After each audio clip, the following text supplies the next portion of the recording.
A long time ago, there was a famous blacksmith who lived in the area. He owned his own shop and sold equipment that was all handmade. One day, he was fortunate enough to start selling everything he produced to the kingdom of Cairo. Amidst an endless war, that was the perfect opportunity for him to elevate his status. With the end of the conflict, the same blacksmith was granted the title of Baron. And this man is the owner of these lands and the father of the young master Romain, who is the protagonist of this story. We see an old man telling this story to a seated boy. Meanwhile, a mustached man standing behind them wonders why the boy is paying so much attention to something that everyone already knows. However, the story then takes us back a few hours. The young man asks if he is the eldest son of the Dmitri family, if they are in the kingdom of Cairo on the Salamander continent, and if the Murim world really doesn't exist. The mustached man affirms this while thinking that the young man has always been odd, but today he really seems out of his mind. Perhaps he's been using some of those strange drugs that have become popular among the rich these days. The mustached man then mentions that a young lady from the Lawrence family is coming to visit them, but as he says this, he reflects on how the young man has been wasting his life over the past 25 years. That's why he's known as the Dmitri family's trash. The man tries to explain the importance and values of the girl, but Dmitri interrupts him, saying there's something more important. He asks for the oldest person in these lands to be brought to him, someone much more important than this young lady, because he needs to learn how to live in this current world. The mustached man is confused as to why a 25-year-old would say something like that, but as a servant, all he can do is obey. The story then returns to the present. The old man says that's all he knows about these places. Dmitri thanks him and says he will give him a reward, but the old man simply responds that it was an honor to speak with the young master. Now Dmitri knows that everyone knows him as Roman Dmitri. However, his true name is Bak Jong-kuk. He's a person from the Murim world who lived a life of wars, conquered everything he wanted, and died in peace at the end. But for some strange reason, he woke up in this body. He doesn't know if this is the will of the heavens or a punishment for not accepting ascension. Suddenly, they hear a noise outside and someone yells for a bastard. A boy gets kicked in the face while everyone watches. Surrounded by thugs in front of the small shop, he bleeds and can't respond, while the men keep calling him a filthy bastard and continue to beat him mercilessly. Dmitri's servant approaches to take a look but is immediately shocked. He recognizes that red fang tattoo all too well. Beside him, someone asks what's going on. Dmitri orders him to answer quickly. The servant explains that these are the Blood Fangs, a group known not only in Dmitri's territory but also in the nearby regions. It seems the boy on the ground owes them something. The servant tries to tell Dmitri not to get involved because it will only cause trouble. However, the young man has already disappeared from his side and orders the thugs to stop. As Dmitri calmly approaches, the servant desperately tells him not to do anything, but Dmitri continues to walk forward. A bald man appears, recognizes Dmitri, and laughs in his face, warning him to stay out of it and not to think he has any authority just because he's of noble birth. Everyone says it's better if he doesn't interfere because it's none of his business. The servant continues to insist that they won't gain anything by going against the Blood Fangs, but Dmitri simply calls for Hans. He doesn't know the rules of this place, so he wants an explanation. Who broke the rules of this land and who should be punished? Hans hesitates for a moment, swallowing hard with fear before speaking. He says that if the boy really is in debt and didn't pay, he is guilty. However, the Blood Fangs don't have permission to punish someone like this. Worse still, they disrespected the eldest son of the Dmitri family, which in itself is a crime punishable by death. According to the rules of this place, it wouldn't be strange if they were executed for this. The thugs just stare, while Hans wonders if he should have said that. Dmitri then asks if they heard the explanation. He picks up a stick from the ground and declares that as the eldest son of the Dmitri family, he will have to punish them all. The bald man tries to explain that Dmitri is a noble and doesn't understand how the world works. He tells him to look at their shoulder tattoos and warns that if he continues acting like this, everyone will be in a difficult situation. Dmitri only says that this proves what he wanted to know. The bald man, now confident, asks what Dmitri is talking about. The young man explains that from what he can tell, they are nothing but trash since they speak this way about the lord of this land. He advances, saying that he doesn't care about the reputation they have in this place. The thugs are taken aback because they didn't expect the boy to actually attack like that. But now he will have to defend the honor of the Blood Fangs. And he slashes at Dmitri's neck. However, he immediately feels something strange. Dmitri had already plunged that branch into him. Without hesitation, Dmitri pulls it out and turns toward the other two thugs, but they only curse him, calling him a bastard and vowing to take revenge for their leader. Hans warns Dmitri to be careful, pointing out that the thugs are far better armed than he is. Yet Dmitri easily dodges their attack. He lands a swift kick to one thug's shin and follows it up with a punch to the face. The servant is bewildered. He had no idea that the young master could fight like this. To him, it doesn't even make sense that this could be the same Master Roman. The first thing Beck saw when he opened his eyes was a farewell letter on the floor and scattered drugs. The kingdom of Cairo, always at war, had to choose a representative from each of its noble houses to serve in the army. Roman was chosen to be his family's representative. However, he chose to take his own life instead. Beck reflects that it was a pathetic life, regardless of what Roman went through. But the current owner of this body is the leader of the celestial demon sect, and now he will live as he pleases. And boy, with just a stick, he painted the entire town red. Unfortunately, I'm going to have to censor this part because the boy is just too cruel. Behind him, someone calls him a monster. One of the last remaining Bloodfangs tries to flee, but Dimitri grabs him by the hair, slams him to the ground, and declares that the law must be obeyed. He warns that this last one will be allowed to live as a warning of what happens when the law is disobeyed. He gathers everyone in the town and declares that his name is Roman Dmitri. If anyone disagrees with the punishment he has dealt to these people, they can come find him at any time. Back Jong-hyuk. He reached the pinnacle of the Mirim world with incomparable strength. Hundreds of thousands of martial artists were defeated and massacred by him. When the blood of his enemies formed a river, everyone recognized that the celestial demon sect controlled the Mirim world. But now in this moment he has to exert himself just to deal with street rats. He calls for Hans and instructs him to notify the guards about everything that happened and to have someone clean up the place. The servant simply replies that he will do it immediately and runs off. Dmitri reflects on how weak and useless this body he inhabits is. He needs to accelerate his efforts to gather information on how to strengthen himself. Just then, the boy he had saved earlier gets up and thanks him for saving his life. Dmitri remembers that this was the boy who was being beaten but tells him that what he did was not intended to help him. The Bloodfangs broke the law and were punished, and that's all. Now the boy will have to explain his situation if he wants to keep his tongue. The poor boy, having just tried to express his gratitude, receives a threat instead. However, he says he will explain. His relatives borrowed money from the Bloodfangs to complete the purchase of some land and start farming.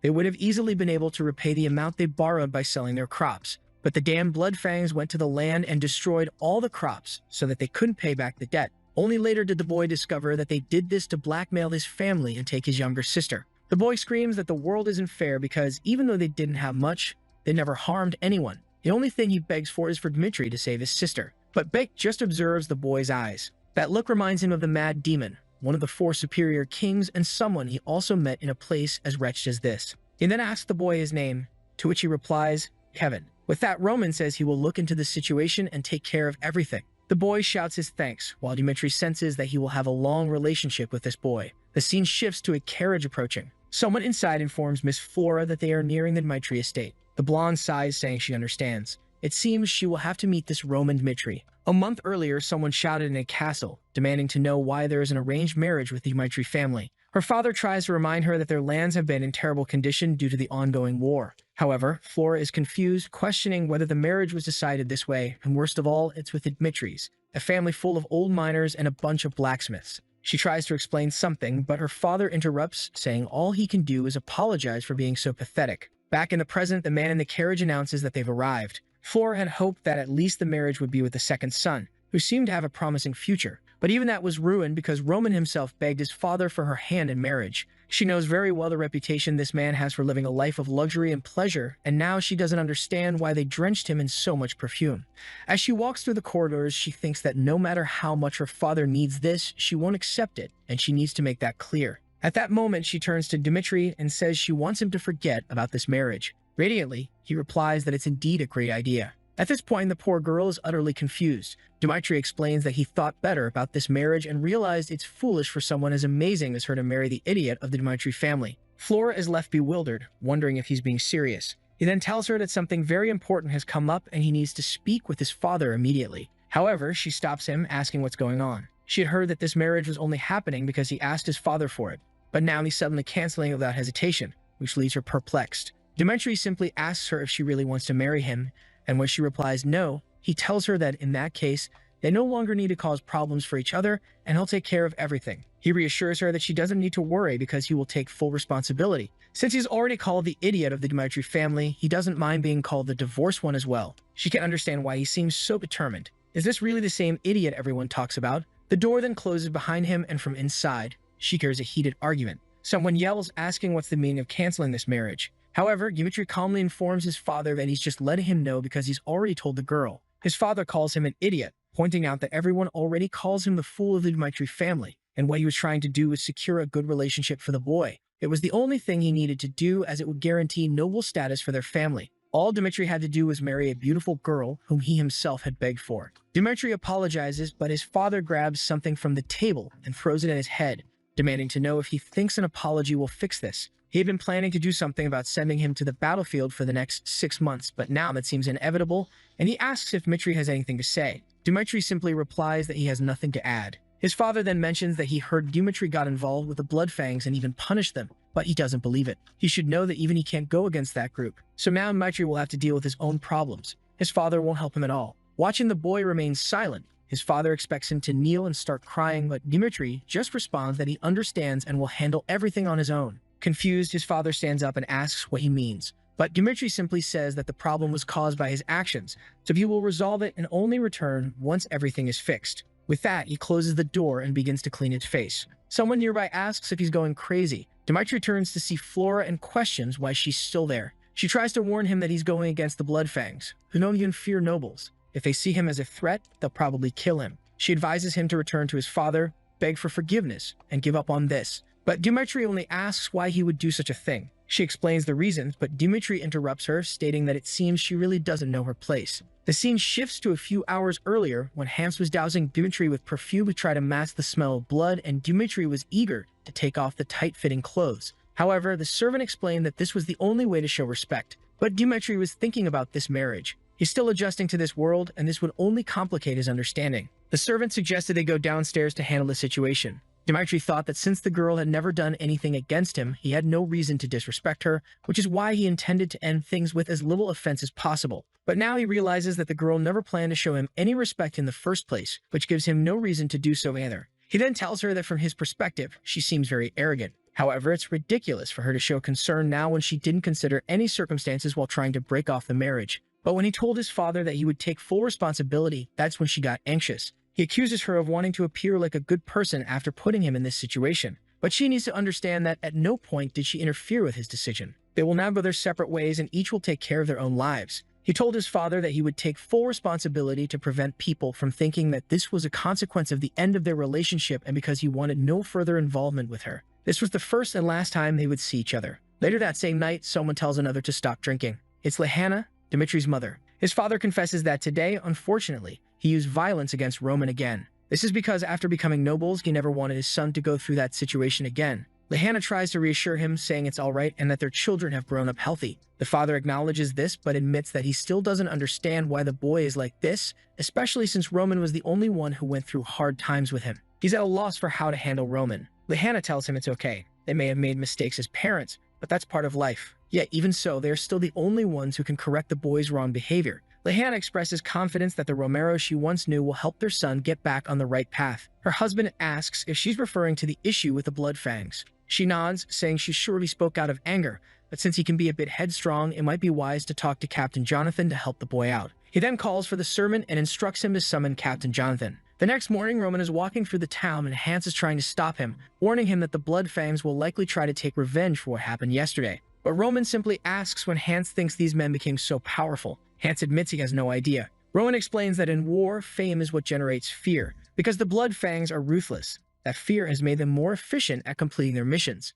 Hans then asks if Roman is saying they aren't dangerous or that they are weak. Roman responds that they are only as weak as the amount of fear they can instill in him. The scene shifts to a restaurant where someone delivers a feast they had ordered. Hans is delighted, saying the food looks delicious. However, Roman stands up and says he's going out, but instructs Hans to stay behind, telling him that he'll continue the investigation, but that it would be too dangerous for Hans to accompany him. Hans jumps up, desperately insisting that he cannot allow something like that. Even if it means putting himself in danger, he must remain by the young master's side. Roman pauses for a second, and then asks Hans if he really considers himself one of his men. Hans confirms, saying he will always follow the young master. Roman then tells him that he'll withdraw because he can't afford to lose someone as valuable as Hans in such a foolish way and reassures him that he'll be back soon. The poor Hans is left standing there, unsure of what to say but somewhat touched by the boy's words. As Hans runs off, he mutters that now is not the time to dwell on such things, he needs to inform others about this. Roman has realized over the past few days that the Bloodfangs aren't as strong as they seem. The problem is that because they operate in various small groups, it's difficult to eliminate the entire organization. They won't want to punish him publicly,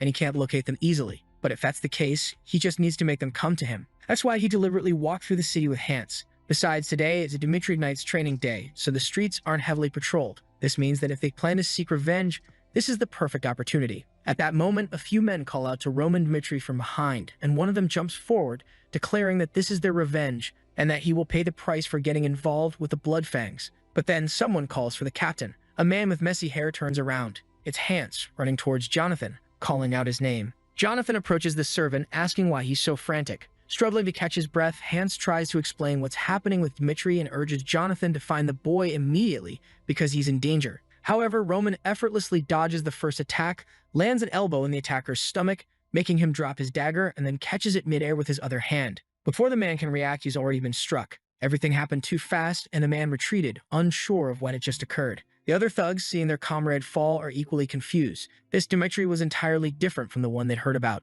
Ronan simply asks what they're doing and invites everyone to come at him at once. Back with the soldiers, Hans is frantically explaining the situation with the blood fangs. The soldiers exchange glances, saying it doesn't make any sense for Dmitri to be taking down the blood fangs. Hans insists that it's true, and that the boy has now gone up against all of them, making it very dangerous for them to just stand by. Jonathan recalls Romero mentioning all of this and asking for help. He just wants to know why Dmitri, who doesn't even know how to hold a sword properly, is getting involved in such matters. But he gathers everyone and tells them to grab their weapons, warning that they can't let anyone harm the young master. However, he'll be furious if the boy has actually caused trouble with the blood fangs. But the poor blood fangs were already on the ground. They attacked Dmitri, calling him a bastard, but he easily ducked under one swing and jabbed another in the stomach. Another bald man tried to come at him from the side, but Dmitri simply dodged and landed a kick to his belly. The fool collapsed, and Dmitri asked if it was just the three of them. The man tried to threaten him, saying he wouldn't get away with killing the two of them. But Roman just laughed, asking if he didn't realize that three of them would die.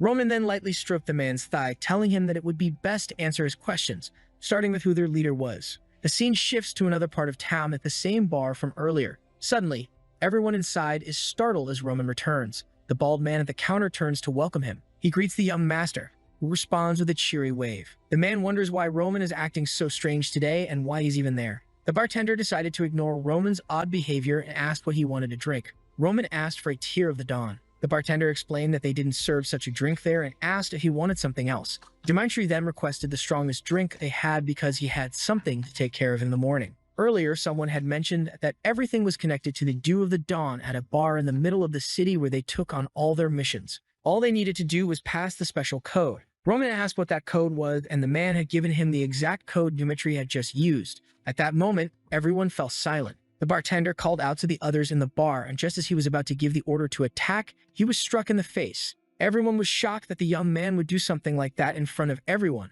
and they got up, shouting to kill him. Meanwhile, the townsfolk fled the bar to call the guards, but it was a quick strike to the back of one's neck and a chokehold for the others. A bunch of men were on the ground, bewildered, wondering what had just happened. The so-called idiot of the Dmitri family had taken down 3 people before they could even register what was going on. In the world of Murim, the strongest aspect is that one can strengthen themselves with breathing techniques. In a short time, Bake had managed to improve Dmitri's body. Of course, he was far from what he used to be, but these men no longer posed any threat to him. A little later, the bartender began to get up, trying to understand what had happened. Ronan commented that he had gotten up just in time, as he was about to finish everything. The bartender, a chubby man, asked why Roman was attacking their establishment. Dmitri called him an idiot, pointing out that he knew the bartender had sent the men to attack him. However, there were some things he was very curious about, so they would need to have a little chat. Sometime later, Jonathan arrived at the scene and questioned whether this was really something the young master had done. At that moment, a soldier appeared on the second floor, informing Jonathan that it seemed the young master had gone to the Lawrence estate. Jonathan was confused and wondered why.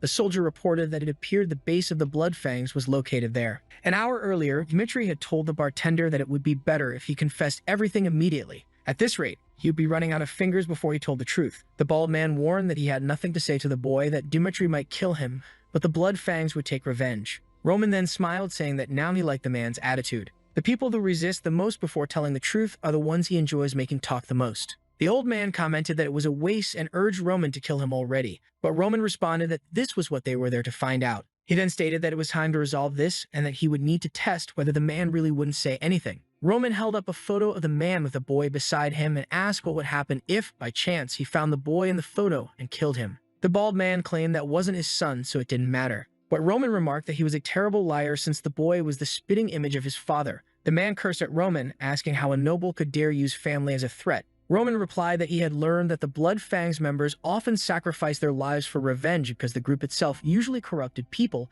by using their families. They used debts and threats to corrupt others as well, and Roman believed that the easiest way to make someone do what you want is to use their family. The bartender insisted that it didn't matter even if Roman knew the truth, the Blood Fangs would still kill him. Roman warned him to be more careful when deciding where to place his bets. He was serious when he said he would kill the man's son, and it was a vow he would make in his name. But before sending the soldiers to hunt down the boy, he would give the man one last chance to tell the truth. Now he had to choose whether to bet on the blood fangs and watch his son suffer, or bet on Yumitri and let him take care of the men. But the choice was his. The scene shifted to a house in the middle of an alley. Someone asked if it was really true. The man confirmed that the entire division in the middle of the city had been wiped out by Roman alone, and if the knights got involved, it would truly be in danger. A grizzled old man with a resemblance to Wolverine remarked that he hadn't expected the boy to have such courage. But it didn't make sense for an entire division to be killed by a boy who had been rejected by the Swordsmanship Academy. The man asked where Roman was, and the other replied that he had just left the Dmitri region. He asked if the boy was alone, and the answer was yes.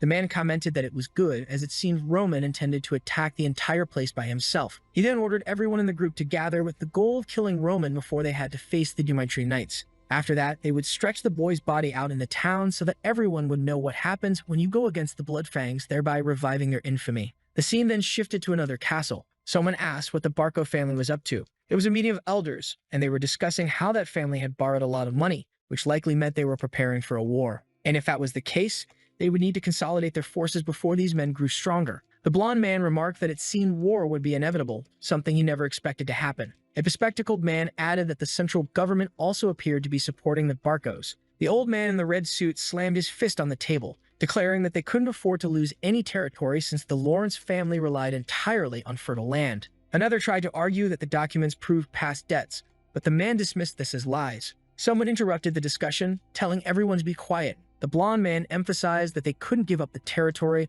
or they would lose the rest to all the other families. Since the Barcos wanted to oppose them, they would have to resist with all their might. That's why they had arranged the marriage with the Dmitri family. The men smiled, agreeing that the Dmitris were indeed wealthy and that their weapons were top-notch. No matter how much money the Barcos borrowed, they would never have more wealth than the Dmitris. The father reiterated that this was why he had pushed his daughter to marry that idiot, as he surely wouldn't refuse her. Another man reassured him that he couldn't blame himself as a father, as it was the best choice for everyone. Outside, someone had been eavesdropping, Flora. Now she had no idea how she would break the news to her father. She couldn't imagine his reaction when he discovered she hadn't agreed to the marriage. But she also couldn't accept that her entire life would be sold to a man like that. The problem was that this wasn't just her father's plan, it was also the future of her family. But no matter what, she decided she would speak the truth, as she steeled herself to explain that she wouldn't marry someone she had no feelings for. A man arrived, urgently calling for the Lord. She turned confused. The man greeted Flora and then approached the door, calling for the Lord, shouting that it was an emergency. Flora was left utterly perplexed.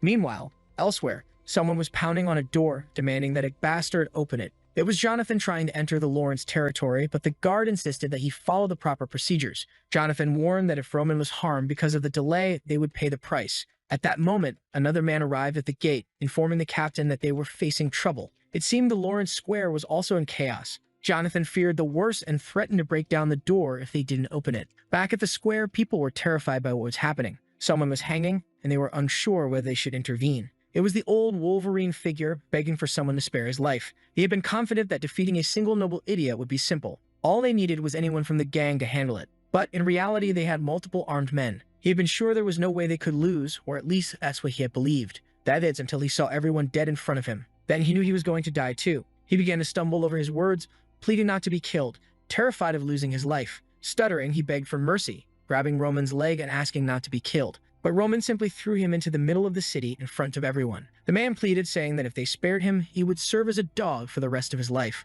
Roman coldly responded that if he wanted to offer to become a dog, he should have done so before showing his fangs. He then announced to the city that this man was the leader of the Bloodfangs, and everyone knew the kind of person he was. They had threatened the Dmitri family and used dirty tricks to deceive people. The crimes committed by this organization were clear, and Roman declared that he would destroy the entire organization along with the evil they had spread. As the crowd stood in shock, Jonathan approached the square, and the scene left him speechless. There was no need to describe what happened to the leader. The scene then shifted back to the earlier meeting where someone asked if it was true. A soldier confirmed that he had allowed Roman Dmitri to enter because he was the future husband of Miss Flora. However, half an hour later, Roman had appeared, dragging a man through the middle of the city, claiming he was the leader of the Bloodfangs, and executed him in front of everyone. The father was left speechless, and everyone else questioned whether this made any sense. The bespectacled man pointed out that killing and punishing someone without the Lord's permission was something that couldn't be ignored. However, the Lord was not overly concerned with the series of problems that were emerging. He was more curious about the fact that the man who was to become his son-in-law had single-handedly wiped out the Bloodfangs. He then ordered that Roman Dmitri be summoned, as he wanted to speak with the boy himself. Sometime later, Roman was escorted in along with the man who had let him in and Jonathan. As a renowned knight, Flora's father immediately recognized Jonathan, which led him to believe that Roman had only managed to defeat the Bloodfangs with Jonathan's help. The eldest son of the Dmitri family then introduced himself. The father decided to ignore the explanations and directly asked why Roman had done something so violent. Roman explained that a few days ago, the Bloodfangs had committed a crime and beaten an innocent citizen. That's when he executed everyone in that very place. Outside, Flora was trying to eavesdrop on the meeting. She called a knight over and asked him to come closer. She questioned if he had really taken Roman Dmitri inside, and he confirmed it. She then asked why Roman had gone to her father's room. The knight hinted that she might be one of the last to find out, which understandably left her alarmed. Back in the meeting, Roman continued, explaining that was why he had to invade the Bloodfang's base and kill their leader. That was the summary of everything that had happened. However, the Lord pointed out that Roman didn't have the authority to execute someone on Lawrence land.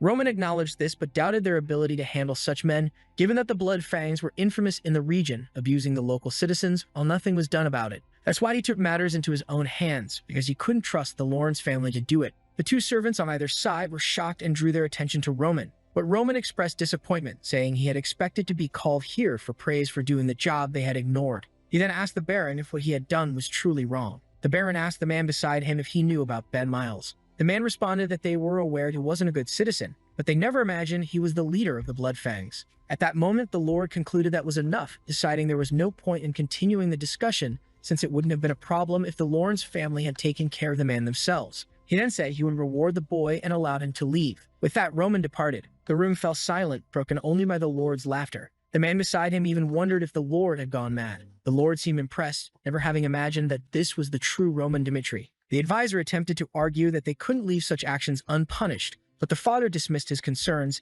saying that it was fine since Roman was going to be Flora's husband. He knew that only someone with such courage could achieve great things. The advisor tried to continue, but the father cut him off, saying he didn't want to hear any more and was pleased that the boy was perfect for his daughter. He then ordered Flora to be brought in so he could discuss everything with her. Meanwhile, on the way back to Dmitri territory, Jonathan remarked that Roman shouldn't have told the whole truth because even though they had gotten rid of the Bloodfangs, a lord seemed to have been left angered. But Roman simply replied that all he did was show that the situation had escalated due to their negligence. And since the lord still didn't know about the canceled marriage, he wouldn't punish his daughter's husband. Jonathan quickly realized that Roman had planned everything, leaving him puzzled as to who this person before him really was. It was clear he was no longer the Roman Dmitri they once knew. A voice echoed in Roman's mind, calling him by his true name, Bak Jong-hyuk, and reminding him that, as the son of the celestial demon, he would have to prove he was qualified to succeed him. First, he would have to survive hunger, cold, and the hard ground. But his father had warned that if he died, it wouldn't matter since he could simply have another son. The only way to prove his worth was to rule over everyone. Of course, Bak had already been beaten down. A chubby kid laughed, saying he thought Bak would be stronger as the son of the celestial demon, but in the end, he was just an arrogant brat. Bak stood up only to be struck in the face again. The poor boy couldn't do anything. The other children, who stayed out of it, just thought he was an idiot. While most children were protected by their families during childhood, Bak had been forced to live in a world where only the strong survived. Back in Dmitri territory, Roman was now relaxing in a bathtub, enjoying a peaceful bath. He couldn't believe how exhausted his body had become from such a simple task. However, it was undeniable that since waking up in this world, he had experienced many things. To defeat the Bloodfangs, he had to kill everyone who stood in his way. Yet he had no regrets, as it proved that he hadn't changed as a person. If necessary, he would torture those who crossed him and eliminate anyone who sought to end his life. This was the life he had always lived, and nothing would change just because he had become Roman. The only problem was that it was becoming increasingly dangerous to go out as he had, and he didn't fully understand how this world operated. Not to mention, his true strength had diminished significantly, and he would need to think carefully about how to act in the future. Suddenly, someone called for the young master from the door, informing him that the Lord wished to speak with him. In the room, Romero asked if the boy had really done all that. Jonathan confirmed it, noting that Roman had changed a great deal. The father remained curious, but the knight insisted that this young master was not the same person they knew. Romero admitted that Roman had always been his greatest challenge, the only son with no notable characteristics, yet the only one who had endured the hardships when they were poor. A long time ago, Roman had handed his father a candy. When asked what it was, the boy had simply replied, "It's a sweet." Romero was working in the mines when he saw his son approaching and asked why he had come to such a dangerous place, reminding him that it wasn't safe. But the boy just smiled and said that his father worked too much, so he brought him a sweet to give him energy to work faster and come home sooner. All Romero ever wanted was for his son to be happy. That's why he always favored him and gave him money so he wouldn't be called poor. He never imagined that this would lead Roman down the wrong path. Part of him had already given up on the boy, but hearing that he had taken down the blood fangs filled him with a renewed sense of hope. At the door, Roman asked to enter. Romero thought to himself that regardless of how Roman had achieved it, he had managed to eliminate the blood fangs. If that was the case, he was ready to do anything for his son. This would be his excuse for having failed as a father before. When Roman entered, Romero remarked that he had heard that Roman had taken down the blood fangs by himself. Bake, now inhabiting Roman's body, observed the boy's father. He could see that the man was anxious and full of hope for what he was about to say. Buck knew that if he told the truth, he would be seen in a completely different light. The problem was that accomplishments beyond expectations always came with a price. If he downplayed things now, he might buy himself more time to develop further. As his father continued calling out to him, Bake debated whether to tell the truth or lie. Hiding the truth seemed the more rational decision. Bake's thoughts flashed back to when he was being beaten as a child. The bully taunted him, asking if that was all he had. Then Bake grabbed a rock from the ground and smashed it into the bully's face without mercy. The boy was badly hurt, falling to the ground, and Bake stood up, picking up another rock to finish him off. From that day on, everyone was afraid of him. That was when he learned that in a lonely world, the most powerful always reigns. He declared to everyone that the boy he had killed was the former leader of their group, meaning that now he was in charge. Demonstrating superiority was the only way to ensure total victory. That's why Bake, now Roman, decided to say, "Yes, I was the one who took down the blood fangs." He and the celestial demon didn't know how to hide their superiority. Sometime later in the city's training grounds, the young trainees were practicing their swordsmanship when someone ordered them to stop and show respect to the lord who had arrived. Everyone immediately bowed, and a blonde boy in the group looked surprised, wondering why Roman Dmitri was there. The trainer announced that they would be testing their swordsmanship against Mr. Roman and invited anyone who wanted to participate to step forward. Strangely, everyone was sweating, and no one wanted to volunteer. The blonde boy couldn't understand why everyone seemed so afraid of Roman, or more accurately, why anyone would want to fight the idiot. An hour earlier, when Roman had confessed to his father that he was indeed the one who had taken down the blood fangs, his father asked how he had managed to defeat them. Needing to avoid raising suspicion, Roman explained that he had been secretly practicing swordsmanship. His father asked why he had kept it hidden, assuring him that he would have given him all the support he needed. Roman replied that he was tired of wasting his life and wanted to prove that even the idiot of the Dmitri family could accomplish something on his own. However, Romero found it hard to believe, saying it was impossible for someone to learn swordsmanship on their own to the point of killing those men. Roman explained that the blood fangs maintained their operations through threats, which was why he set a trap to lure out their leader. His father asked how he did it, and Roman explained that the blood fangs always retaliated against weaker nobles, so he used himself as bait. Romero said it was very risky because if they sought revenge, it would be easy for them. But Roman explained that most of the members were kept in line through threats, and he knew that if he could kill the leader, no one would want to save someone who had threatened them. Romero thought to himself that it was an extremely well thought out plan, and Roman had shown a lot of courage to follow through with it. Impressive would be an understatement for what he had done. To think that Roman was capable of such a thing. His father then asked if he could request a favor, and Roman agreed. Romero said he wanted to see the swordsmanship that Roman had been practicing with his own eyes to understand how much he had changed. Now back at the training grounds, Romero was startled by the fact that no one was volunteering. The blonde boy thought that whoever hit Roman would be expelled, and whoever lost would also be expelled for being so bad, making no one want to participate. Meanwhile, Jonathan was thinking that they needed someone who could defeat Roman easily to demonstrate the knight's skills. He announced that if no one volunteered, he would choose someone himself. As the master, Jonathan couldn't participate, so there was only one other option. He called out the name Chris, telling the boy to step forward, which shocked him. Chris was the vice captain of the Dmitri Knights. The first time he had met Roman was the previous year, when they had gone to a bar where people were complaining about a drunk causing trouble. There, they found someone shouting and demanding to know if they were trying to make a fool of him. The boy had asked if they really wanted to shut down the place. The attendants apologized and didn't quite know what to do.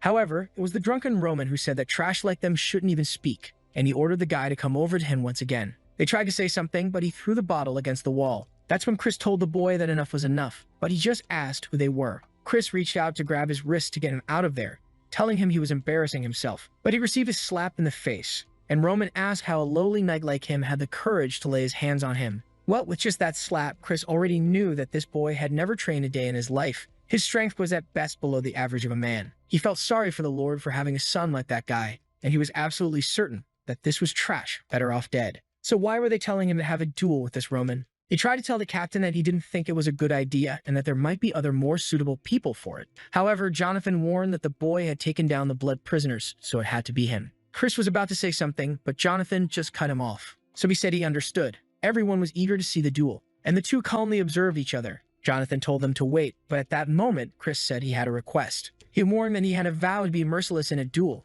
regardless of who it was. If they accepted this request, he would then participate in it. He was certain that this idiot wasn't the person who had defeated the blood prisoners. Jonathan and Romero seemed to agree, and Roman, of course, smiled, which did not make Chris happy at all. Jonathan said that by the laugh the boy had accepted, and then he told both sides to get ready. While Chris was consumed by anger, Roman was just smirking. The second Jonathan gave the signal, Chris immediately launched himself, while the boy stood still, waiting for him. He quickly observed one of the movements, and Chris delivered a full strike that the boy defended against. The people who trained with Chris immediately realized that he was giving it his all. However, Jonathan was already impressed. The boy had actually blocked it. Chris retreated immediately. He could tell the boy's strength just by the way he defended himself. Not to mention that his stance still seemed completely stable. It wasn't exactly how he expected this duel to go, but he didn't care about that. He would only be satisfied when he crushed this guy. He tried another slash, but Roman simply sidestepped. However, Chris saw this movement. He spun his body to hit him from the side, but the boy defended again.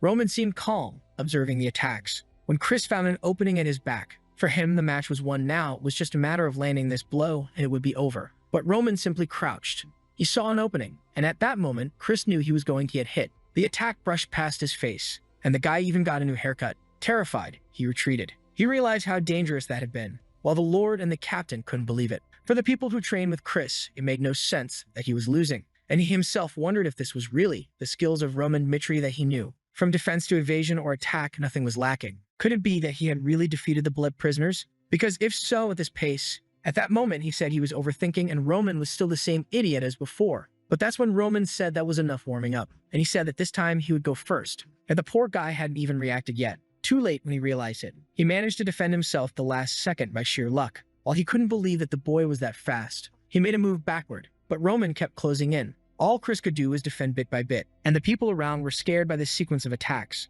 Chris was having to give it his all just to manage to defend himself. He had to at least find an opportunity to end this, but then he took a hit to the arm that knocked him sideways. He realized he needed to step back, but that's when he noticed Roman was coming at him with an overhead attack. The movement seemed long and slow, and the middle of his chest seemed like the perfect opening, and he didn't hesitate to strike with full force. But it was just a trap from Roman, who easily dodged. He gave a little smile, and at that moment, Chris realized he had fallen into a trap. He knew there was no way he could win at this rate, and the worst part was losing to Roman. That's when he gripped his sword, and an aura emerged from it. Jonathan shouted and told him to stop that. But Chris had already activated the one-star aura. Of course, even Bake was surprised by that, and the arena exploded. The people around couldn't see anything. Romero was worried about what might have happened to Roman. He let out a sigh of relief, realizing that Roman had narrowly avoided getting hit by that aura-infused sword. Chris, disoriented after accidentally using the aura, was promptly struck on the chin for his troubles. Naturally, neither Jonathan nor Romero expected Roman to win, but there was Chris,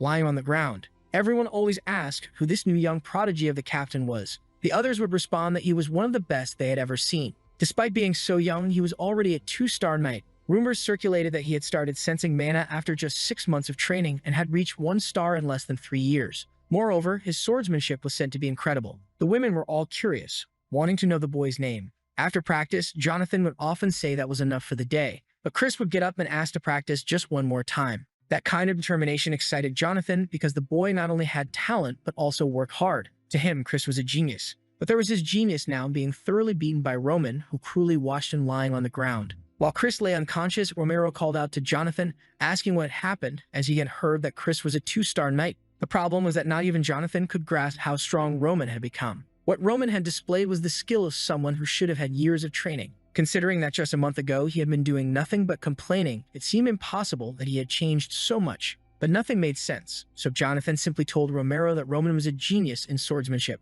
Roman, meanwhile, was just laughing as he looked at Chris, who was still unconscious. He was impressed by how aggressive and focused Chris was. With the skill he had shown, Chris could easily have taken down the Blood Fangs as well. It was easy to see why Jonathan was proud to have him as a protege. But to the Celestial Demon, Chris was one of the weakest. Even the weakest warriors of the Celestial Demon sect were stronger than this. However, that strange power Chris had displayed at the end had really caught his attention. As another Joker started to emerge, Romero began laughing like a madman. Once again, everyone was confused. But of course, Romero said it was great to see this. To him, it was incredible to have a son who was a genius in swordsmanship. He asked Jonathan if he was sure. Jonathan replied that it was impossible for someone to have evolved so much without being a genius. Naturally, the father was all smiles. He called Roman over, telling him to come closer. Romero said it had been a long time since he had been this happy and that he wanted to applaud his son. To him, Roman deserved whatever he wanted, so he could ask for anything. Roman smiled and mentioned the war that was going to happen in 6 months. His father was already certain that Roman would ask not to go and asked what it was. However, Roman's request was the right to choose whoever he wanted to go with him. Romero was confused and even a bit stunned. He tried to suggest that Roman could return to Flora and back out of this, but Roman simply said that he wanted to go. This surprised his father, who then said he understood. Roman would have the right to take whoever he wanted to that war and anything related to it. Roman then said he had one more request, and his father told him that as long as he acted properly, he could ask for anything. Roman made his second request while looking at Chris, who was still unconscious. When Chris awoke, he asked why he had to teach Roman about aura. Jonathan simply replied that it was the master's order. However, Chris protested, saying this was too much. He didn't even know Roman, and after having been in a coma for so long, it was embarrassing. Now, on top of everything, he had to teach aura to this guy. He said he would rather have his head cut off. Jonathan interrupted and made a proposal. If Chris could use the opportunity of teaching Roman to learn why Roman had changed so much, he would gain the right to learn any technique Jonathan had been hiding from him. Immediately, Chris got up, excited, asking if it was true, and Jonathan confirmed it. Now Chris was eager because he was certain this would be easy, and he would definitely receive the secret to becoming a 3-star knight. Of course, he didn't want to seem too enthusiastic, but he told Jonathan to keep his word. Inside the castle, someone called out to Roman, saying they had heard about the incredible duel he had today. It was Hans who remarked how amazing it was that Roman had defeated a 2-star knight. Roman asked if he knew what this 2-star aura business was. Hans admitted he didn't know much but said it was related to the ability to use mana.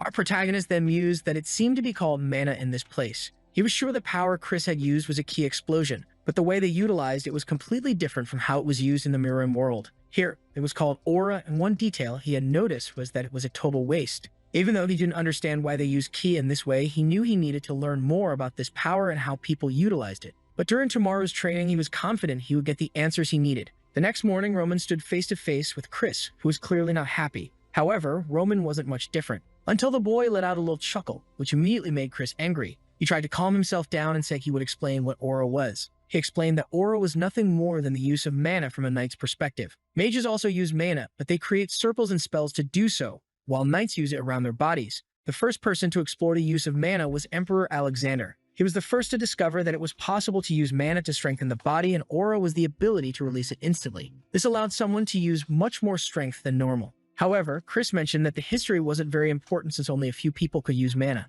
1 in 1,000 could become a knight, and 1 in 10,000 could become a mage. That's why discovering whether you have the affinity is the most important thing, as the minimum talent required to become a knight with aura is the ability to at least sense mana. He said that it took him half a year, but achieving it in a year was above average. Roman acknowledged this and asked Chris to explain how to sense this mana. Chris agreed while thinking that Roman was full of himself after winning that fight. However, it was a shame, as talent in swordsmanship and in mana were two completely different things. Now Roman would experience the harsh reality through this training. But the premise of this training was flawed from the start. Roman had already sensed the mana of this world, and using the techniques he learned as the celestial demon, he was storing part of it in the center of his body. He was only here to understand why they did things this way, even if it wasn't the right way. He wanted to comprehend why they did things this way. Chris started walking around and told Roman to feel everything that came into contact with his body. Once he got used to sensing the mana, he could start thinking about trying to manifest it. When he succeeded in manifesting it, he would become a 1-star knight. However, there were various ways to manifest aura. It could be applied to a sword or, for example, cover the body. He was about to continue his explanation when he noticed something.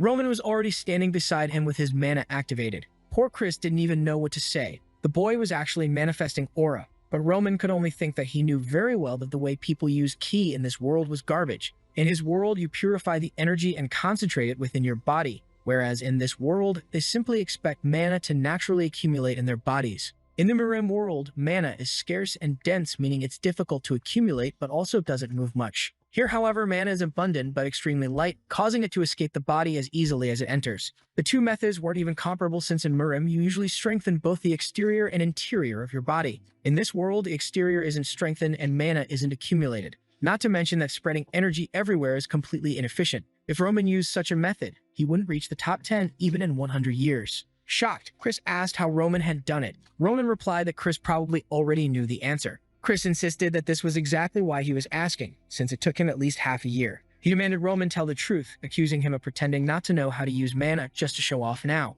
It was starting to make sense why Chris had lost. Roman commented on Chris' assumption that he was hiding his powers, saying that Chris was just assuming what he wanted. But poor Chris was struggling to understand what was happening, knowing it took him 10 years to reach 2 stars. Suddenly, Roman started laughing and Chris asked what was so funny. Roman just remarked that Chris was amusing. Chris, now more upset, asked if Roman was saying that his efforts were funny. Roman then asked if, in all those 10 years of climbing the ranks, Chris had ever once questioned the methods he was being taught. Chris was about to respond, but Roman cut him off, saying that ordinary people are like that. They assume that what has been passed down through countless generations is always correct. When he was learning aura, he wondered why people were so fixated on this method when it clearly had flaws. Was it because they didn't know any better? Or was their faith in Captain Jonathan too strong? But the truth is, people follow it because it's the easiest thing to do. Ronan continued, saying he wouldn't deny that Chris had worked hard for 10 years, but he found it really funny that Chris had never questioned the purpose of what he was doing. Ronan then walked away, saying that nothing in this world reaches a perfect state. Even things he once held as certainties were different in the past and changed over time. Roman knew that questioning oneself like this leads to suffering, especially when, after countless attempts, you end up failing. That's when you have to go against everyone's criticism and your own despair. However, even if that's the case, change is necessary. That's how Roman ignored his father's teachings and created his own art. He then told Chris that they would end the training there. At that moment, Chris called out to Roman and asked him what he should do from now on. The scene shifted to a flashback. A man asked a boy if he was going to continue suffering or if he would admit defeat. From now on, the Blood Demon sect would follow Bake. The only thing the man wanted to know was how he could become as strong as Bak. He was determined to dedicate his body and soul to him as long as they both became stronger, but he needed to know what he should do from now on. Roman recognized this as someone who had let go of their pride and said that it was interesting. The Blood Demon was someone so powerful that he unified all the sects. As someone who dominated the Marem world, it was inevitable that he would eventually face Bak, and in the end, after a long battle, he was defeated. Roman remembered that the child from the past had swallowed his pride and asked for guidance. The desire to become stronger at the cost of one's pride reminded him of the Blood Demon. He told Chris that he was asking about ways to become stronger, but unfortunately, he didn't know what to say to that. Confused, Chris asked what he should do then. Roman replied that he had already given the answer. The only thing he couldn't do was blindly follow what he had been taught. If Roman taught him anything, Chris would be following another lesson blindly. So what Chris needed to do was seek the answer on his own. The only hint Roman gave was to stay by his side from now on.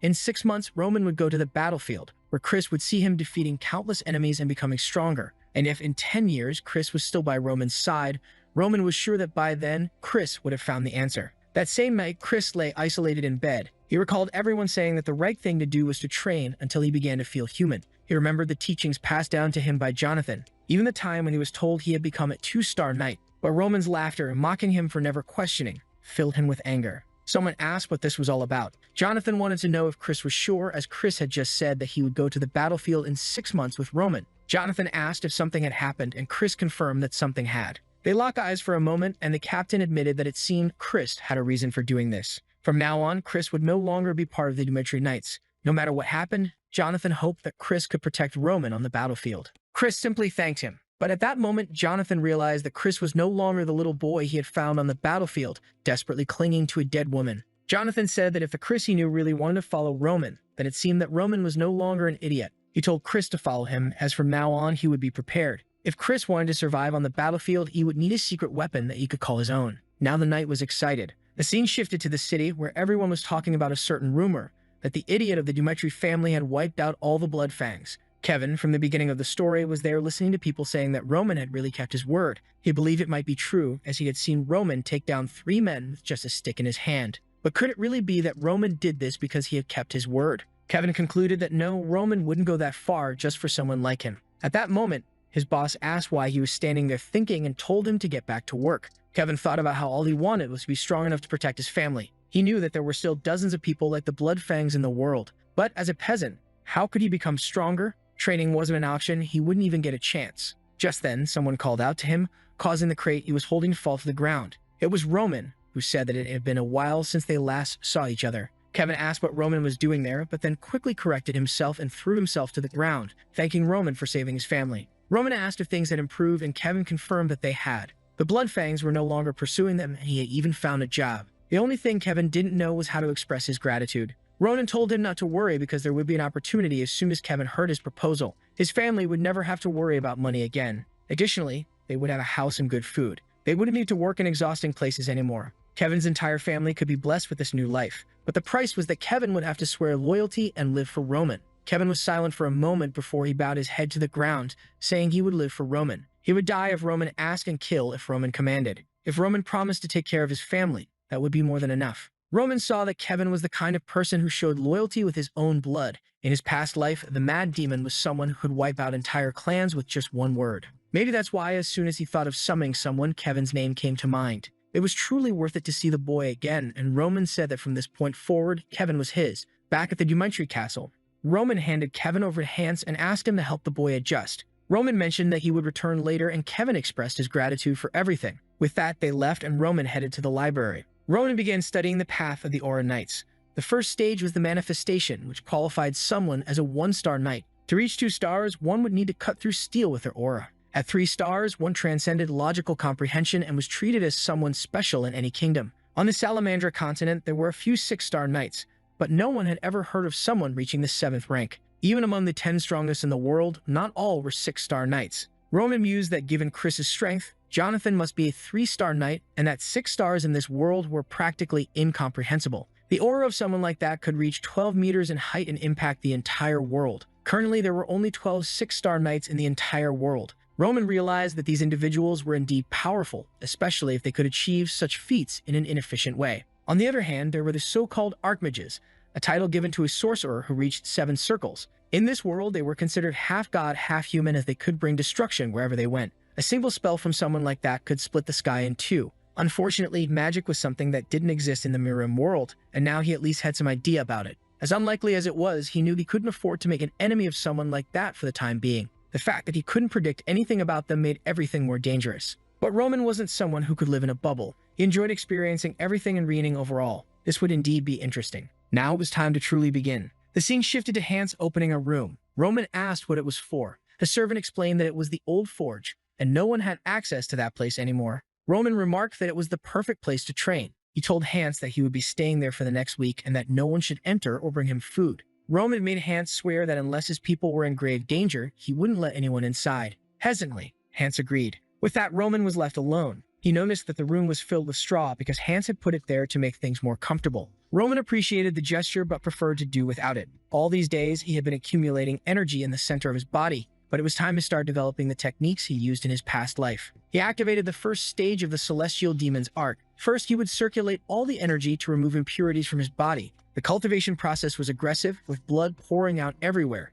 Roman knew this would happen, which is why he had accumulated the right amount of energy. He didn't have time to waste and needed to regain his past strength as quickly as possible. The first stage of this technique was called the human stage, and it was the first step toward his goal. The scene then shifted to a week later. A bald man offered to bring tea and drinks for Count Lawrence and Miss Flora. The Lawrence entered and asked where Roman was. The bald man explained that Roman was currently handling some business and then closed the door, leaving them inside. Lawrence remarked that it was clear they weren't welcome there. He told his daughter they would have to wait and instructed her to sit down. He then called her by name and explained that he had arranged this meeting to reverse the mistake she had made. Flora replied that she understood perfectly. Back in the moment when he had shouted upon discovering that she had broken off the engagement, Flora explained that she had already discussed her situation with Roman and even tried to follow her father's advice. But he interrupted her, calling her by name and reminding her that he had always believed she was an intelligent child, so he hadn't expected her to do something like this. She needed to understand that the Barco family had borrowed a large sum of money from the bank, which meant that a war would soon begin. The marriage with the Dmitri family wasn't just a decision. It was inevitable because they were the only family capable of standing against the Barcos in this region. Flora argued that the Lawrence family wasn't weak and questioned why they thought they couldn't win without the Dmitris. Her father explained that the government had approved all the documents without even checking anything. If the bank itself had lent so much money, it showed that this matter had already escalated beyond these families. This battle was designed for them to lose, and they would use that defeat to take everything they had. He would lose the land, the honor, and even her, who was known as the flower of the Lawrence family. In the present, Flora reflected that she knew all of this. She understood the decisions and why her father had made them. Yet she had ignored it all for selfish reasons. She needed to wake up to reality since she couldn't live like a flower forever. Meanwhile, Renzo was wandering around, wondering what he should do. As soon as Roman appeared, he would have to tell him that Flora had been waiting for him since the morning. The problem was that it was already late afternoon, but at the same time, Roman had also told him not to disturb him. Finally, the door opened. Renzo, all radiant, called out for the young master, but he was in for a shock. However, the scene shifts back to Lawrence. He already expected this treatment because of Flora's mistake. He knows that the Lawrences need this political marriage, but even so, this didn't sit right with him. Suddenly, he stands up and Flora calls out to him. He announces that he's going to sort this out and find Baron Dimitri on his own. Someone calmly takes a few notes. Then suddenly, Lawrence opens the door and asks why he's making a visit and waiting so long. If he's dissatisfied, he could have just said so. He never expected the Dimitris to be so petty. However, Romero is just standing there observing. He says he understands what he said, but asks if today's meeting was scheduled in advance. The Baron mentions that he understands that he showed up unannounced, but it's been a week since he's been asking to speak with Roman. If, at least, they had refused from the start, they wouldn't have been offended. However, Romero asks why he would refuse a visit from the Lawrences. But now, he wants to know if that's all he has to say, and if really he barged into this room to complain about being tired of waiting until noon. On the day Flora visited, Roman himself said he wanted to end that marriage. Even though they argued with the boy, he is sure Flora didn't want that marriage either. Even if it was a disgrace to the Dimitris, he decided to say nothing and stay quiet like a fool. After all, it was she who came there just to say it wouldn't work out. Even though, at the beginning of it all, it was the Lawrences who were pushing for it to happen. And now he's there, barging into the room and complaining just because he had to wait for a while. Even worse, for a meeting that wasn't even scheduled. And he has the nerve to complain as if it's his fault. He then reveals that not long ago he received a message from the Barcos. It was an offer for a political marriage where they would gain connections with the central government and a piece of the Lawrence's land. Even so, he decided to refuse that offer and asks him why he thinks he did that. Lawrence, who also questions this, wonders because to him, it would obviously be more advantageous to ally with the Barcos. Roman says the reason is simple. The Dimitris have enough power for him to choose whatever path he wants. And since his eldest son liked the young lady from the Lawrence family, that was the reason he opposed the Barcos. At that moment, Lawrence realizes he messed up because of his foolish ego. The father says he understands his son's reputation for being an idiot, and that the fame of the two doesn't match. But even so, he needs to keep in mind what kind of family they are. Roman's name completely changes the moment the Dimitri family is associated with him. And that's why those who should be desperate for this marriage aren't them, but in fact the Lawrence family. Or perhaps did he misunderstand something? Suddenly, Flora remembered the days she used to go to the academy when she was younger. That was the place where many children from renowned families went to build their knowledge as nobles. However, there was one family from the north that had only one person there. The boy was so quiet that one could question if he really existed. That was the son of the Jolt family. In a place where the children believed they were treasures born into this world, he was distant. Until one day, he made a small mistake. For the other children, that wouldn't mean anything, even if they made big mistakes. However, in his case, it resulted in a disciplinary committee. And on the day the teacher scolded him, a father approached and apologized. He begged for his son to be forgiven and said he would teach him better. At that moment, from a distance, she could only think of one thing. She felt sorry for him. However, right now, all of this seems funny to her. The Viscount apologizes and says he has nothing to say. Meanwhile, Flora realizes she had no right to feel sorry for that boy. And the Viscount says his daughter made a mistake out of immaturity. At that time, Joel was weak, and this is the same case for the Lawrences today. Once again, the father apologizes, saying that his entrance was disrespectful, and Flora understood that the weak had no choice but to bow to the strong. It was then that she began to lean forward to apologize to Romero. However, at that moment, someone entered.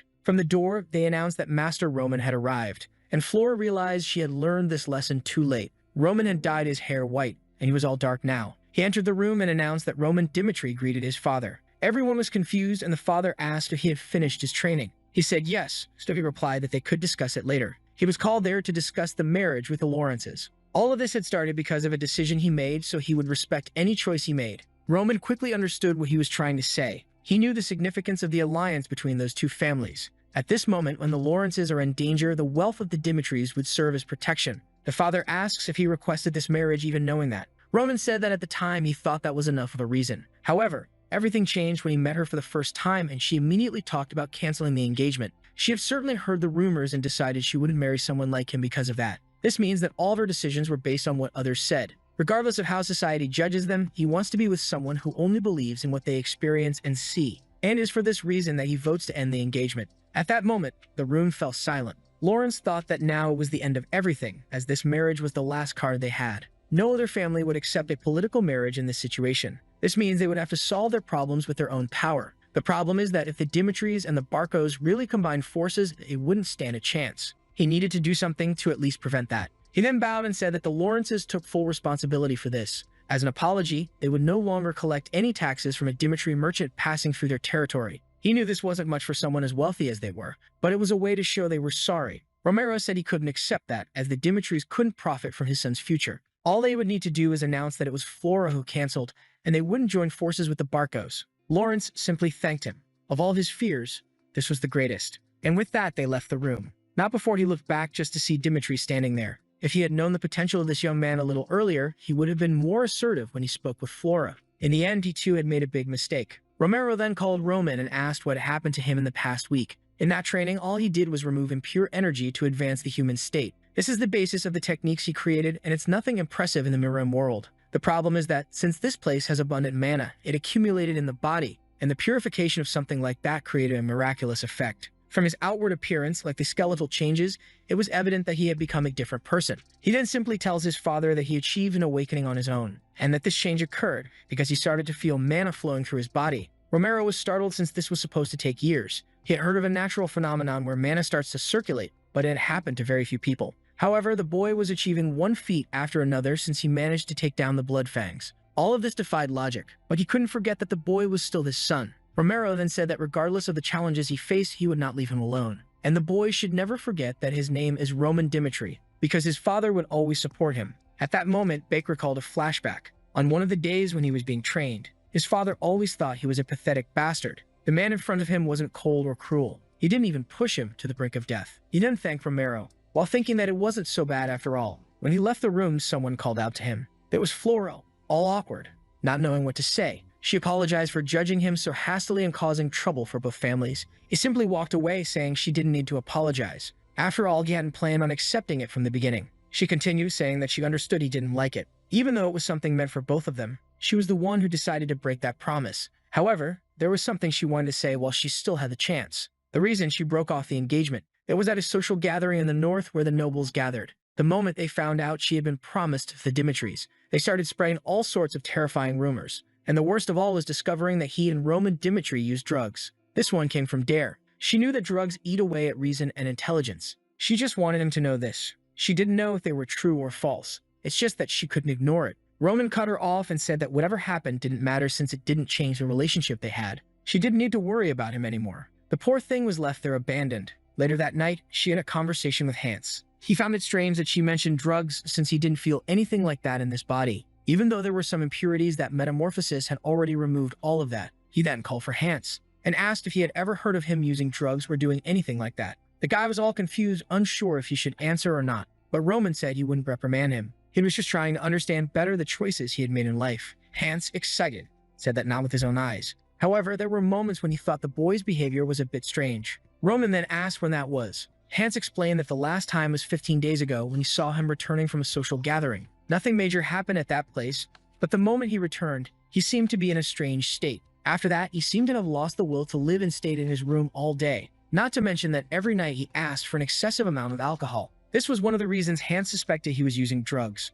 But now that he thinks about it, it really seems like a foolish idea. He remembers Flora mentioned those noble gatherings and asks who organized that party. Hans says it was the eldest son of the Barcos named Anthony. Roman begins to realize that all of this is very suspicious. The moment others find out he's going to be her fiancé, he suddenly takes his own life. Now he has a rough idea of what happened. There were some things that bothered him about Roman's death. In the message, it only said that he was afraid to go to battle, and that's why he took his own life. However, at that time, the marriage to Flora had already been decided, but he didn't mention anything about it. Not to mention that it would have been extremely easy for him to avoid the war with this marriage. But even with all of this, he took his life out of fear. Something about it didn't make sense. Roman then asked if he and this Anthony had always been close. Hans said they had been friends for a long time, but recently things didn't seem to be going well. It started when that marriage proposal with the Lawrences came up, because that would create a huge obstacle for the Barcos who wanted to conquer the Lawrence lands. And the quickest way was to prevent that marriage from happening. This confirmed to Roman that these guys were behind that letter. Hans then mentions that a few days ago, another letter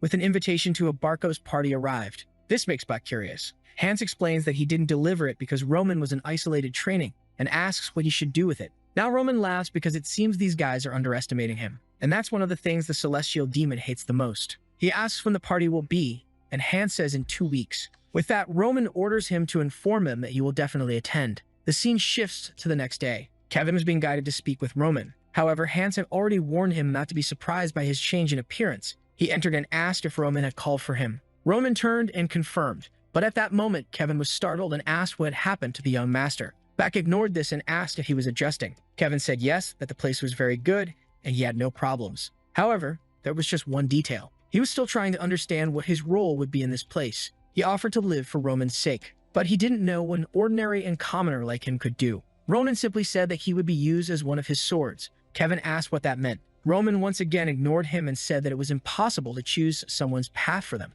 so he would give him 3 options. If he was afraid of killing, he wouldn't be a sword, but instead the hands and feet. He would learn everything from hands to become a loyal follower. The second option was to become the sword and protect him by his side. Kevin interrupted, saying he had never used a sword, so it was impossible. Roman said he had already figured the boy would say that. He explained that if he chose this option, he would have to go through skeletal contortion. Obviously, the boy wanted to know what that was. Roman explained that it was a process where the pain caused would make a person feel as if their bones and muscles were being broken. In this way, he would prove his determination and potential through pain, not words. He drew the sword and said that the last option was for him to take it and cut off his own hand. If he could endure causing pain to himself and withstanding it until the end, he would become stronger than anyone. Back remember that even the mad demon who knew nothing of martial arts became a king. All of this depended solely on his own willpower. Ronan told him to choose because, regardless of the option, he would make it worthwhile. The only thing he was choosing was how he would be used. In an abandoned cabin outside Dimitri Castle. That was where Kevin was born. He was young and had to work to survive. Since he always had to help with everything, there was nothing he didn't know how to do. However, his life changed. No matter how much effort he made, there was always someone to take what was his. That was the life of someone weak. And that's why he couldn't forget what he saw. The overwhelming strength of Roman that day. He couldn't understand what cutting off his hand would explain. Nor this business of destroying one's own body. However, if that meant becoming as strong as Roman, he said he would do it. The boy Roman was just watching, and Kevin prepared to make the cut. He took a deep breath and raised the sword. At the moment, he shouted and went to make the cut. Meanwhile, outside, Chris was talking about how he decided to follow the young master. But right after that, he decided to enter isolated training. He found Hans and asked where Roman was. Hans said the boy was training with Kevin but warned that no one was allowed to enter. Chris had never heard of this kid and asked who this Kevin was. Man, I thought he wasn't going to cut it. But the boy really did it, and Roman just stood there watching. But at night, Hans saw the sword and asked why it was covered in blood. But the boy only said there was nothing to worry about. That blood wasn't his. The truth is, Roman planned to put the boy in an illusion. That was the charm of the demon's illusion. The problem is that he made the cut before he could activate it. If he hadn't done something, the boy would have really cut off his entire arm. There were still 2 weeks until the party, and 6 months until the war. But Roman was eager because he had a lot of people to teach. Soon he would be very busy. In a room, he said that the mana cultivation technique he was going to teach was very dangerous. Kevin asked if he was really going to learn about mana. Roman simply said yes, but in reality, what he was going to teach was a technique from the mad demon himself. It was a spiritual art that consumed the user's mind in exchange for power. However, that could only be used by someone who could withstand extreme pain. And it was by putting the mad demon through that process that he managed to make him useful. If the boy didn't hesitate even to cut his arm, Roman believed he could learn it. He warned that it was a technique that would make him stronger. However, the pain would be much greater than yesterday. Even with all that, there was only one reason he was teaching it. Not only was it the fastest way for an untrained teenager to grow stronger, but it was also a technique that would allow him to protect whoever he wanted when he reached his peak. Kevin got excited and called for the young master. He said he couldn't express how grateful he felt, but he just didn't understand why Roman trusted him so much. He might have sworn loyalty, but nothing would stop him from running away after learning it. That's why he wanted to know why Roman trusted him so much. But the boy just said he trusted him because he did. Obviously, that left the boy even more confused. But Roman ignored him and told him to rest because the training would start tomorrow. Still, he thought that the mad demon had asked the exact same question. But unconditional trust is only received when you believe in the person. However, he knew Kevin wouldn't betray him. As soon as he became stronger, he would realize how dangerous it is to betray the celestial demon. It makes sense, right? Who would dare betray that guy? The next day, they were already practicing. Roman was teaching him the step-by-step of swordsmanship, how to maintain focus on each movement. Meanwhile, Chris was watching everything from the side. He was dying of boredom and didn't understand any of it. Why was Roman teaching swordsmanship to a guy who seemed to have no talent at all? Or worse, why wasn't he learning anything? He thought he'd get stronger if he followed this guy, but he was being treated like he didn't even exist. Maybe it would be better to go back to his master and ask to be accepted again. But he decided that for now, he'd wait a little longer. And so a few days passed. He threw his gloves on the ground, walked up to Roman, and called out to him, saying it had been 2 weeks since he decided to follow him. In the first week, he did the isolated training, and now in the second, he was there being ignored while he trained Kevin. He apologized for how he acted in the beginning, but he wanted to learn anything. Roman looked at him and said that he had already told him to learn just by watching. Obviously, Chris had no idea what he was talking about, but Roman warned that everyone has their own way of learning. Kevin didn't know anything, so until he reached a certain level, he needed to train. However, on the other hand, Chris was different, and no matter what Roman taught him because he had been defeated, he would accept any teaching without questioning it twice. Chris asked if he was really just going to keep observing. Roman said no and tossed a sword to him. He warned that he needed results to accept the truth, and that's why there would be a duel against Kevin. The poor kid was malnourished, but he would have to take a beating to develop his technique. Roman explained that he would teach Kevin how to defeat Chris, and Chris had to defeat him. If Chris truly believed he was right after this duel, then Roman would teach him personally. Poor Kevin was in shock, realizing he would have to fight a real knight, and Chris of course didn't want to duel with a novice. But once again, he got angry and wondered what Roman thought of him. But he decided that fine, he would show that he wasn't that weak now. With that, the two faced each other. Kevin said that no matter the situation, it didn't make sense for him to fight a 2-star knight. Ronan said it was obvious he was at a disadvantage, but he had nothing to lose by being defeated. There are countless people in this world who are stronger than him. Just as his family was oppressed by the Blood Fangs and Chris was trying to oppress him. Is he always going to back down when he encounters someone like that?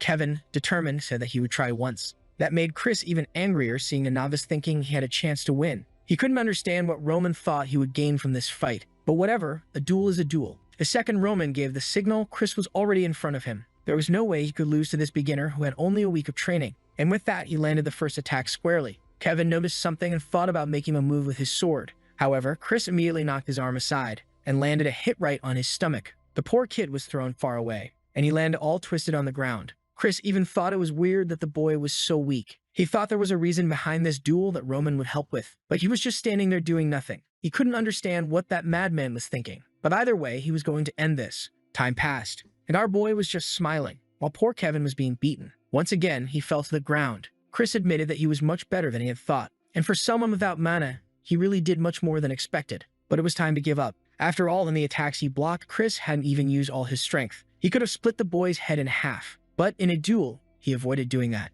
However, Kevin didn't seem very inclined to give up, and Chris said he would warn him one last time. If he planned to keep fighting, he wouldn't take responsibility for any broken limbs. But Kevin just laughed. Ronan smiled and Chris was confused, and the boy replied that he wanted to see how this would end. Roman once again told them both to prepare, when suddenly Kevin heard someone tell him to concentrate because he was about to take a surprise attack. Ronan gave the signal for the fight to begin and Chris lunged, but this time Kevin blocked the first strike. The voice told him to step aside and aim at Chris's chest, but he got tangled up and stumbled. With that, Chris once again knocked his arm aside and landed a hit on his stomach. Kevin fell to the ground and the voice told him to get up. That's when he noticed that strangely, it seemed like he was hearing Roman's voice. Roman explained that this was a mana fluctuation technique that allowed sound to be transferred. He was using small particles near his ear so that only he could hear. Kevin had no idea something like that was possible. And at that moment, Roman told him to dive to the right. He did so and Chris missed the attack. Roman then told him to turn and aim at the left side of Chris' chest. He went to make the strike, but Chris dodged and landed a hit squarely on his ribs. Kevin realized what he lacked was speed. The voice told him to block the overhead attack and wake up, and he barely avoided another hit to the stomach. The voice told him to escape to the right,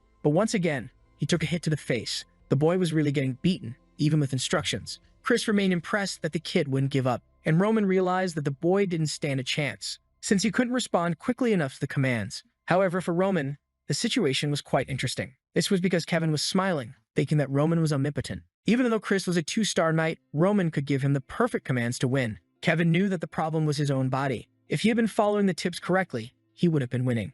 He realized that the true person being manipulated in that fight was Chris. He received a tip and once again dodged. At that moment, Roman told him to advance and try a counterattack, which Chris barely managed to dodge as well. But then Chris retaliated with a punch to his face. Chris began to realize that he was no longer able to knock the boy out and was only landing weak blows. And Kevin realized that even the esteemed knight, whom everyone thought was a genius, was extremely weak compared to Roman. For Kevin, that was the type of person he wanted to serve forever as his lord. So even if Roman said something that made no logical sense, he would just follow the orders blindly. For someone like him to become a true sword, there was only one answer. He would have to do it through sheer willpower. Some time passed. Kevin was still in the same situation, and Chris warned him for the 10th time, the last time, that if he continued like this, he would have to take responsibility if he got injured. But once again, Kevin smiled, and the scene repeated itself perfectly, with Kevin saying he wanted to see it through to the end. But then Chris lost his temper, calling him insignificant. If that's really what he wanted, he would give him what he was looking for. He would leave the boy with a crippled arm, and he would regret this moment. But Roman warned him to take a step forward and stop the attack halfway. The strike had to carry all the force he had, and Chris soon realized he had put himself in a bad position. However, he managed to move aside. Chris couldn't believe the kid had the courage to step forward in such a situation. And Roman told Chris to calm down because it wasn't over yet. He had to turn and go forward once more, and there he was obeying blindly. But Chris got angry because the attack was slow and full of openings. But he was startled. Once again, Kevin had set a trap and dodged, and now it was Chris who had no way to dodge. And with that, the strike was made. Roman was just smirking, and Chris couldn't believe it. He had almost been defeated by a boy who had been training for a week. Angry, he got up and struck Kevin's hand, making him drop the sword. Exhausted, the boy fell to the ground. Roman was just standing on the side, watching. He was impressed that Chris had really noticed that the second attack would be a feint. Chris only thought that the boy was a crazy fool, but Roman walked over and said that indeed Chris had won. So if he wanted, Roman would personally teach him from tomorrow onward, but the choice to learn would be up to him. Sometime later, Chris was worn out. He had no idea why he accepted that fight. He had nothing to gain from it and almost lost in the end. That last move was strangely similar to the one Roman used in their first duel. But what if he hadn't had that experience with Roman? Maybe he wouldn't have beaten Kevin without using mana. With that, yet another wild card in the story started laughing, saying that the day had matured with just that one experience. The next day, Roman asked what he would do. That's when Chris said he didn't want any more teachings, because he would grow stronger just by being by Roman's side. That duel taught him a lot, since Kevin's decisions were always the right ones for each situation. He thought the boy hadn't received any instructions, but in reality, he was wrong. Just by trying to understand Kevin's decisions, his mind was already filled with a wealth of teachings. He didn't know what had happened. But Roman was on a level that even Captain Jonathan couldn't reach. If that's the case, until the moment he becomes stronger than Roman, he will observe everything. While our boy smiled, Chris was there looking at him with pure hatred. But Roman simply said that today they would continue with the training. A few days passed, and the date for the Barcos' social gathering arrived. A week before that, observing a painting, someone asks if they've heard about it. The fact that Roman Dimitri canceled the marriage with the girl from the Lawrence family. A guy comments that apparently it was Flora's mistake, but people seem to believe that her father just felt sorry for her when he saw the appearance of that Dimitri idiot. Owen says that's crazy, considering they're about to go to war with the Barcos. And the man next to her responds that it just proves the eldest son of the Dimitris is worse than they thought. A maid mentions the fact that he supposedly defeated the Bloodfangs, but another says that's probably a lie just to cover up the end of the marriage and avoid embarrassment. Meanwhile, someone is dying of laughter, saying he can't believe it's so easy to manipulate the boy into breaking the marriage. He asks the butler if the boy will attend the party, and he confirms it. It's Antonio Barco, who says everything is going exactly as he planned. He's very excited for the coming week. On the day of the social gathering, Roman is questioning whether he really has to wear something like that. Hans says that since it's the first meeting after breaking the engagement, he must wear something amazing. He tells a long story about how incredible and expensive those clothes are, but he already knew the boy wouldn't wear them, even if he had spent his whole life preparing that outfit. Roman smiles at this. He says that if Hans puts so much effort into it, then he will wear it.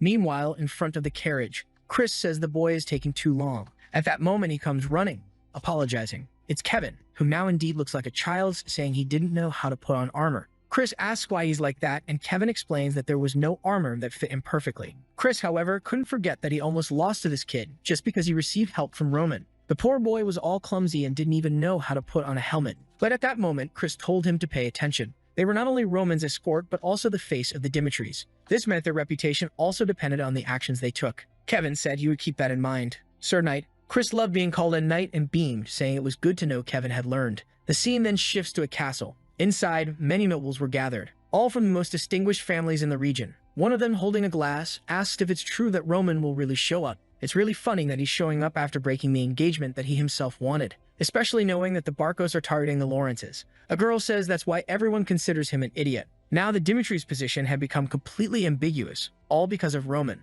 Another commented that at least he was going to participate, apparently to try to clean up the mess. The blonde girl asked what this Roman Dimitri was like. The guy next to her just said that he leaves a terrible impression since he's not powerful, not handsome, short, and weak. Another comments that any woman would try to break the marriage if forced into it. At that moment, the butler coughs in the middle of the room and announces that the eldest son of the Dimitris was arriving. With that, our boy appears, obviously shining with his platinum hair. No one could recognize him. The girls were all flustered, wanting to know if that was the Roman Dimitri. It didn't make sense for him to look so different, since he was shorter than everyone before, not to mention that even his hair was different. The blonde girl was now standing there, taken aback, and immediately headed toward him. She said it was an honor to meet him and introduced herself as Sophia from the Gristle family. She said that perhaps he hadn't heard of her family since they were small, but her father dedicated his entire life to the kingdom of Cairo. Roman said he indeed knew them, and she was impressed. Ronan mentioned that it was impossible not to know a family with a history of hundreds of generations. Some time before, Hans had given him a book about all the families in the northern region, but he questioned Roman why he wanted that out of the blue.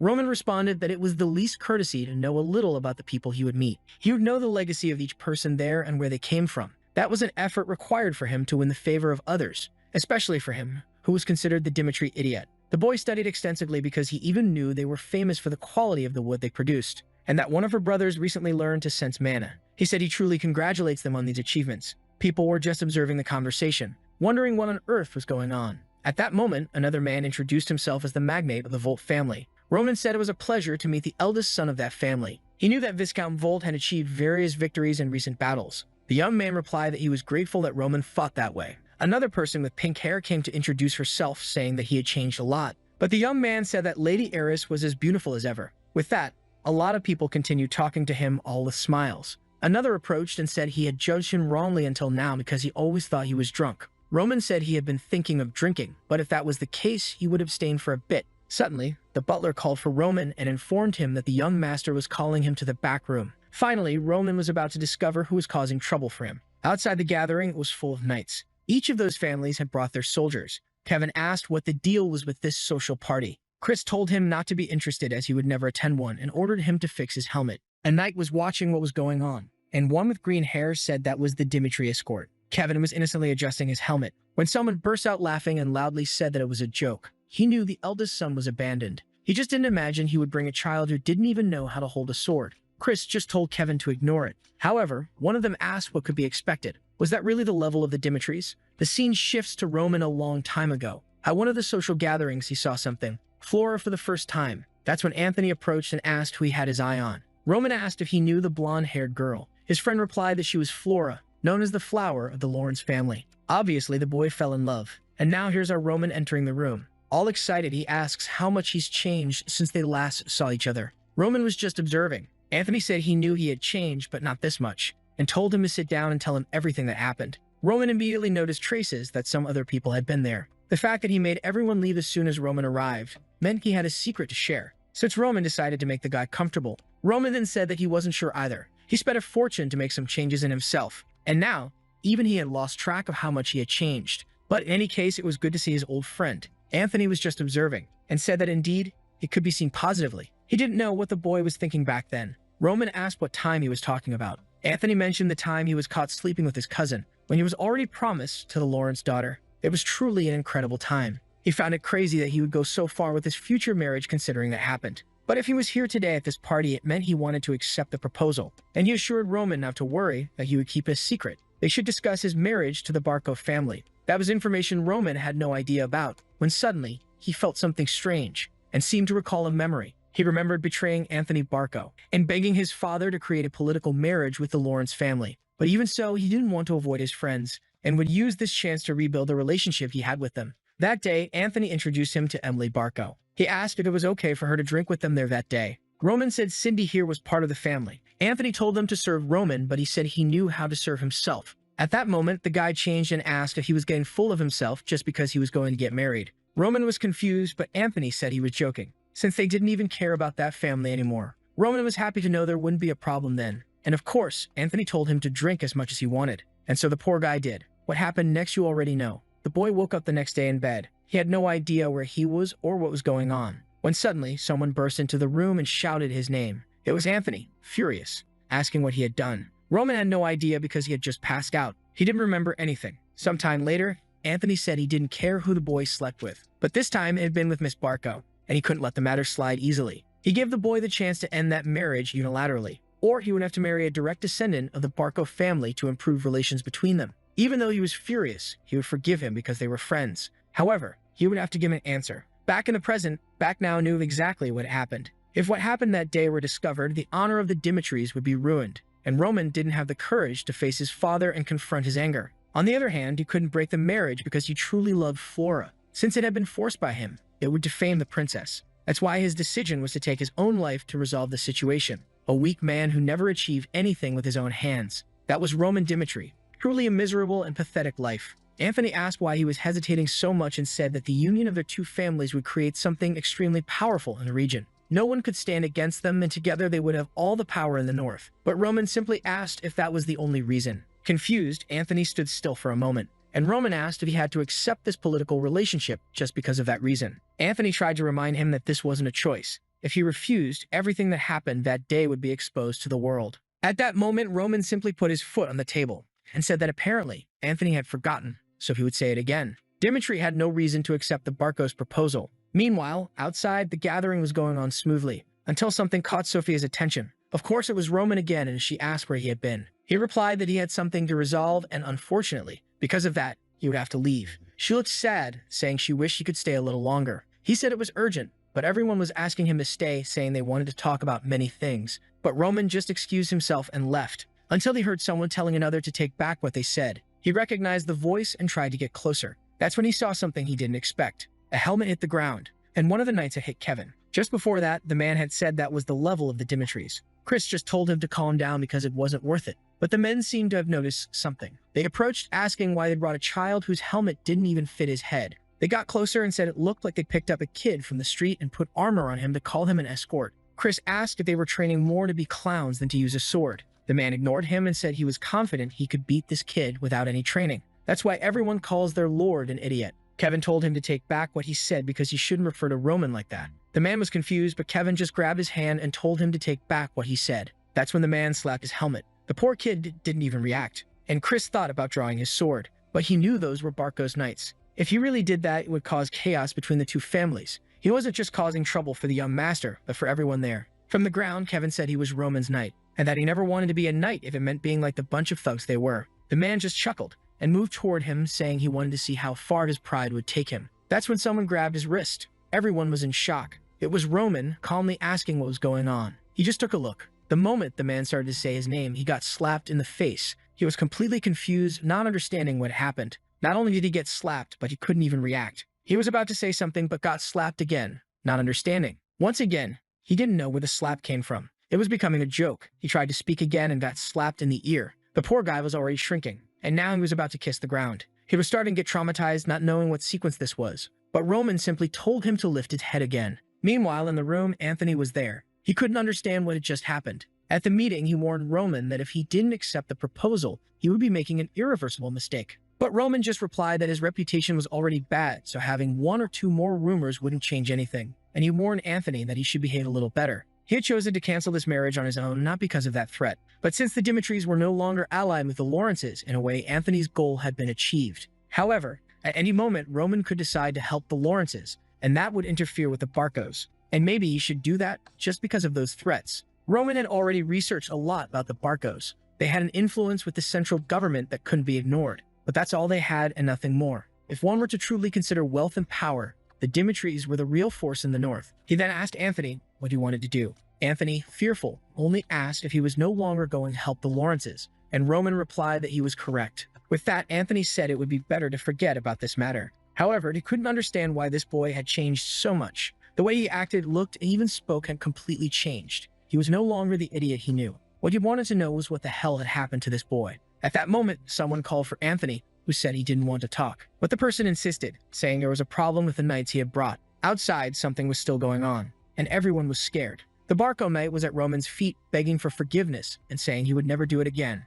Kevin said the man had already been punished enough, and Chris agreed, saying he should reconsider his relationship with the Barcos. However, Roman said that he was the one who decided when this man had been punished enough. Even if he died, that was the price for his actions. At that moment, Anthony appeared and asked what the meaning of this was. He warned that even if Roman was the eldest son, he wouldn't tolerate such behavior, and it would be better for him to start apologizing. Roman just asked why he would do that. That man had insulted him and laid hands on a member of the Dimitri family. He then asked Anthony if he really thought he was wrong. Anthony responded that regardless, he had crossed the line. Ronan reminded him that if he continued like this, their relationship might be destroyed. So it was best for Anthony to control his actions a bit better. Since he wasn't a patient person, he wanted to know what Anthony was going to do now. Anthony remembered that Roman had threatened to rekindle relations with the Lawrences. As much as he hated it, he had no choice. And he said that indeed, seeing the situation, it seemed Roman was right. He also would have had to punish that man the same way. Roman left, saying that they indeed got along well. But it wasn't over yet. He went up to the soldier, raised his hand, and told the man to prepare his face.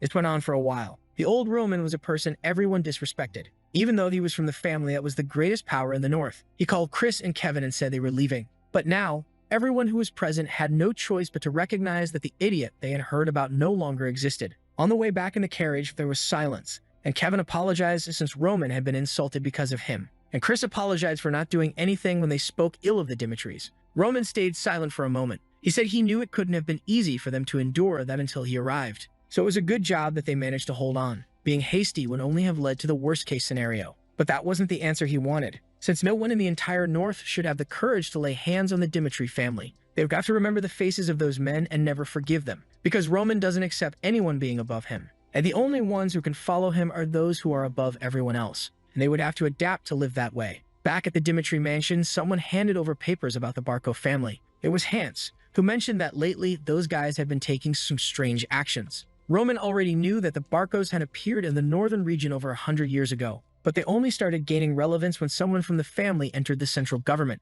Roman commented that their military strength was much weaker than he had thought. Hans agreed, saying it was strange that their status was so high considering they were so weak. Roman said that this proves how strong the central government is. The Salamander continent has 6 kingdoms, and Cairo is the smallest and weakest. That's because it's surrounded by all the others, so they've always been attacked throughout history. Because of the strong enemies at the borders, they were forced to join the central government to survive. That's because their authority in recruitment is absolute. If a family rejects the recruitment, troops are immediately sent to that place. After the kingdom is taken, the lands are divided among those who participated in the conquest. Roman believed that's why the Barcos are currently so influential, and Hans said that apparently that's the only explanation. And now they knew how they got a big loan from the bank. Probably with that money, they must have bought some mercenary companies. And most likely, the Burgess mercenary company will be hired since they're famous for territorial disputes. Hans said that at the pace things are going, the attack on the Lawrences will happen in half a month. Roman knew that if that's the case, they had nothing left to prepare. Hans commented that if the Barcos really attack, the Lawrences will survive for at most a month. Now Roman was thinking that he had told the Barcos that he wouldn't get involved in the Lawrence case. However, he wouldn't be able to live as Roman Dimitri if he let someone threaten him and get away with it. Not to mention, no matter what the Barcos did, they would never have enough power to defeat the Dimitris. It would be extremely easy to defeat them if he simply used the power of his family. But in this region, because they weren't nobles, no one saw the Dimitris as a threat, and he needed to create an opportunity to enter the grand stage of this world, just as he had done in the past. He then stood up and told Hans that he needed to find his father now. It was time for them to make money from the promise that was made to them. The scene shifts to a lot of scared people in the city, and a man in bloodied armor arriving. It's the rank B mercenary Lucas, who says that apparently the Dimitris haven't changed at all. The scene then shifts to a blacksmith. The man says his items are destroyed, and asks Lucas if the fight was really that difficult. He replies that it was hard because the guys he was with were so dumb, and almost everyone died. The blacksmith says that this sword is of low quality and asks where he bought it. He said he had to grab one from some shop, and he almost lost his life because of it. The old man says he should know that the best items and weapons are always made by the Dimitris. Lucas stands up and says he already knows that, which is why he's here to request a full set. To him, it doesn't matter how long it takes since he'll be recovering here in Dimitri. He's already tired of the battlefield. That's when he sees some people gathering and looking at flyers. He wonders why everyone seems so excited. Usually, that only happens when there's a war or a really good job. He decides to take a look, and there's a recruitment notice. The notice only says that the person needs to be healthy and have the desire to get stronger. There are 30 spots, and the salaries would be 8 silver coins per month. Lucas thinks that considering a family of 5 lives on 5 silver coins, it's pretty good even considering the risks. That is if it weren't for this special condition. The person would belong to Roman Dimitri and not the entire family, and only those who are willing to risk their lives for him should sign up. The old man next to him tells him not to even dream since hundreds have already applied. Lucas laughs and says that as a rank B mercenary, someone like him would cost at least 50 silver coins. But then he notices what the man said, and asks if hundreds of people have really already registered. The old man says yes, everyone who saw the notice ran to apply. Lucas then asks why everyone is so eager to work for the Dimitri idiot. Imagine the suffering a soldier would endure being under an idiot like that. At that moment, everyone fell silent, and the man only said that Lucas must not be very informed since he's an outsider. Lord Dimitri had taken down the Bloodfangs and was taking care of his people. No one believed it at first until they heard what Clark said. That's because since Clark's son became one of Roman's subordinates, his entire family has changed. He wonders what the boy's name was again, and then he remembers it was Kevin. A little earlier at the mansion, Kevin asked why he wanted to take a break, but Roman only said that rest was part of the training, so he had 3 days to relax. It was a reward for his hard work, so he should enjoy some time with his family. Kevin just thanked him. However, taking a break now felt strange to him, since in the past he couldn't even survive even working every day. He wondered how his family was doing since he had been at the castle for so long. On the way, Hans met him, handed him some clothes, and said that Lord Roman had those prepared before he went to meet his family. Besides that, he also sent some money so Kevin could buy some gifts before seeing them. From now on, he would be earning 30 silver coins a month so he could spoil his parents a little. And now he was walking through the city, all bright and cheerful. He had never worn such fine clothes or felt so calm. Not to mention it was the first time he was bringing fresh bread to his family. He was excited since his sister always said it was her dream to eat fresh bread, and she always complained when she had to eat those hard pieces of bread. Unfortunately, no matter how much he worked, buying something like that was impossible. especially considering the situation his family was in. But now, no matter what happens, he will become stronger, and that will never happen again since he's being guided by Roman. However, he notices something strange. His mother is quite calm. His father is even eating pastries, and his sister is playing with flowers. He had no idea they were living like this. He imagined they had been sent to a better place, but not like this. And at that moment, they called out to Kevin. All excited, they hugged the boy and said they missed him. He was going to ask about the house, but his father said it was Hans who had given it to them to cultivate. Not to mention that the city's knights also helped with the entire move. Suddenly, Kevin started crying and thanked Lord Roman. But that's when his father noticed something. He saw the slap mark on the boy's face and asked what it was, wanting to know if Roman had hit him. Kevin explained that no, it wasn't that. But his mother said he didn't need to lie. He pushed her away and told her not to even think about it because Roman wasn't that kind of person. And that's when he decided to explain the truth. And his father later commented to his friends at the bar. They were shocked to learn that Roman had hit a Barco knight just because of an insult. In the city, everyone knew that the Clarks were living much better since their son started working for Roman. They not only got a house but also land a farm. The story was so surreal that people even speculated it might just be someone who looked like him. But now the dream of poor children was to be like Kevin and work for Roman. Everyone wanted to gain his trust and improve their own lives. And that's why the place was full of people. Lucas couldn't believe any of these incidents. The Roman Dimitri he had seen in a casino 2 years ago would never have done something like that. It made him wonder what had happened in that time. But he was curious, so he wanted to take a look. Back at the mansion, someone was commenting that the preparations were going correctly. They would provide some of the soldiers, but Lord Roman would handle the entire process. However, the person asked if he was really okay with this and said it was the last chance to back out. That's because developing an army that depends on one person is extremely dangerous. But Romero commented that when he heard Roman was going to attend the social gathering, he thought the boy was going to team up with the Barcos to remove his younger brother from the succession. But what he did was go against Anthony and beat up his knights, even knowing that his brother might join forces with the Barcos, and that would end his chances of succession. That made Romero realize that his son had started living the way he wanted since that incident with the Blood Fangs. And as a father, he was curious to know what his son wanted to achieve. Jonathan said that was fine. He understood then. Romero asked if they had at least 50 people registered, because with fewer than that, it would be difficult to form an army. But Jonathan said that so far, there had already been over 500 people. Of course, the father had no idea why that was. The scene shifts to the day of the recruitment. Everyone there is anxiously waiting to see what will happen. And Chris goes to the back and calls for Roman. He informs him that all the preparations for the test are now complete. A day before the test, Alec was in a bar drinking heavily, saying that the Dimitri's dark beer was always the best. But he couldn't believe it. There were really far more applicants than he had imagined. Not to mention that there were 3 loud guys in the corner. From the copper plates on their thighs, he knew those were at least rank C mercenaries. The others at the counter clearly had combat experience. Considering the number of bars that must be filled with people like them, the level of the applicants was much higher than he had expected. But it didn't make sense since, for experienced people, there should be a better job than this. He didn't know if it was curiosity or what, but he couldn't understand. Then he overheard a guy asking his friend if he wasn't going to become a Lawrence soldier. The guy said yes, as that was his hometown. But after seeing Dimitri take down the Blood Fangs, he changed his mind. Everyone who didn't see it says it's a lie, but he was there that day in the middle of the square, when Dimitri showed up covered in blood and dragged the leader by his hair. To him, it was unbelievable to think that Dimitri came all the way from his territory just to kill that guy in front of everyone for messing with his people. The image of that scene never left his mind. A lot of people deny the incident and say it's a lie, but he was there to see firsthand that Dimitri wasn't the weak and idiotic person all the rumors said. He really was a leader who fought for his people, and that's why he's there to gain residency in Dimitri and become one of his subordinates. Lucas understood that what the boy meant was that it was worth dedicating his life to this person. Maybe all this commotion really wasn't a coincidence. Back on the day of the big test, everyone was there, excited and chatting, while Lucas was now undecided about which choice he should make. He knew that the strongest people there, like him, still had doubts about the rumors. This meant that the choice could only be made when he saw the true Roman. Suddenly, everyone fell silent. It was because someone was approaching. Of course, it was our armored boy. He passed by and everyone bowed. Lucas noticed that no command had been given, but still, everyone lowered their heads. This proved that the rumors were true. Dimitri only climbed the stairs and told everyone to lift their heads. As mentioned in the notice, he would recruit 30 soldiers to fight by his side. But first, he wanted to inform them that he, Roman Dimitri, had no plans to live in an isolated territory for the rest of his life. He would continually fight and conquer ever larger territories. He would be involved in wars where it would be impossible not to lose lives. So those who plan to follow him without being fully determined should turn back now.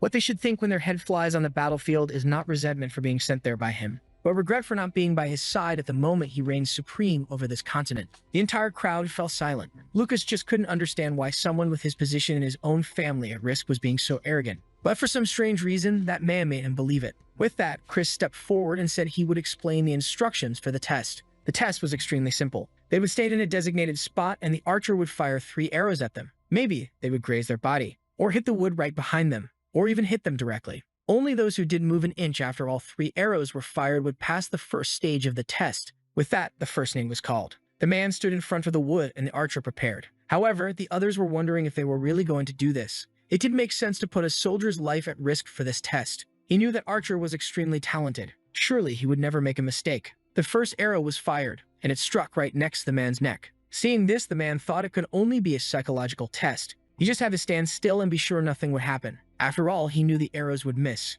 At the moment, he was speechless. The people were terrified, and the man couldn't believe it. He fell to the ground and began to writhe in pain. Chris told them to get him out of there and start treating him immediately. With that, the man was indeed taken away on a stretcher. The people began to ask if Dimitri was really asking them to be hit by an arrow. Chris just called for Morrison's name. It was the man who was next in line and had seen what happened. That arrow went straight into his leg, but if it had been his head, he would have died. To him, this was too insane, and all he wanted was his chance to become a knight. Chris realized that everything was happening just as Roman had said, and with that, he stated that it seemed the second man had given up. He warned that anyone afraid of getting hit by an arrow should quit now, and ordered all the cowards to leave that place immediately. A little earlier, someone had said they would explain each person's role. The 4 there tomorrow would be hit by an arrow. The man next to them was the best archer in the region and would only hit non-fatal spots. There would be the reward they would receive for this: a chest full of gold coins. Obviously, taking an arrow for all that seemed worth it. Roman said there would be medics on hand, but it wouldn't change the fact that the arrow would be real. He asked if the men wanted it, and they all said yes. With that, the men left, and Chris asked why Roman was going so far. He explained that you can't build an army just with threats. He needed people willing to put their lives on the line. Even if the chance of being hit was 1 in 100, some people would still quit because of that 1% chance. Chris asked what the condition was that people would have to meet to become a subordinate. Ronan said he wanted someone with an extremely resilient psyche and mentality, someone born with the heart of a beast. Chris was confused because that was more important than experience. Roman said that someone like that would become stronger than anyone else, regardless of where they came from, and only those stronger than everyone else would walk by his side. But now everyone was wondering what kind of insane test this was. A good part of the applicants were already leaving, saying it wasn't worth taking an arrow just for a chance to serve Dimitri. Chris mentioned that at least 100 had already left, and he turned to call for Roman. He was thinking about the heart of a beast, which is an innate talent, just like Kevin, who was ready to cut off his own hand without any hesitation, or Chris, who ignored the humiliation he suffered in front of everyone to ask about how to become stronger. That's the kind of person who has the heart of a beast.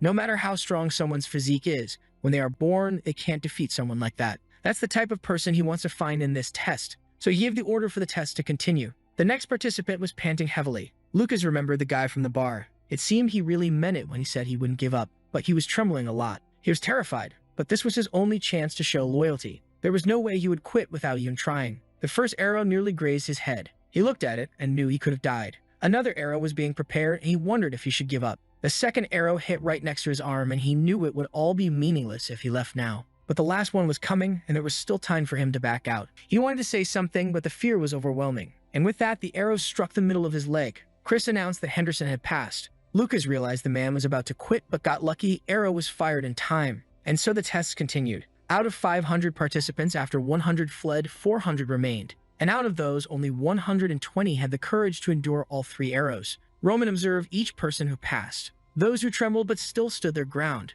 and those who remained still without even flinching. To him, both were equal because they had the courage to suppress their fears. Now it was time to start looking for the hidden gems. Those who would look at him with admiration, not fear. Roman had congratulated everyone but warned that he would only accept 30 people. And for that, they would have to go through a second test. Those who became his subordinates would live the life of a predator. And strangely, he only said that, leaving Lucas confused. Roman simply stated that the orders for the second test were straightforward. There were various swords of different types and shapes beside them, but none of that mattered. They just had to choose the sword they wanted and prove their worth in a duel against him. Lucas wondered if the man really planned to fight 120 people. Roman announced that all they needed to do was last 1 minute against him. Those who passed would receive even better conditions than those listed. The bald man then stepped forward and declared he would be the first. This guy had the look of someone who had fought 1,000 times, but let's see if he could endure this. With that, they were already face to face.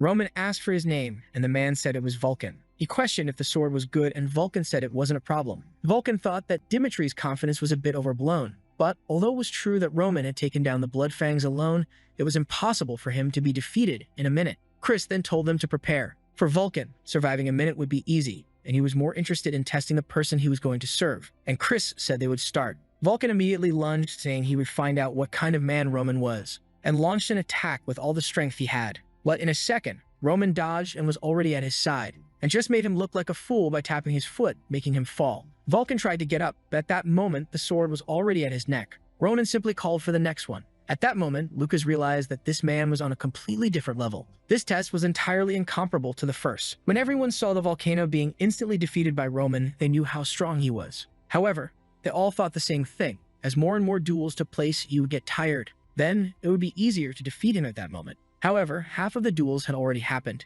and 60 people had already been defeated. Roman wasn't showing any signs of fatigue, and Henderson was thinking about what he said before this all started, surviving as a predator if he won that. He realized that Roman lives like a predator, a person who does whatever he wants in a world where the strongest survive. Everyone knows that at this moment, Roman is still considered the fool of the Dimitris. This might be the only chance in life to become his subordinate. The problem is, how do you defeat a monster like that? At that moment, Roman says that if no one steps forward, everyone will fail. A guy then says he's going to participate. Finally, it was Lucas's turn. He introduced himself and said he was number 61. He already knew that Roman Dimitri was a monster. Compared to what he knows, these abilities were overwhelming, and it's unbelievable that he exerts so much pressure just by standing there. And after watching the first duels, he really believes this guy won't just stand there. He doesn't care about the 8 silver coins per month. He's more curious to see where this guy will be in a year, and to do that, he first has to pass this test. Chris is impressed. This is the first person to attack directly since the first participant. Not to mention, the right hand was aiming at the head, while the left hand was already prepared to counterattack at the heart.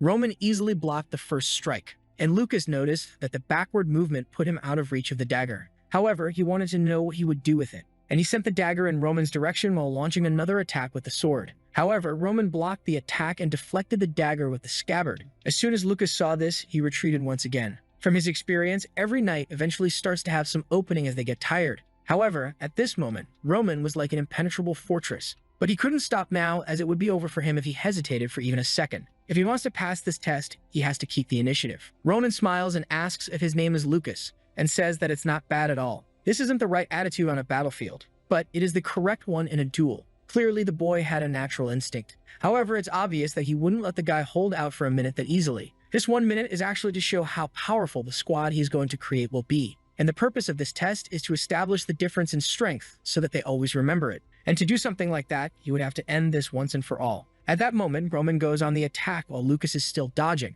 But remember that the guy is a B-rank mercenary. Everyone considers that the limit of effort. This is the maximum of a regular person who has no mana control. And since the first condition to reach a rank is at least to have awakened mana, he reached his limit, and no matter how hard he tries, he will never leave B rank. However, even so, he survived. On battlefields where countless mana users died over and over again, he stayed alive. And that's how he realized that to survive and win, you always use any means necessary. Roman ends up not being able to complete the attack. And Chris remembers that in the rule, he never said anything about not being able to throw sand in the eyes. The only mission given is to survive for a minute and nothing more. As soon as Lucas falls, he immediately gets up again to attack. However, he stops for a second. Roman was clearly ready to defend against this attack. Even though his eyes were red, he was still looking directly at him. With that, he just laughed. He dropped the dagger and said he surrendered. In the Celestial Demon Cult, the first thing you learn before fighting is how to keep your eyes open at all times. That's because in a fight, a blink of an eye is enough for someone to die. Just like breathing has to be controlled every second,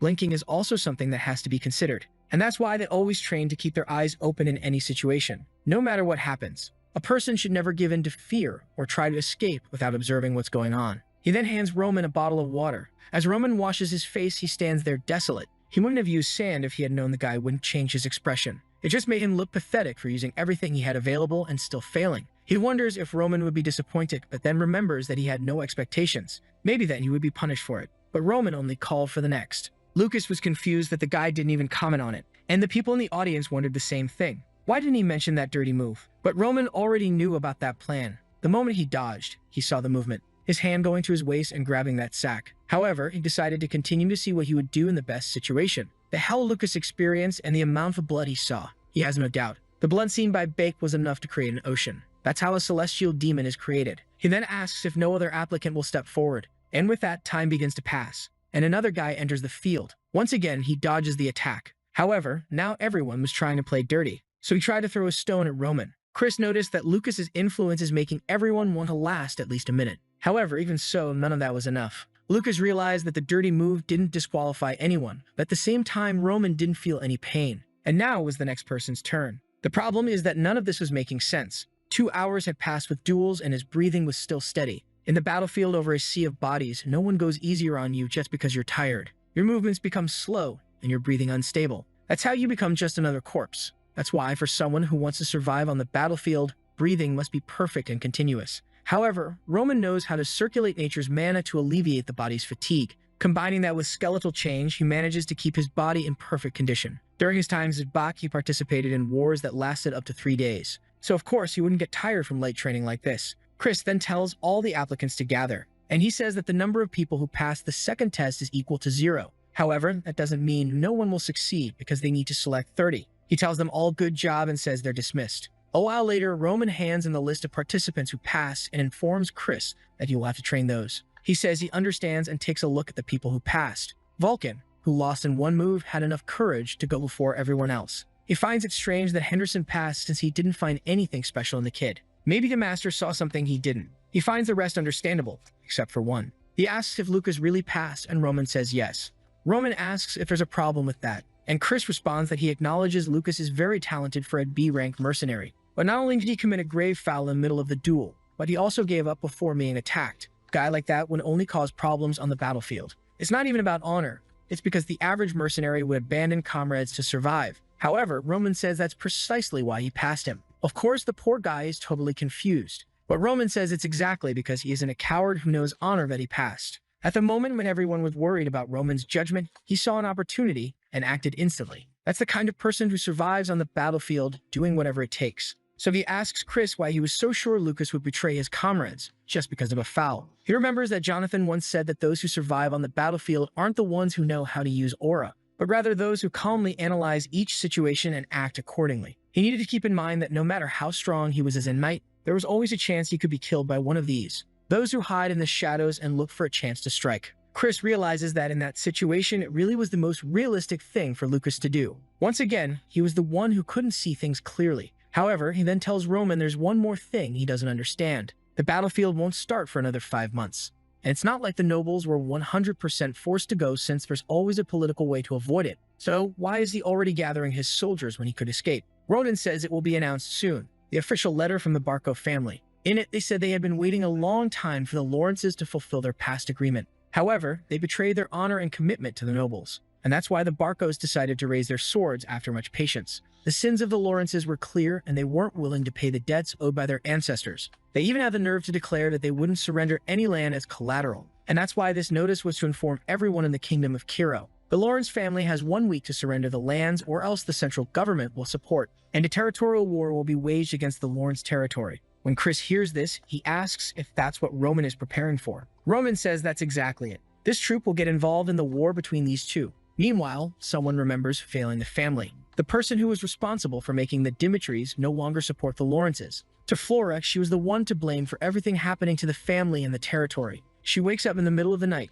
Every day she was having these nightmares, and she kept asking herself what she had done. In the Lawrence mansion, everyone was wondering if it was because of the broken engagement. It seems she had been rejected by Dimitri because she had made a mistake. However, now she wasn't even leaving her room, and the war against the Barcos was about to begin. Standing inside it, she couldn't even get out of bed. She always thought she was a smart person. She passed the advanced class at the academy with great grades. From her father's warm smile, she always thought she was a good daughter. But now she realized that without the family support, she was nothing but a flower in a cage. The guy being called the fool of the Dimitris was something hilarious, because in the end, the fool was her. Now she doesn't even have the confidence to look her father in the eye. She wonders what he would do in this situation. If she stopped to think, Roman is the complete opposite of her. No one had any expectations or desires about what he would do. However, with his own strength, he subdued the blood prisoners and elevated the family's name. She doesn't understand how he was able to do something like that without anyone and why he's so strong. But even putting all that aside, the difference between them is that he had the courage to act. At this moment, one of the butlers knocks on the door and says that the meal is ready. The servants begin to look at each other with concern as she never appears. When she finally opens the door, visibly shaken, she says she's going to the library. She knows her father is doing his best to get some help from other families. However, she knows that no one will help them in this situation. This means that just as Roman resolved the blood prisoners by himself, they will have to find a way out of this with the strength they have. Meanwhile, someone calls for Lawrence in his room, informing him that the Martel family has refused the proposal. He says to contact the Vaster family, but the person responds that they have also already refused. The person tries to explain that no matter who they ask, no one will want to bet on a war against the Barcos. Moreover, there will always be rumors that whoever supports them in this war will suffer afterward. Besides, in the announcement, the central government gave its support, so those who don't participate also have a chance to receive lands. Meanwhile, Flora is just reading books. She knows there's 1 week left. That's the time she has until this war begins. She needs to find the best course of action in this situation. Meanwhile, her father punches the table, angry because those bastards always favored him, but now in this war,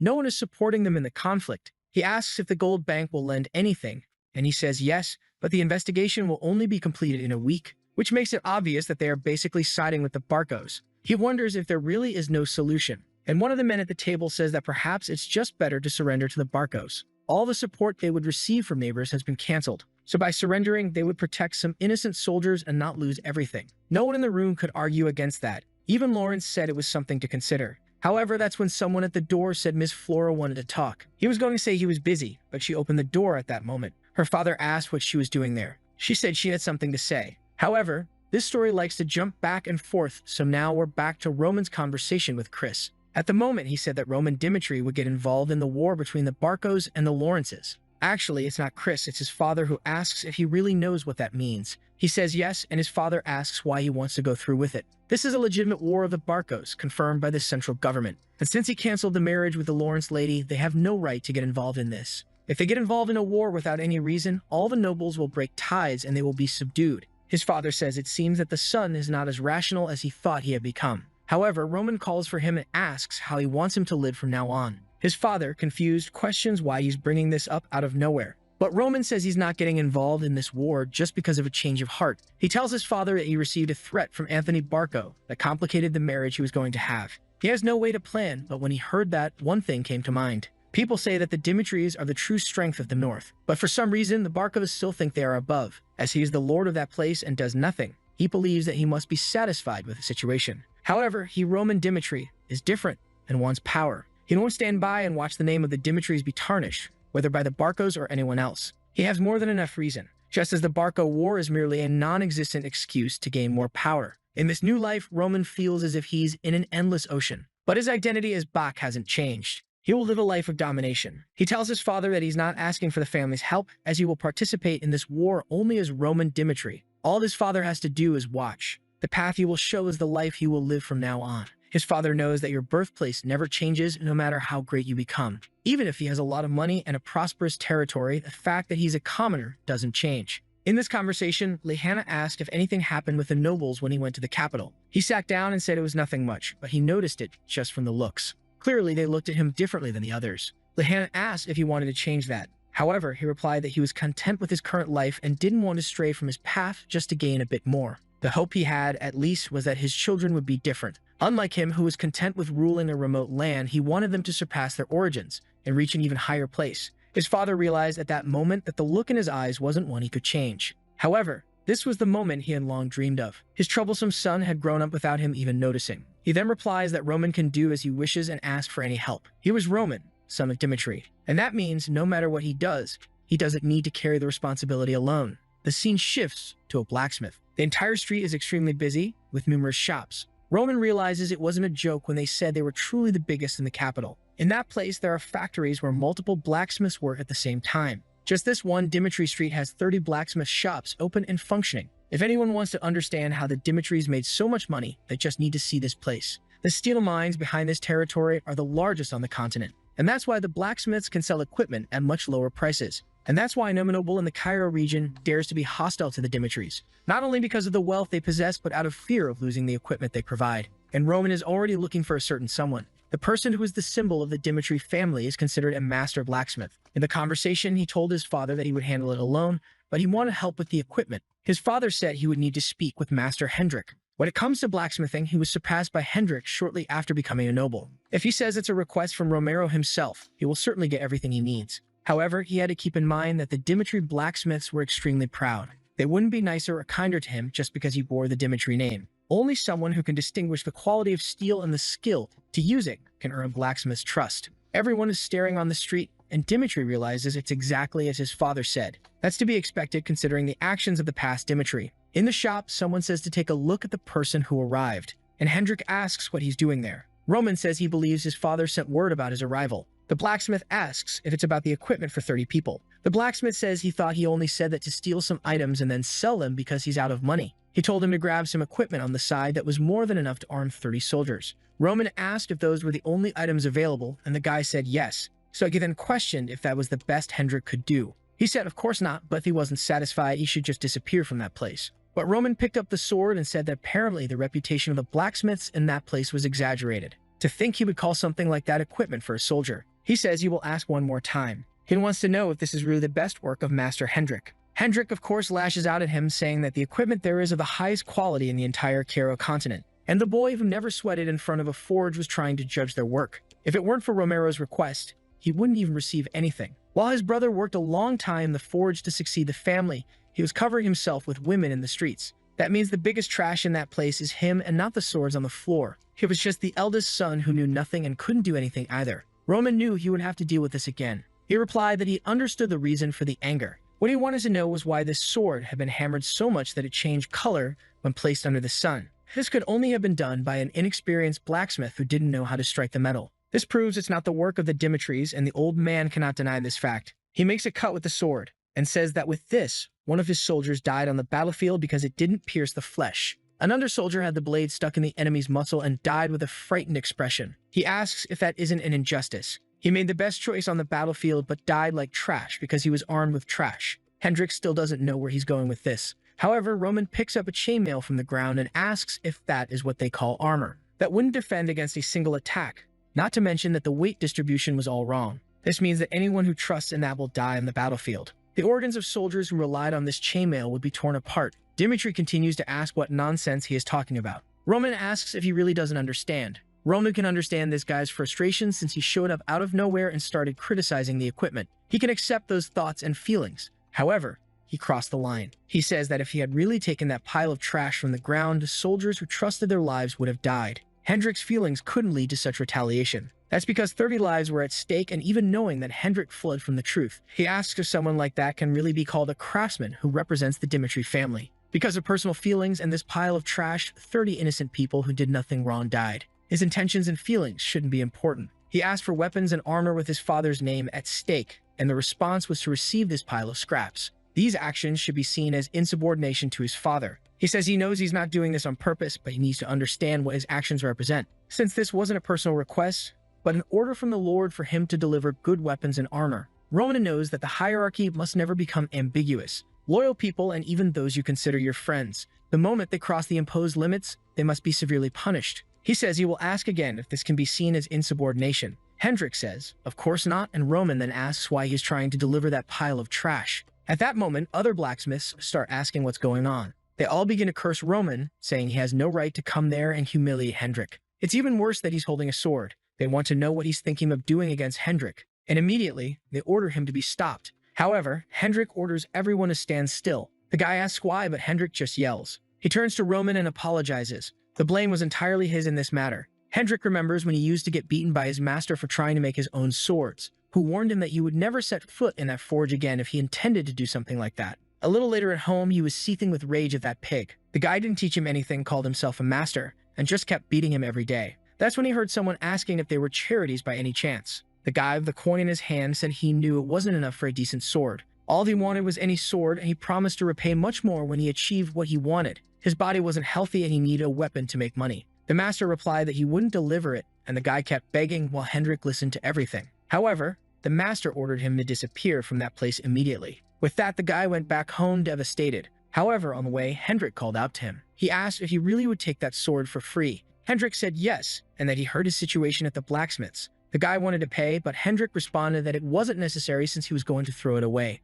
He was just happy that the item he made would help someone in some way. The boy thanked him happily, and Hendrik was glad for the first time to have helped someone. However, his expression soon changed when he found the guy dead on the ground. His body was already covered in flies, and seeing that, Hendrik almost vomited. The people around commented that it seemed he had died on a mercenary mission. It seems a bandit tried to strike him with a sword, and when he tried to defend himself, his sword broke. Everyone commented that's why you only go to war if you really have a good weapon. For Hendrik, that wasn't any different than taking his own life. From that day on, he swore he would never let that happen again. But now he was there, old, and almost made the same mistake again. He apologizes and says he will pay the price for his actions. Roman says that if he's willing to take responsibility, then he won't pursue this matter further. He drops the sword and says he knows that Hendrik is one of the best blacksmiths there, so they need to talk business. He's here to get equipment for the soldiers and believes that Hendrik only tried to disobey because of his feelings. But with this, they will bury both their mistakes in the mud. He wants weapons and armor for the soldiers and nothing more. Hendrik realized that Roman had given him a way to escape this without receiving any punishment. What he doesn't understand is how someone can change so much in such a short time. The boy is really not the same as before. And with that, Hendrik swore he would never let something like this happen again. As an apology, the equipment would be made with the best iron available in the Dimitri's possession. And with that, he orders everyone to return to work. And so production begins. While one man sharpens a sword, Roman asks what this business is about him having stolen a sword from Hendrik. The man says that at that time he was drunk and had lost his mind. It seems that 3 years ago, he was drowning in debt, and his father was tired of giving him money. So he snuck in without anyone noticing and stole Hendrik's masterpiece. That sword took 6 months to design and another 3 just to complete without him leaving the forge even for a day. And even so, something so valuable was sold to some random guy for little money. He would never understand what it means for a blacksmith to lose his masterpiece without it finding its true owner. Roman realizes that his past self really crossed the line. At that moment, Hendrik calls him over and says he doesn't forgive him for the things that happened. He is making the request because he was wrong at the beginning, but he doesn't accept it Dimitri's son who knows nothing about blacksmithing. He had to keep in mind that the foundation of that place was the forge. If one day he made something with his own hands that wasn't trash, then he would see him differently. Roman responds that it won't take long, and with that he returns to the same secluded room where he trained his skeletal body. Everything was organized exactly as he had requested. All the tools were available, and now it was time to start. When he was back, it was at 18 years old that he decided to forge his own blade. When everyone was deciding who would be the successor of the demon cult, he was constantly attacked by his brothers. He was attacked by number 11 one night and almost lost his life. He barely survived, but the sword couldn't withstand the attacks. Even so, his brother gave him no chance to escape. He somehow managed to win that duel with a broken blade, but narrowly escaped death. However, that's when he discovered he would need a sword made just for him. From that moment on, he visited blacksmiths every day to learn how to forge from them. Since then, before a decisive battle, he always forged a new sword for his current self. After thousands of battles, the sword changed little by little, and the 39th one was named the Celestial Demon Sword, a treasure so rare that it was impossible to sell at any price.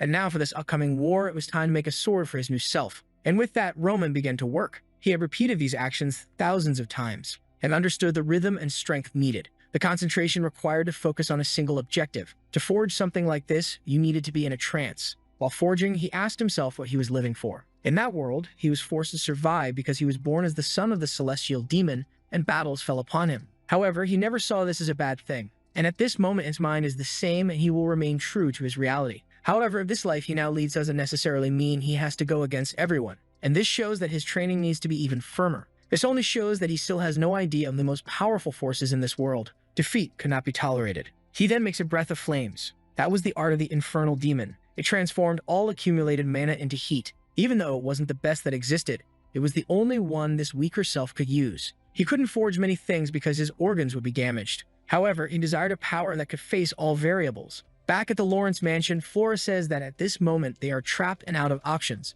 Aid had been cut off and the military difference was clear. She heard the discussion about surrendering to preserve what little land the family had left. However, she believes that's the one thing they absolutely shouldn't do. Suddenly, Lawrence slams the table. He says that preserving the soldiers' lives is the best choice in this war. But Flora said that the Barcos had taken a lot of money from the central government, and everyone knew it was a loan without collateral. That means it has an extremely high interest rate. This is only possible because the Barcos aren't the only ones who will benefit from this war. The bank lent this money to receive part of what they would conquer. This means that all this land will be completely consumed once they occupy it. Everyone falls silent, realizing that surrender was not an option, and her father asks what they should do then. She says there's only one way out. They would have to resist desperately. That was the only way they could survive. Her father slammed the table at the thought of a resistance. For a moment, he had some expectations about what she was going to say. He thought that maybe she would have the discernment to see through the situation and come up with an incredible plan. But in the end, it was just common sense. He then asked if the incredible plan she was thinking of was, for example, closing the gates. She said she wasn't talking about hiding. They would have to set fire to all the crops of that year and stockpile as much food as possible to withstand the siege until winter came. Her father asked why that would be important. She replied that it would be enough time for the interest on the loans to start accumulating. The gold bank had massive power and influence across the entire continent. If the war didn't end quickly, they would start pressuring the Barcos to finish it faster. This wouldn't happen because the gold bank could be pressured by the central government's connection, but because they would hire mercenaries who are only motivated by the money that comes from that bank. Once winter began, having a castle would no longer be advantageous, and the mercenaries themselves would start leaving that place. The people began to comment that it would be a battle of time, but it was something plausible, and Lawrence was thinking that he had raised his daughter to be very immature in the end. But she had changed a lot. He slammed the table. He said Flora was right, so they would start preparing for desperate resistance. They would keep surviving and keep the Lawrence lineage alive. Even if the walls fell and the castle was destroyed, they would continue trying to survive until the end. Back to Roman, the first sword seemed ready, and he said that no matter what, the first time for anyone and anything is always special. This was his first sword in this life, one that would fit perfectly with who he was now, and the name would be borrowed from this world. It would be called Salamandra. The scene then shifts to someone approaching. From the wall of the Lawrence castle, it's a man carrying the Barco family's crest, and up on the wall, the soldiers are all scared. The man announces that as a messenger of the Barcos, he came here with 3 options. If they lowered the gates and surrendered, their lives would be spared. The second option is that they leave these walls and come for a fair fight on the battlefield. There would be a judge from the central government, and they could choose 2 knights to participate. They could choose the type of battle, and the Barcos would accept the decision. Roman just observed and said they don't trust the Barcos. The war proclamation was not justified as the ancestral document had been forged, and they also had no intention of sacrificing the lives of the Lawrence people. While the Viscount said he would never give up, the soldier said the last option was to abandon their pride as a noble family member and proceed with the desperate measure of resisting within the castle. He then turned and said that the Barco family understood their wishes,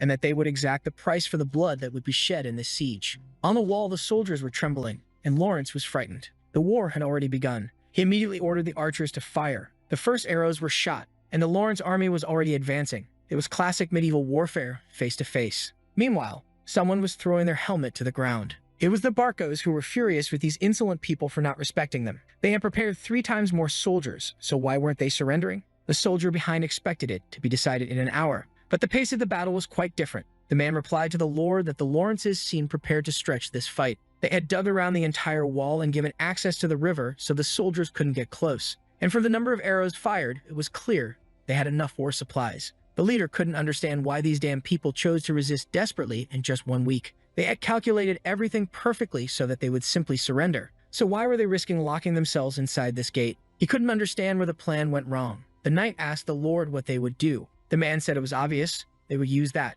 The man trembled and said he understood. The man smiled and said that Lawrence was not a person with a very strong mind. After all, he sold his daughter to the Dimitris when he felt the pressure from the Barcos. He is the type of man who shrinks when a crisis begins. But on the wall, he was telling everyone to move. They should prepare again because it was impossible to know when the Barcos would attack again. And the father told Flora that she was right. The Barcos attacked just to make them surrender, but as soon as they saw the resistance, they retreated. She said she realized that she herself had to become stronger, instead of waiting for problems to be solved. This was the path in life that she decided to follow from now on. Her father was moved and apologized for forcing her to marry the Dimitris. To him, at that time, it was the only way they could survive. However, from now on, he will always believe that she will be able to make a good choice. Flora was very emotional, but then her expression changed. Suddenly, the wall in front of them exploded. A single attack had torn apart the front section. She went to check how this was possible, and there she saw that the Barcos had a catapult armed with magic. Flare was a well-known item in wars. These were called magical weapons. Each shot with that thing is extremely expensive and should be used strategically.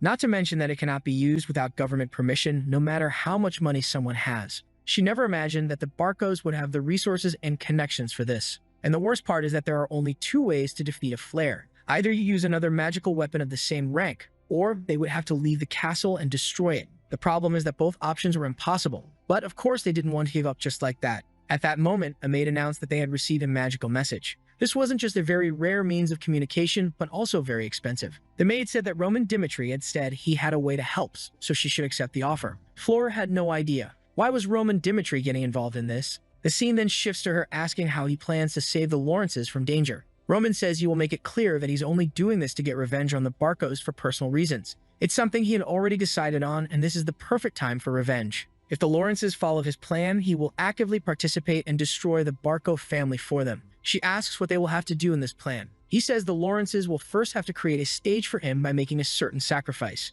If they create this with all the forces he has, Roman Dimitri will help. This sacrifice he mentioned. She knows he proposed this due to the situation they find themselves in, so she had no other choice. She says she will do whatever he asks since it means protecting her family. He then says he needs one more thing. He will need a reason to get involved in this war. The engagement was cancelled, so he needs something else. She asks what he needs, and Roman tells her to tell everyone that Anthony Barco abused her at one of the meetings. That was the reason why she couldn't see herself in a marriage after that happened. Her value as a noble would be reduced to nothing, and the beauty of her title as the flower of the Lawrences would be destroyed. But if she gave up everything she received by being born a noble, she would gain a crucial cause that would solve the Lawrence problem. This is the cause he needs to get involved in this war. Flora trembled. He says that if this happened before they canceled the engagement, it would be reason enough. Since then, he would have laid hands on someone who belonged to him, and he would never forgive that. Flora thought about what he said about the people who belonged to him, while remembering the explosions happening outside. There the soldiers were screaming and being burned. The walls were already collapsing, and they needed support. With a trembling voice, she said she would meet any condition he set, and just asked him to kill all those Barco bastards. The enemy was beginning to scale the walls,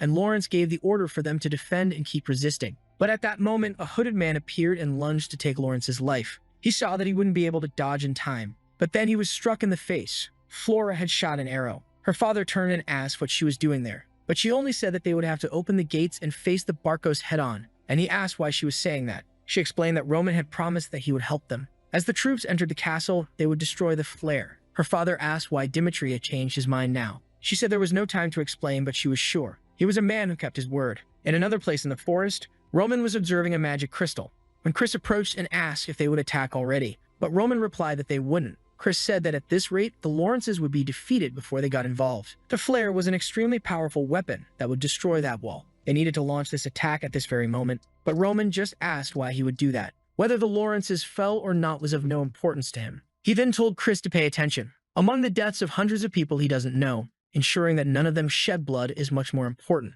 The Lawrences would indeed lose a lot of people because of this, but that's their fault for following a lord who lacks capability. However, unlike them, those who follow him would not become meaningless sacrifices. Chris simply responded that he understood, but he had no idea how the guy could make such a choice. At that moment, the Lawrences gave the order for the gates to be opened, and they commanded their soldiers to move forward. The army from the ships began entering the castle, and the Lawrences were there waiting for them. A man with a red beard smiled and said they didn't know their place, and the guy made a slash that split the poor fellow in two. That was the Burge mercenary company. The first one to fall to the ground was already screaming and begging for help. The troops started moving forward, but everyone knew they were marching to their deaths. From the wall, Flora continued giving orders for them to resist until the end and not retreat. She knew that if they didn't even serve as a trap, he wouldn't appear. However, suddenly, the sounds of horse hooves were heard. Someone was approaching from the rear of the base, and the leader asked who they were. Obviously, it was Roman's personal cavalry arriving. For him, the moment for the soldiers to risk their lives had come too soon. He knew that most were insecure and anxious at that moment, but this was the reality they would have to face. And he promised that whoever survived would live the life of a predator. However, in the end, it was each person's individual skill that determined who came out alive. He warned everyone that the priority was to reach the base of the ships and destroy the siege weapon. He knew the Lawrences would be insufficient to create a good distraction, and he didn't expect much from the soldiers either. That's why he would be the one leading the vanguard. He was going to massacre everyone in front of him and clear the path for them to just deal with the rest. But they had to keep something in mind. The priority was to destroy the siege. The captain, seeing this, thought they were a bunch of idiots thinking they could win with so few soldiers, and he warned his men to prepare to take down these crazy guests. The knights raised their shields and spears, and Roman went head-to-head against them. He approached and raised his blade against them all. He threw himself into the middle of the barricade and cut down the first ones. His horse was killed, but the Muram world always followed one rule. The celestial demon was always at the forefront of the demonic cult, because he himself was supposed to be the invincible unit, and anyone who faced him was destined to lose their life. What everyone wondered was why he stayed in the most dangerous position, even though he was the most valuable person. In the past and present, the reason was always the same. Having someone so powerful at the front crushed the enemy's morale, and Roman announced that if no one came forward, he would wipe them all out. Kevin then shouted for everyone to follow the leader. With that, they went on a rampage. However, Kevin's horse was hit, but that only made him angrier. He wanted to keep following Roman, and for that reason, he didn't hesitate and finished the guy off right there. Chris remained focused. All he wanted was not to stray too far from Roman so he could support him, and the soldiers made a barricade, saying they had to stop this monster. But they stood no chance, and Roman knew very well what the target of that operation was. The weapon known as Flare. The leader of the mercenaries named Burge recognized Roman Dimitri. He knew that in this mission, his mercenaries would receive a huge reward, and seeing what was happening, you would have to deal with that guy. Roman already knew that Burge was a rank mercenary, someone recognized by the kingdom itself, and unlike the others, he was a soldier who knew how to use mana. Burge was an aura knight at least 2 stars. However, he was shocked to see that Roman didn't retreat even for a second under his attack.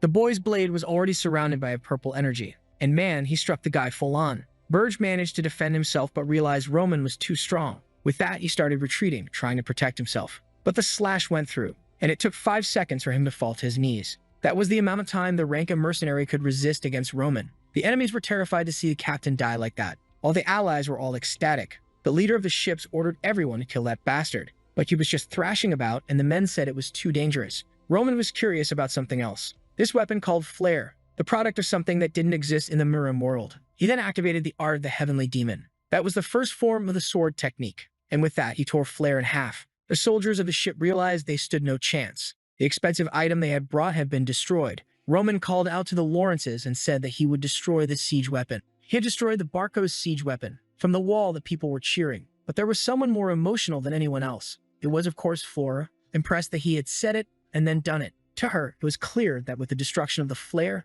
the Barcos had no choice but to retreat. In that battle, Chris had used his aura differently than before. Instead of trying to make the energy explode, he tried to keep it condensed like Roman. Some friends had ridiculed him when he left everything behind to follow that man. But unlike them, he was growing. Even if he wanted to deny it now, it was impossible. The method his lord followed was the correct one. However, then he became confused. His friends were all lying on the ground, exhausted and worn out. But the most incredible thing was that they had all made the effort to follow the leader. Yet the amazing part was that none of the 30 had even been injured. And strangely, the 30 people he had chosen were the right ones. And there was only one reason why all of them were safe. The person who had gone ahead and defied logic. Roman approached and said they had done well to survive. Their role in this was now over. The Lawrence gates were then lowered, and the Dimitri army entered the castle. Of course, everyone shouted his name, shouting that he was the hero who had saved all of Lawrence's territory. The Viscount couldn't help but feel ashamed. He knew he wasn't capable, but the boy had gone ahead and done everything he needed by himself. That was truly destructive talent.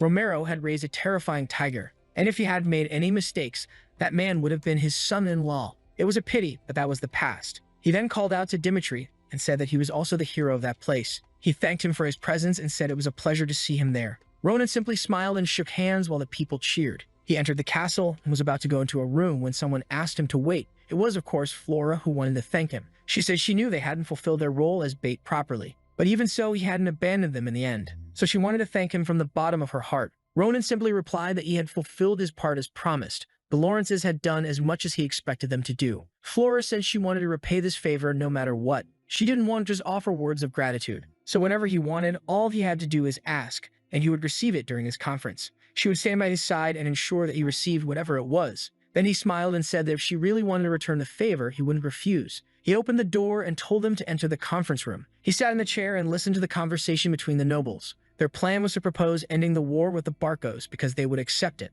This was because the Barcos still had many soldiers, and they would only take risks by advancing. The best plan was to abandon the past and seek peace. All Roman could think of was that he was in the herbivore's room. The Viscount agreed and said that they really didn't have enough strength to continue resisting the Barcos' attacks. They would send a messenger. At that moment, Roman asked if he could give his opinion. Everyone fell silent. He received permission and thanked them. He then explained that the Barcos were now under financial pressure. They would have to pay the cost of this attack and still return the money to those they had borrowed from. If he sent a messenger asking them to surrender, all they would receive is his head back. The people hadn't thought of the obvious. Now that the Barcos are cornered, they won't retreat. Roman said that the soldiers outside were still carrying bodies and questioned whether anyone had felt anything witnessing that. The Barcos should not be forgiven, and they needed to show this to everyone. This was their chance to show the world what happens to those who decide to attack the Lawrences. The Viscount said he knew that, but what would they do if they didn't have the strength? Roman said that there was only one way to finish them. The Viscount felt cornered. To Roman, a herbivore had no choice but to become the prey of a savage.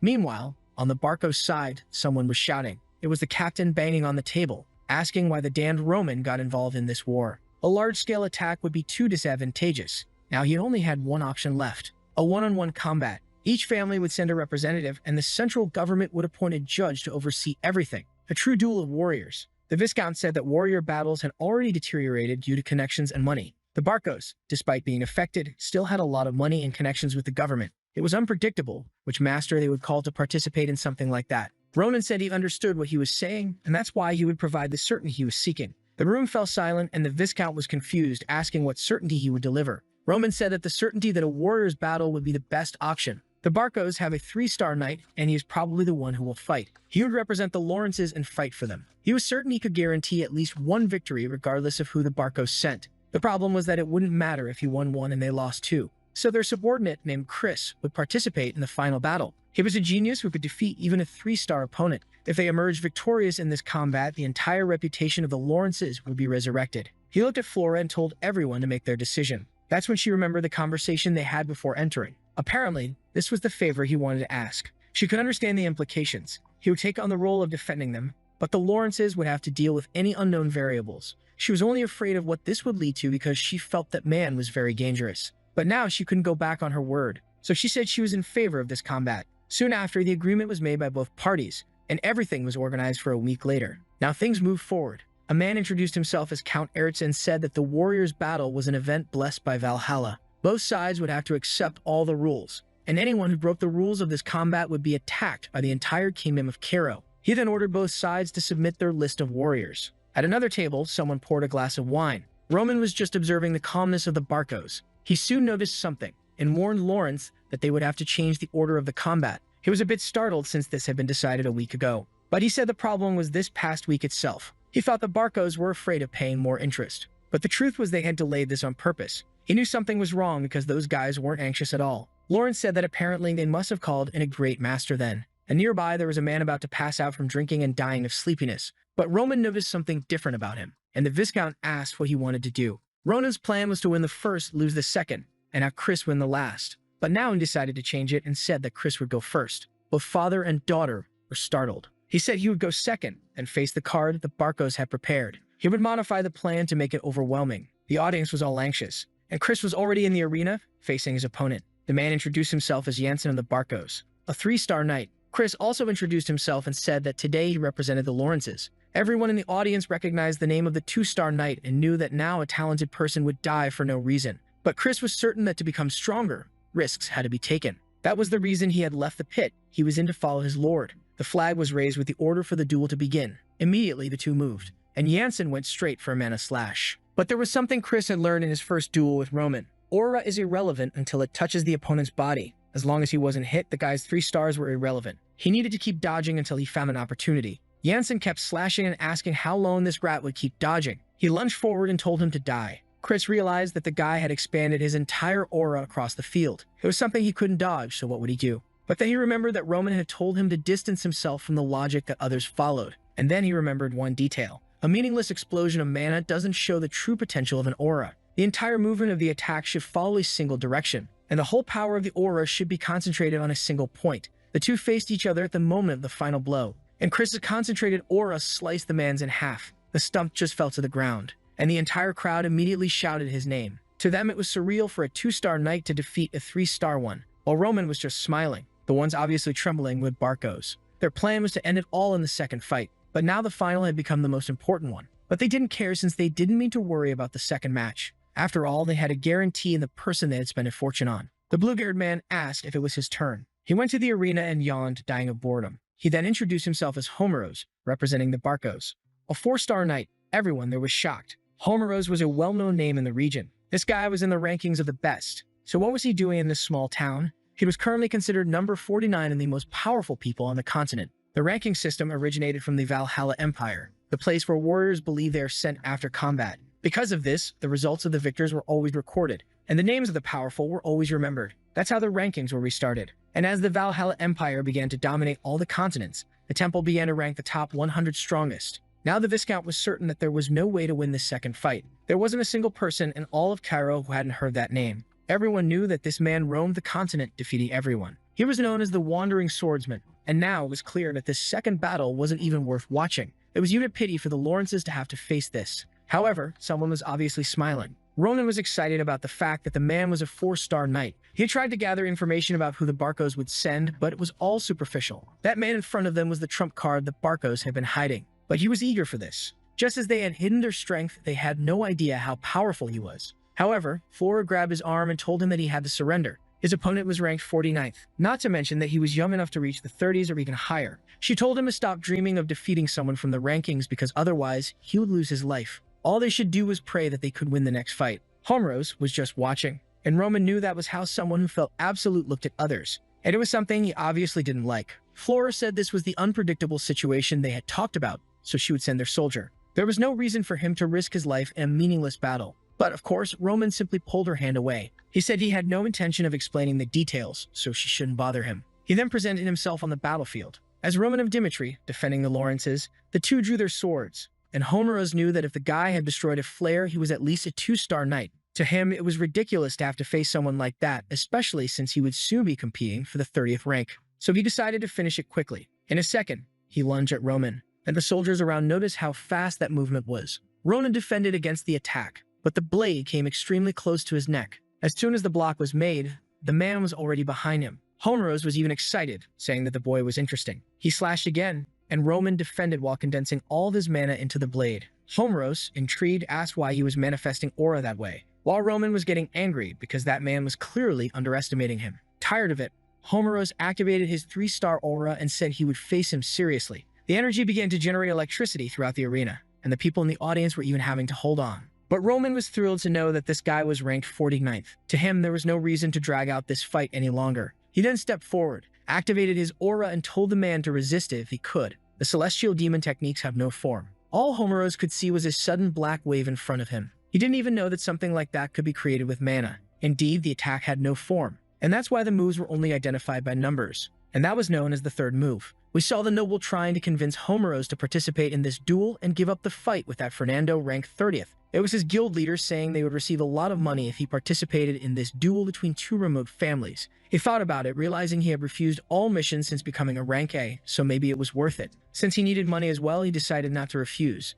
But the result was completely different. Everyone there was speechless, and in the audience, they couldn't even understand what happened. The prodigy of Kiro, who had entered the rankings even before becoming a 4-star, had been killed with a single slash. Roman didn't understand how someone so far from their peak could be so arrogant. That's because his metrics weren't based on this world, but on the one he came from. Compared to this place, the world of Murim was like a galaxy of martial masters. No one dared to be arrogant since death always took the careless. To Roman, this place was inefficient, and he then told the judge to announce the winner of the second combat. Hesitant and stumbling over his words, he said that the winner was Roman Dimitri for the House of Lawrence. The people couldn't believe that the prodigy everyone talked about was really dead. To them, it was like a hallucination, and it was only then that Chris realized the true strength of the lore he followed. He didn't understand if he had been this strong in the first duel or if he had changed drastically afterward. He was certain that he hadn't been so powerful as to defeat Homeros back then. So how could this be explained logically? As soon as he defeated Jansen, he thought that the day he would defeat Roman wasn't so far off. But that was pure foolishness. The flag was raised declaring that the House of Lawrence had won.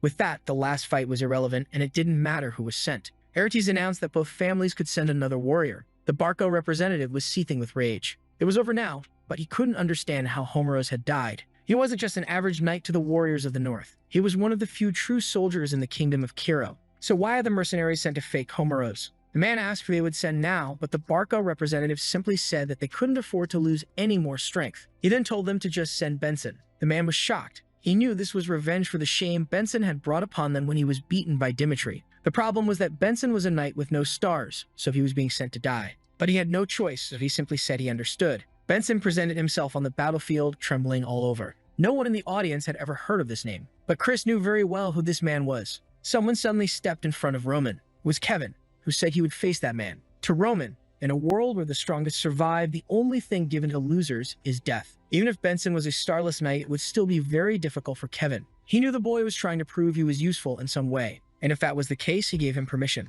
Kevin then said he would be back soon. On the field, Benson was wondering how he had ended up in this mess. He had only decided to become a knight for the Barcos, because his father had no problem doing so either. That was the reason he had chosen an influential family where he would only make money. But even so, he had always been loyal, and now he was being sent to die like trash. But something confused him. He wondered if that boy would be his opponent. Now his expression changed, and he thanked God. They then faced each other, and Benson couldn't contain his laughter. He asked Kevin if he had come to seek revenge for that day. Regardless of what it was, both had been abandoned by their lords. But to Benson, this meant he was incredibly lucky. Kevin simply replied that he was nothing more than a sword that protected his lord, and Benson immediately lunged at him, telling him to stop being arrogant. Kevin barely dodged the first attack, and immediately retaliated, aiming for Benson's neck. Benson managed to tilt his chin back just in time, and landed a kick, sending Kevin to the ground. Kevin's helmet was knocked off, and the boy slid across the arena. He stood up, not in the best condition. Chris realized that the problem here was the difference in physical strength, as Benson was an adult,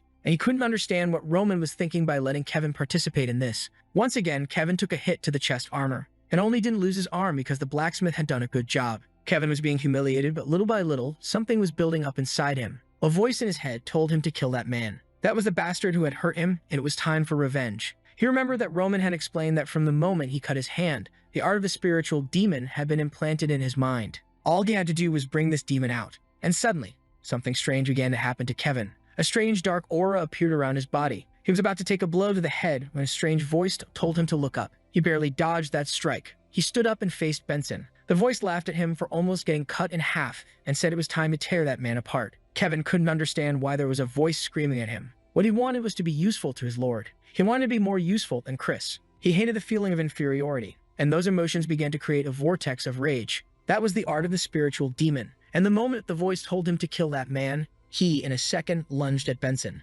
Benson immediately recognized that the tip of Kevin's blade was coated with aura. He knew that it would penetrate his armor, so he raised his blade and called the boy a bastard. He landed a solid hit on Kevin's shoulder, but Kevin didn't back down. Benson couldn't understand why this boy wasn't retreating. It was as if he had lost his mind. And with that, the attack went through. Both Chris and the audience were horrified. The boy seemed to be enjoying killing that man, and he continued striking his body. The battlefield was drenched in blood, and Kevin was there in the middle, laughing like a madman. He then left the arena. He approached Roman and said he had returned as promised. Roman simply replied that he had done an excellent job. The boy, now like a joker, was smiling happily. The duel ended with 3 victories for the Lawrences, and at the center of it all was Roman Dimitri. Just as a hero's story is passed down from generation to generation, the rumors of that battle were wrapped in both truths and lies. The bars were all talking about it. The Barcos must have been extremely frustrated at having lost to the Lawrences after gathering so many people. And now, everyone was even fighting to claim that they had relatives living with the Lawrences. To everyone, Roman was seen as the savior of those lands.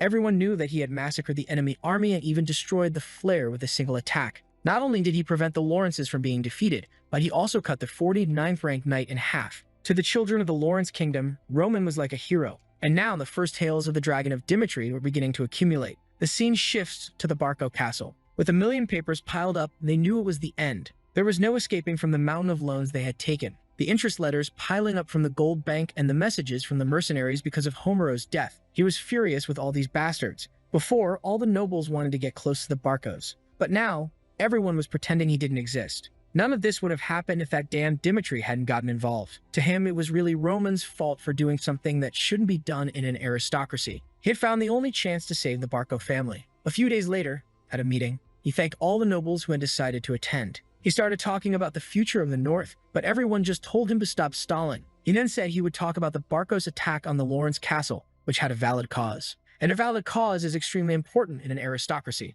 This cause had been approved by the central government and all the involved judges. But Roman Dimitri participated in this without any logical reason, and even in the final duel, none of the Lawrences participated. He slammed the table, asking what the logical reason was for Roman Dimitri to have helped those people. This would only make sense if that marriage had gone through. But at the current moment, Roman is nothing to the Lawrences, and his actions go against aristocracy and nobility. Everyone at the table started saying that indeed he had no cause, and the Barco leader smiled, thinking this should be enough. He planned to shift the blame onto the Dimitris, would have to pay the gold bank and thus nullify his debts. But at that moment, he heard a commotion outside, and Roman Dimitri himself appeared at the meeting.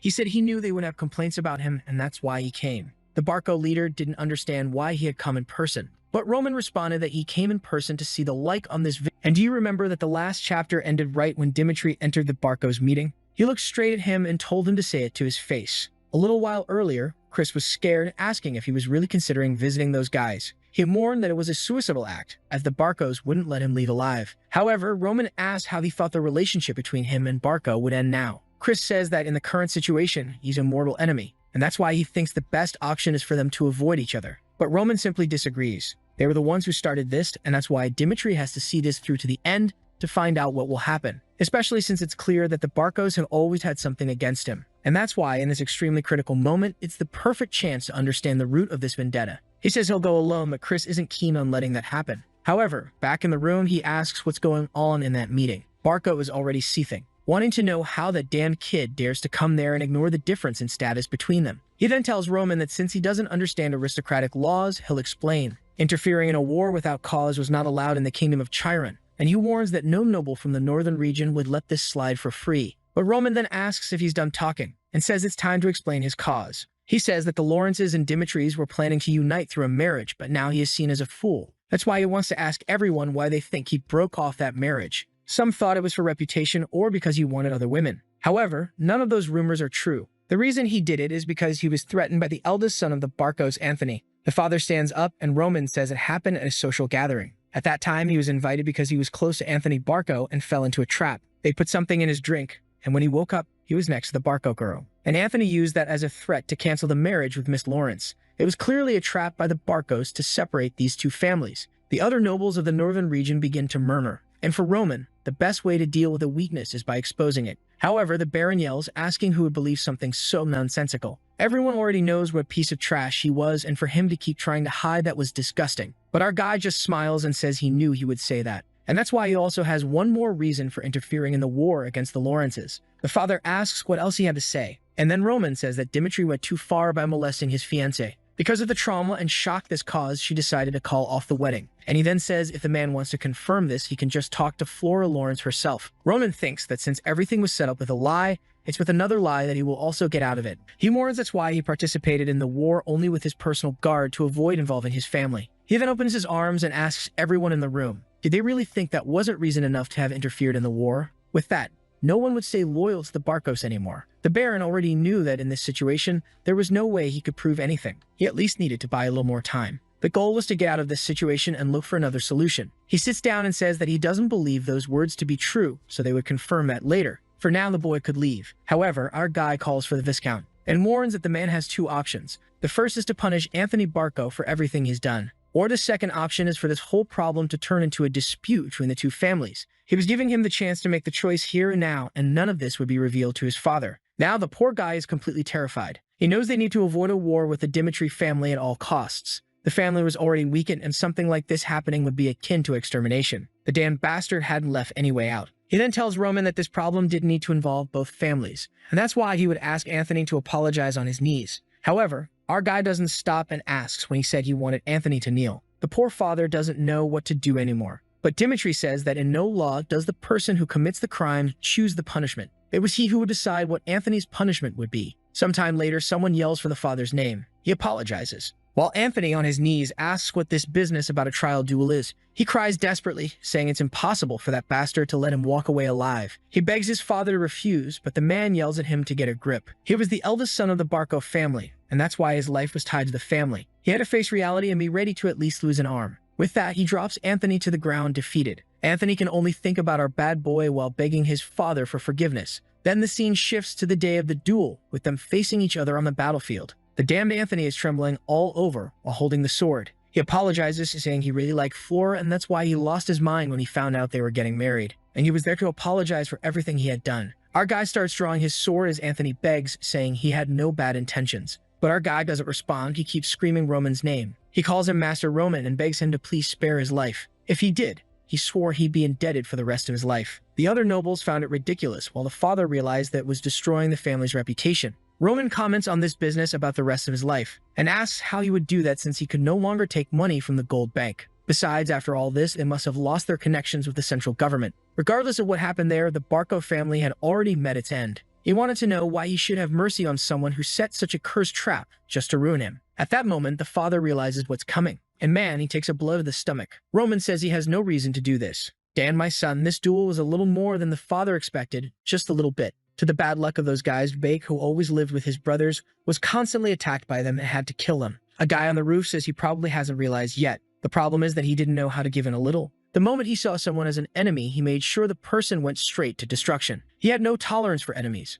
which would eventually make him provoke the wrong person in the future. The protagonist thinks that the older brother is really incredible. Not only was he powerful, but he had the tolerance to forgive people. He could accept others beside him once he defeated them. But he tells his brother that his path in life will be to eliminate anyone who is hostile. That's how he survived the demon cult cave, and that's how he will keep living. For him, it was the only way to get rid of any variables. Now Anthony Barco is dead, and this wasn't the outcome any of the nobles expected. The father runs in desperation. But man, I think that boy has already gone to the other world. He picks up his son in his arms and starts going mad. Roman then asks what the problem is. A criminal dying in a trial duel was a common occurrence. The father then screams desperately, telling everyone to kill Roman right away. However, the knights are all trembling. Seeing the monster, they don't have the courage to do anything right. The father then says that now he understands why he came alone. From the start, he was planning to do this and pretended to be innocent, which is why he didn't bring anyone. However, Roman just says that the moment Anthony threatened him, he could no longer allow them to live under the same sky, and that's why he decided to do it. And he warns that any family that stays loyal to the Barcos will have to face him directly. The father, desperate, asks if he really believes he can walk away unscathed from this, but Roman says that saying that is unnecessary. He was going to stay close to the Barco family from now on until he was sure they wouldn't rise again. But for now, he asked permission to leave. At that moment, the father realized they had messed with someone they shouldn't have. A few days passed. Viscount Barco didn't have the money to pay the bank, so he tried to escape at midnight. However, he was found dead on an unknown mountain, and with that, the Barco family, which had recently influenced the north, came to an end. The scene shifts to Han asking the young master why he was returning like that in the middle of the night. Covered in blood, he says that the moon was shining, and he had just gone for a walk. The butler stays silent for a few seconds, and says that lately, everyone's been worried. Even though he had achieved great things, he kept putting himself in great danger. He too was starting to feel anxious and asked the boy to be more cautious. However, Roman simply says that he had already warned him and asks if Han is one of his people. Han replies that he is. Then our boy says that there's nothing for him to worry about.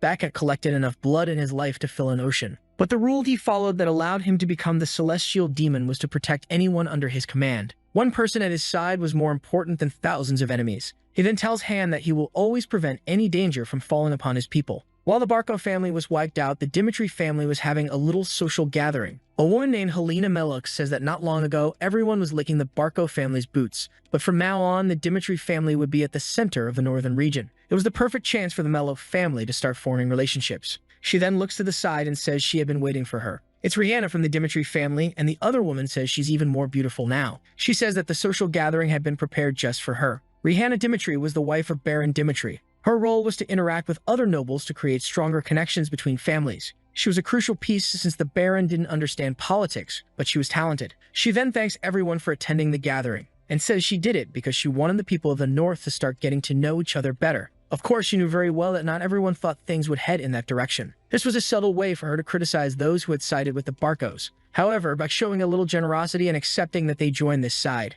During the tea gathering, a woman asks what Rihanna thinks of Veronica. Apparently, the woman was already selling her daughter, saying she'd be perfect beside Roman. He was already 25, so it was time for him to start procreating. Otherwise, he wouldn't have children in the future. She wasn't saying this just because it was her daughter, but because she thought they matched very well. However, another woman beside her says her daughter had already been offered to another family. The women begin provoking each other while Rihanna calmly sips her tea, thinking about how Roman, for the past 6 years, had been seen as trash, especially since he was the eldest son, and everyone thought he wouldn't take the throne. But now, with the Dimitri family situation, there was no one better than him. She then thanks everyone for thinking so highly of her son, but Roman had already been through a lot, so instead of negotiating, she would let Roman be with whoever he loved. And that's why there was no need to discuss marriage any further. However, the women understood this as a challenge to win his heart first. I don't know, but Roman doesn't seem like he's going on this adventure. I think his duels are only on the battlefield. Meanwhile, Flora is desolate, saying she's realized that power is necessary to survive in this world. The truth is, she knows the Lawrence family was defeated by the Barcos,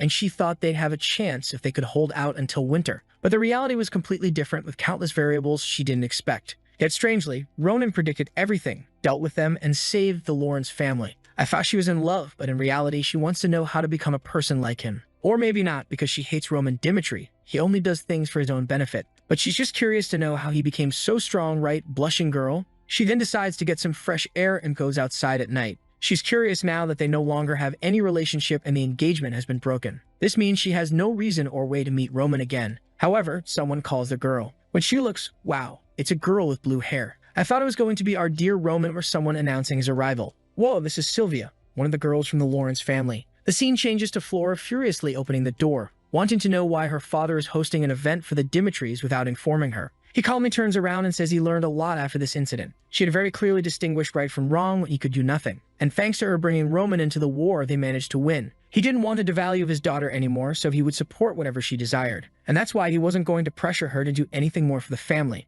She could follow any dream she wanted. However, the damn girl obviously wanted to see Dimitri at the meeting, didn't she? Her face all angry. He then asks why he's sending Sylvia to that meeting. He says it's just personal greed. That's when she realizes that her father is trying to connect Sylvia and Roman to re-establish their relationship. She remains expressionless, but says she understands. However, she's already excited, saying that to make sure this would work, she takes Sylvia to meet Roman. Her father says she doesn't need to go that far to help the family. He said she didn't need to get involved in this anymore. But, angrily, she says she already told him she's going to guide the girl. The scene shifts to the capital of Kairos at the Temple of Valhalla. Someone reads a letter and asks if it's true. The son of a noble from an unknown region, 25 years old, killed a 4-star knight in a single strike. The man already knows that if this isn't a false rumor, a prodigy has been born. This guy is the priest who evaluates people from the Valhalla ranking. The bastard's name is Willis, and he says he'll have to take a look at the boy. The scene shifts to the day the party was supposed to happen that evening. But in the morning, the girls were already all fired up, walking around the city, all of them wearing whatever they had, trying to win over the boy. All shiny, Sylvia says this Dimitri region is darker than she thought. Someone replies that this is expected since it's a land of miners. She says that something like this would be impossible in the capital, where everyone was concerned with basic aesthetics. But to her, this place was far from art. Flora knows that Sylvia was raised by her father in the capital as a merchant, and compared to that place, the Dimitri County really does seem like a farm. A group is coming in their direction, and she asks if they are miners. The swimmers pass by her, and she says the dress will get dirty in this place. Another one says that's why there's a problem with these Dimitris. However, someone walks by and she feels something. She's confused, wondering if it was him, our hardworking boy. But then Hans comes running, desperate. He says he can't stop him from going to the mine, but at least he should walk more neatly around town. Our boy apologizes, saying it's enough to clean him up now. The girls observe this discussion and immediately wonder if that's the famous Roman Dimitri. The other girl's eyes are already red, saying he's more handsome than she expected. Wow, she saw his body and even licked her lips. Man, this girl is dangerous. Run, Dimitri, I don't know if you can handle this one. She knows the rumor that the second son will lose his hair position. But what kind of noble family would make their son a miner? From the effort, she's certain that Dimitri will be the successor. To her, Roman's status has only increased because of this. He then says they should introduce themselves to Dimitri before the party. Our boy was taking off his office hat when someone called for him. Obviously, it was Sylvia, asking if he was the Roman.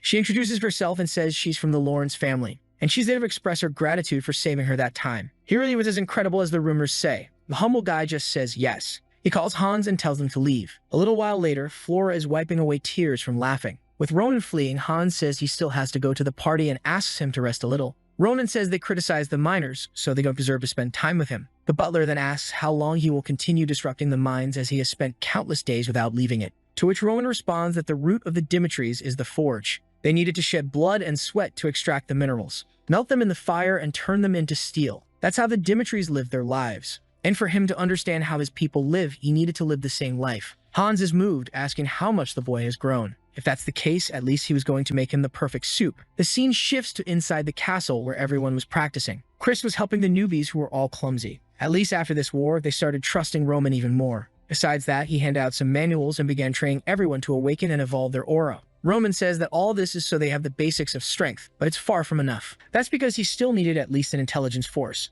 The problem is that for that, they would need people and a lot of money. And the money he has isn't enough for what he's trying to build. He then calls Chris and asks how the training is going. Chris replies that the guys seem extremely motivated and are learning fast.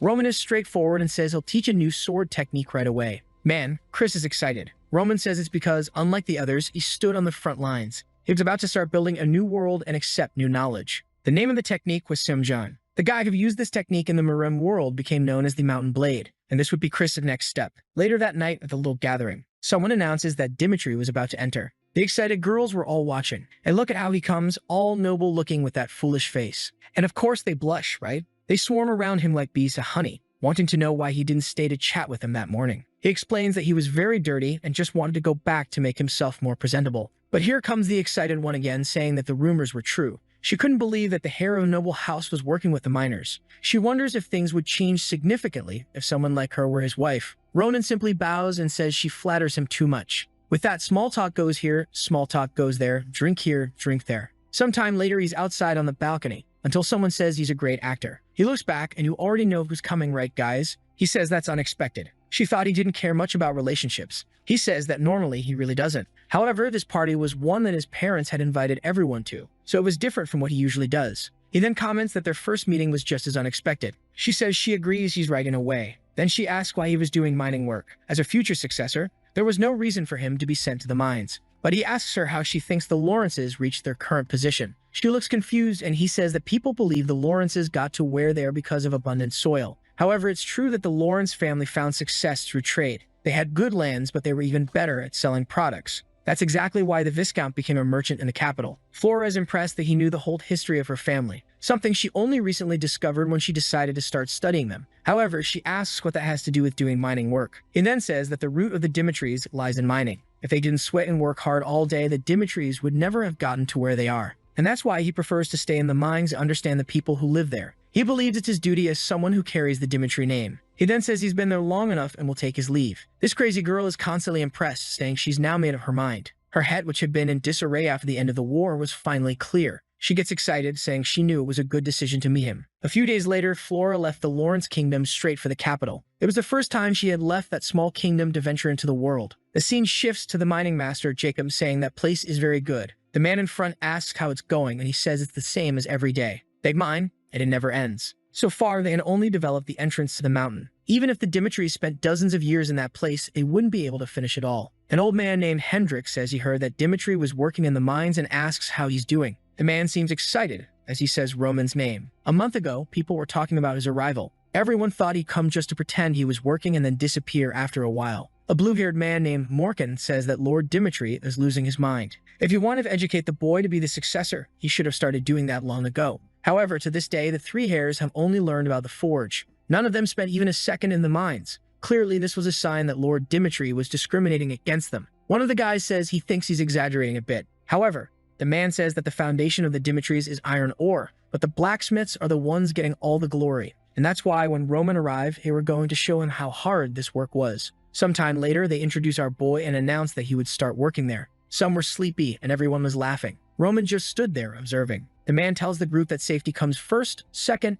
and third. Then he orders everyone to start working. Roman quickly realized that he was being ignored by everyone, but he decided not to care too much about it. He was there to learn how the mining town of the Dimitris lived. He needed to understand the power they possessed and what he could do for the land. And that's why he was going to learn everything that involved his family. Inside the cave, everyone is mining, saying they need to meet the day's quota. Roman is impressed with how organized they are. They work hard but also have good safety measures. Perhaps it was all this efficiency that gave the metals mined by the Dimitris their fame. The old man comments that not only do they mine properly, but they also perform a perfect process. That's why the steel sold by the Dimitris is recognized by everyone. The Dimitris are one of the few places where they mine, make the steel, and also craft the weapon. That's why this place is considered one of the richest states. With all this, Roman now understands how they have so much money. They've been living this way for decades and probably accumulated much more than he imagined. Then someone says this is no place for chit-chat. The guy in the back says that if he doesn't want to work, he shouldn't bother others. It's Morkan who tells him to leave. They stare at each other. Roman apologizes and says he will get back to work. With that, he grabs the bag and continues collecting the minerals.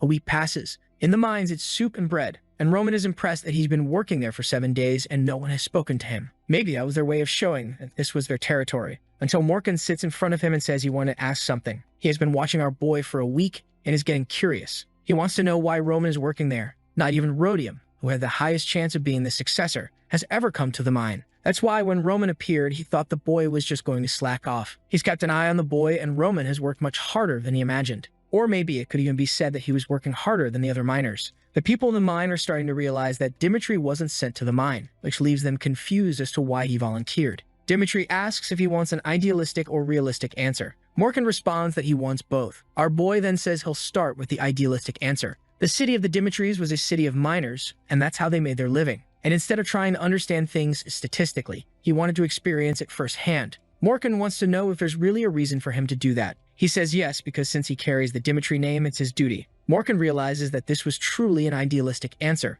the perfect response that someone would want to hear from their leader. Roman then says the realistic answer is that he is not a master of the Dimitris. Even though his father has infinite wealth, none of it belongs to him. That's why he came to the mine, to find out what he can do for the people there, and thus become deserving of a portion of the profits from this place. Morkan starts laughing, and then Joker-like, he says, for God's sake, the son wants to be deserving of his father's wealth. He had never heard anyone say that. He thought Roman was only there to gain some moral standing in the succession battle. But now seeing this, he's sure that Dimitri recognizes the importance of the miners. Excited, he says he'll answer any question the boy has. With that, Morkan finally, sincerely, and truthfully answers the flood of questions from Dimitri. The Dimitri mining system is so large that it could be said to be the biggest on the continent, and the region known as the Infinite Peaks contains an enormous amount of minerals. If they managed to extract all these minerals, they would possess infinite wealth. Morkan also warns about the downside. They aren't very fast at mining there because it's extremely dangerous, so they have to ensure safety. The Lord never rushed them and always made sure they worked in the best way possible. But even so, mining remains a dangerous place. He's about to talk about the earthquakes when the ground starts to shake. Immediately, everyone stands up and asks what's happening. One of the men reports that the 8th board had fallen and it seemed that some miners were buried.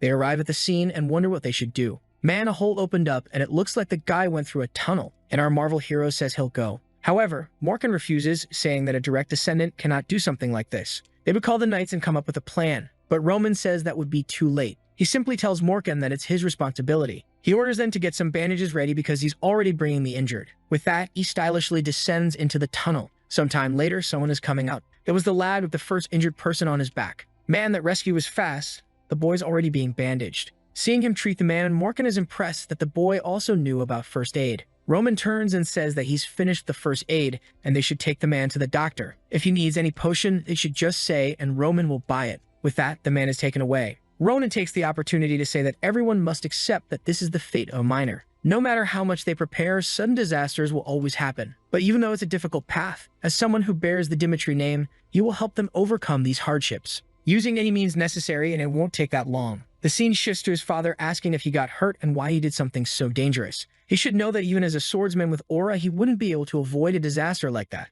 And because of his lack of care, he almost lost his son. In situations like that, you never risk 2 lives to save one. Ronan says he did what needed to be done, but his father yells. Still, the boy doesn't change his mind and says that if he went back in time, nothing would change. For him, the decision was the right one. However, his father orders him to stop working in the mines as he never asked him to do that anyway. Ronan responds that if he were working in the forge, he knows his father wouldn't stop him. But he's certain he needs to work in the mine to understand the Dimitris, even though they gained fame because of the forge. It was in the mines where most people in the city earned their money. That's why he prefers going to the caves rather than the production rooms. The father asks what he discovered, and our boy says the difficulties they've been facing. He'd also found out that the Baron cared a lot about the treatment and safety of the workers. However, even so, it was inevitable that sometimes problems would occur. The father says he already knows about this, but just as Roman mentioned, they are unavoidable things. However, Roman says it's possible to fix this by using magical artifacts. The father says that such things would indeed ensure safety, but he wonders how much that would cost.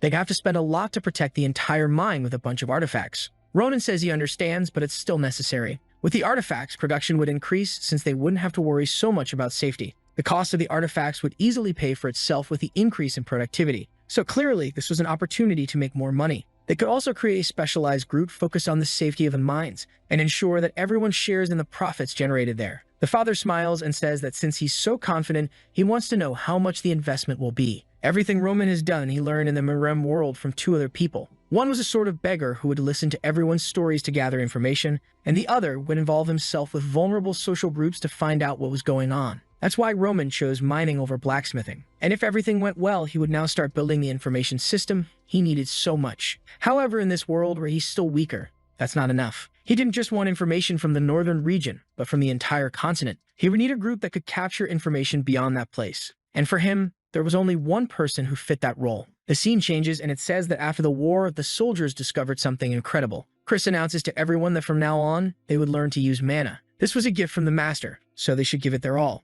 For them, a treasure that could teach the use of mana was something priceless. It was so rare that maybe not even a father would teach it to his son. Obviously, because of this, everyone thinks it's a lie, probably just some random technique he found somewhere. Even though they've been loyal to Roman up until now, they're sure they don't deserve such a treasure. Chris then says the technique they were going to learn is called the Asura cultivation technique. And in a distant land, Asura meant the demon of the battlefield. As soon as the men practiced with it for a while, they were already shocked. Their senses had sharpened to the point of feeling the wind touch the sweat droplets on their skin. The Asura technique organized 108 different combat styles. Now with mana activating, they wondered how it was possible for Roman to possess such a treasure. If he had something like that, he would hide it even from his own family. For Lucas, who had already spent a fortune trying to learn some technique, he knew this was the moment his life would change. The scene changes to him apologizing to Roman, saying he prefers to stay by his side. Obviously, our boy wanted to put him in the information gathering group, but Lucas wasn't too keen on that. Lucas said that if he had to run this information guild, he'd have to leave Roman's side. He had sworn his life to Roman and didn't want to be sent away. But our boy seems to think Lucas is acting incredibly well. He then smiles and says he wants to ask something. Why does Lucas think he was taught the Asura cultivation technique? Lucas excitedly says he has no idea. Ronan then says that it was the gift they received for swearing loyalty to him. But knowing Lucas, Roman really believed he gives something like that just because of loyalty. The truth is, this reward was for them going to war and risking their lives for him. But if that's the case, imagine what he'll receive if he completes the task of creating the information guild. Immediately, the men bow, saying they'll obey any order and that this guild will be created yesterday. Roman is excited. At least the guy is calculating and smart. He will be the head of the Information Guild, which will be called the Ignoble Clan. Sometime later, back at the mine, everyone celebrates Roman's arrival. They approach him and thank him for improving their safety so much. An old man cries, saying that his only son was saved by Roman. Immediately, he falls to the ground, saying he will dedicate the rest of his life to Roman. Roman just thanks him and says he'll take care of him. From that day on, the miners' hearts turned to him, and this atmosphere made the Baron thoughtful.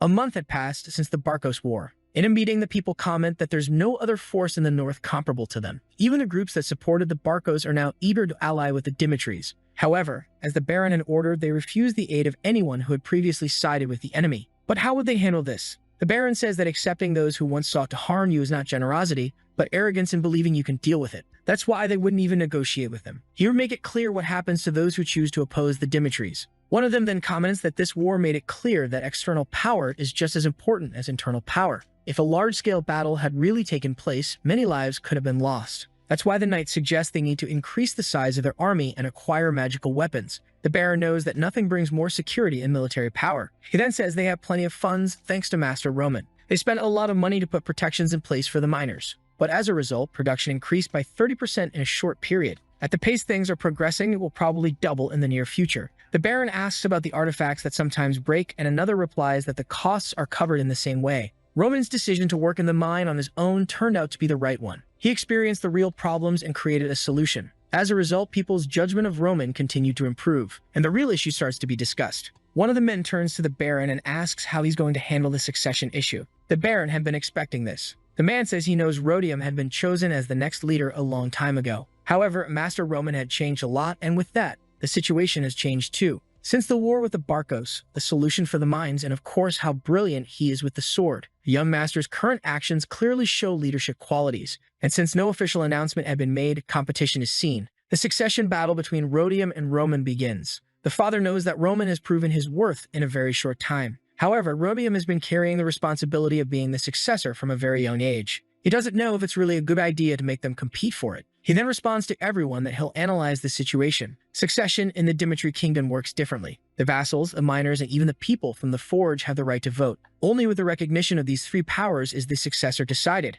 He then asks for Hans, who appears, saying he's not sure. The father asks again if he believes Roman is worthy of the position of successor. Hans simply says that 3 months ago he would have said no. However, the boy's growth, which he has been watching, shows that he really has the potential to be a successor. The Baron tells Hans to explain, and for some reason it seems like the story assumes we have amnesia. Once again, it explains that Roman went to the mines and understood the miners' lives. That's why Hans thinks Roman deserves it. It's so repetitive that I had to summarize it because it made no sense to explain this 10 times. Sometime later, the leader of the mine says he brought the person they had talked about. It was Morkan, and the Baron seems to recognize the name immediately. Morkan then describes the accident that happened when young Master Roman decided to save that man. And Morkan says he was amazed that Roman risked his life to save a worker. At first, he didn't have a favorable impression of the young master. However, he realized how foolish he had been to think that way. To him, Roman was the kind of person who accepted the responsibility of taking care of those under his command. If he had the right to choose, he would make Roman the future successor of the family. For the Baron, although everyone was siding with Roman, he doesn't want to make this decision. The most important piece, the forge, still hasn't given its opinion. Back on the street of blacksmiths, the man enters the shop and says there are a lot of repairs requested by Roman. He asks what to do, and immediately, the man tells him to accept. He stands there with a foolish look, but the old man tells him to hurry up and stop being deaf. The leader of the forge is also named Hendrik, apparently a popular name like James.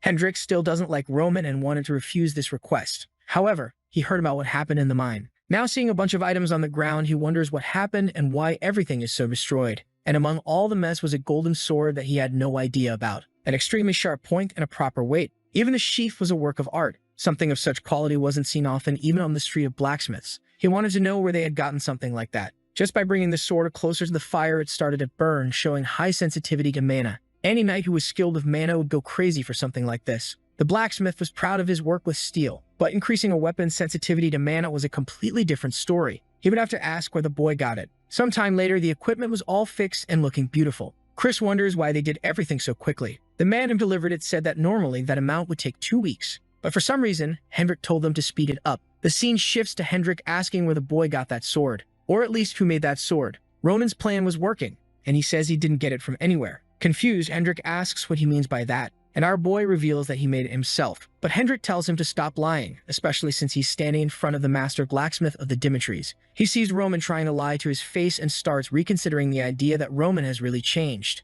However, our boy insists that he made it himself, and its name is Salamander, the only one of its kind on this continent. Hendrik is about to tell Roman to stop lying, but Roman simply says he'll show him. He knows that seeing is believing. He tells Hendrik that he'll convince him by hammering steel. In his isolated forge, Roman comments that he needed a weapon for the war with the Barcos. That's why he stood in front of the forge and relentlessly hammered the steel. Before he realized it, that place had become his sanctuary. He imagined that Hendrik also knew what that feeling was like. Soon, it would be time for the second push. That's why he had recently started forging the sword that would replace Salamandra. What he's about to show is the process that will replace that sword. The boy takes off his shirt, and Hendrik wonders what kind of person forges without any protection. Apparently, Roman really didn't know the basics of blacksmithing. However, Roman swings the first hammer. Obviously, the way they work with steel in this world is completely different from the Mirim world. Since few people here knew how to use mana, they focused on working with the metal part of the sword. But in the Mirim world, swords were made to maximize mana efficiency. And in a life full of countless battles, Roman had forged countless swords. He goes back to hammering while Hendrik wonders if this was really Roman Dimitri. The strength with which he was hammering, the rhythm, and even the speed. Everything was perfect. Hendrik realizes that bloodlines are something that cannot be lost.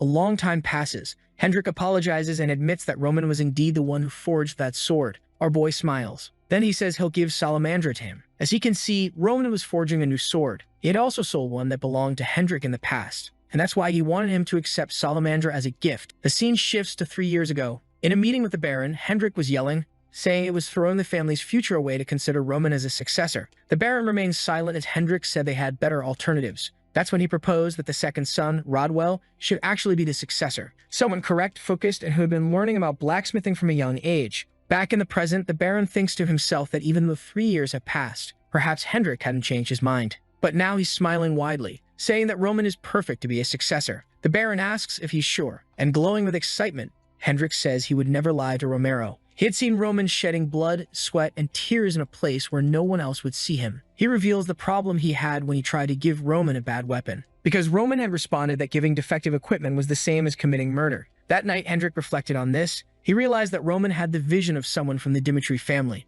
Not only that, he saw the boy working in the forge with his own eyes. He saw him focused on his work, facing the heat of the flames directly in front of the furnace. And as a good blacksmith, he couldn't help but admire that. He could see the boy's talent in the sword he had forged. The Baron watches in awe. He had no idea how Roman managed to create something like that. Hendrik then says that, as a master blacksmith, he must reconsider the decision he made 3 years ago. The Baron then reaches for a letter on his desk. It was from Rodwell, who said that he had recently been promoted to Class S at the Kairos Academy. From now on, it wouldn't be just theoretical lessons. He would start experiencing life on the battlefield. He would soon graduate with the best marks from the Royal Academy and be a son the Baron could be proud of. He would show a new future for the Dimitri family. Now the Baron is torn. Both boys were extremely talented. But even though Rodwell was considered a genius, he couldn't be compared to the current Roman. Roman was someone strong enough to be recognized throughout the entire Kairos kingdom. When Rodwell graduated from the academy and Roman finished his national defense duties, that's when the succession battle would begin. A few days pass. Willas, the man from the Valhalla rankings, enters Dimitri territory. Romero introduces himself and asks if he came from the temple.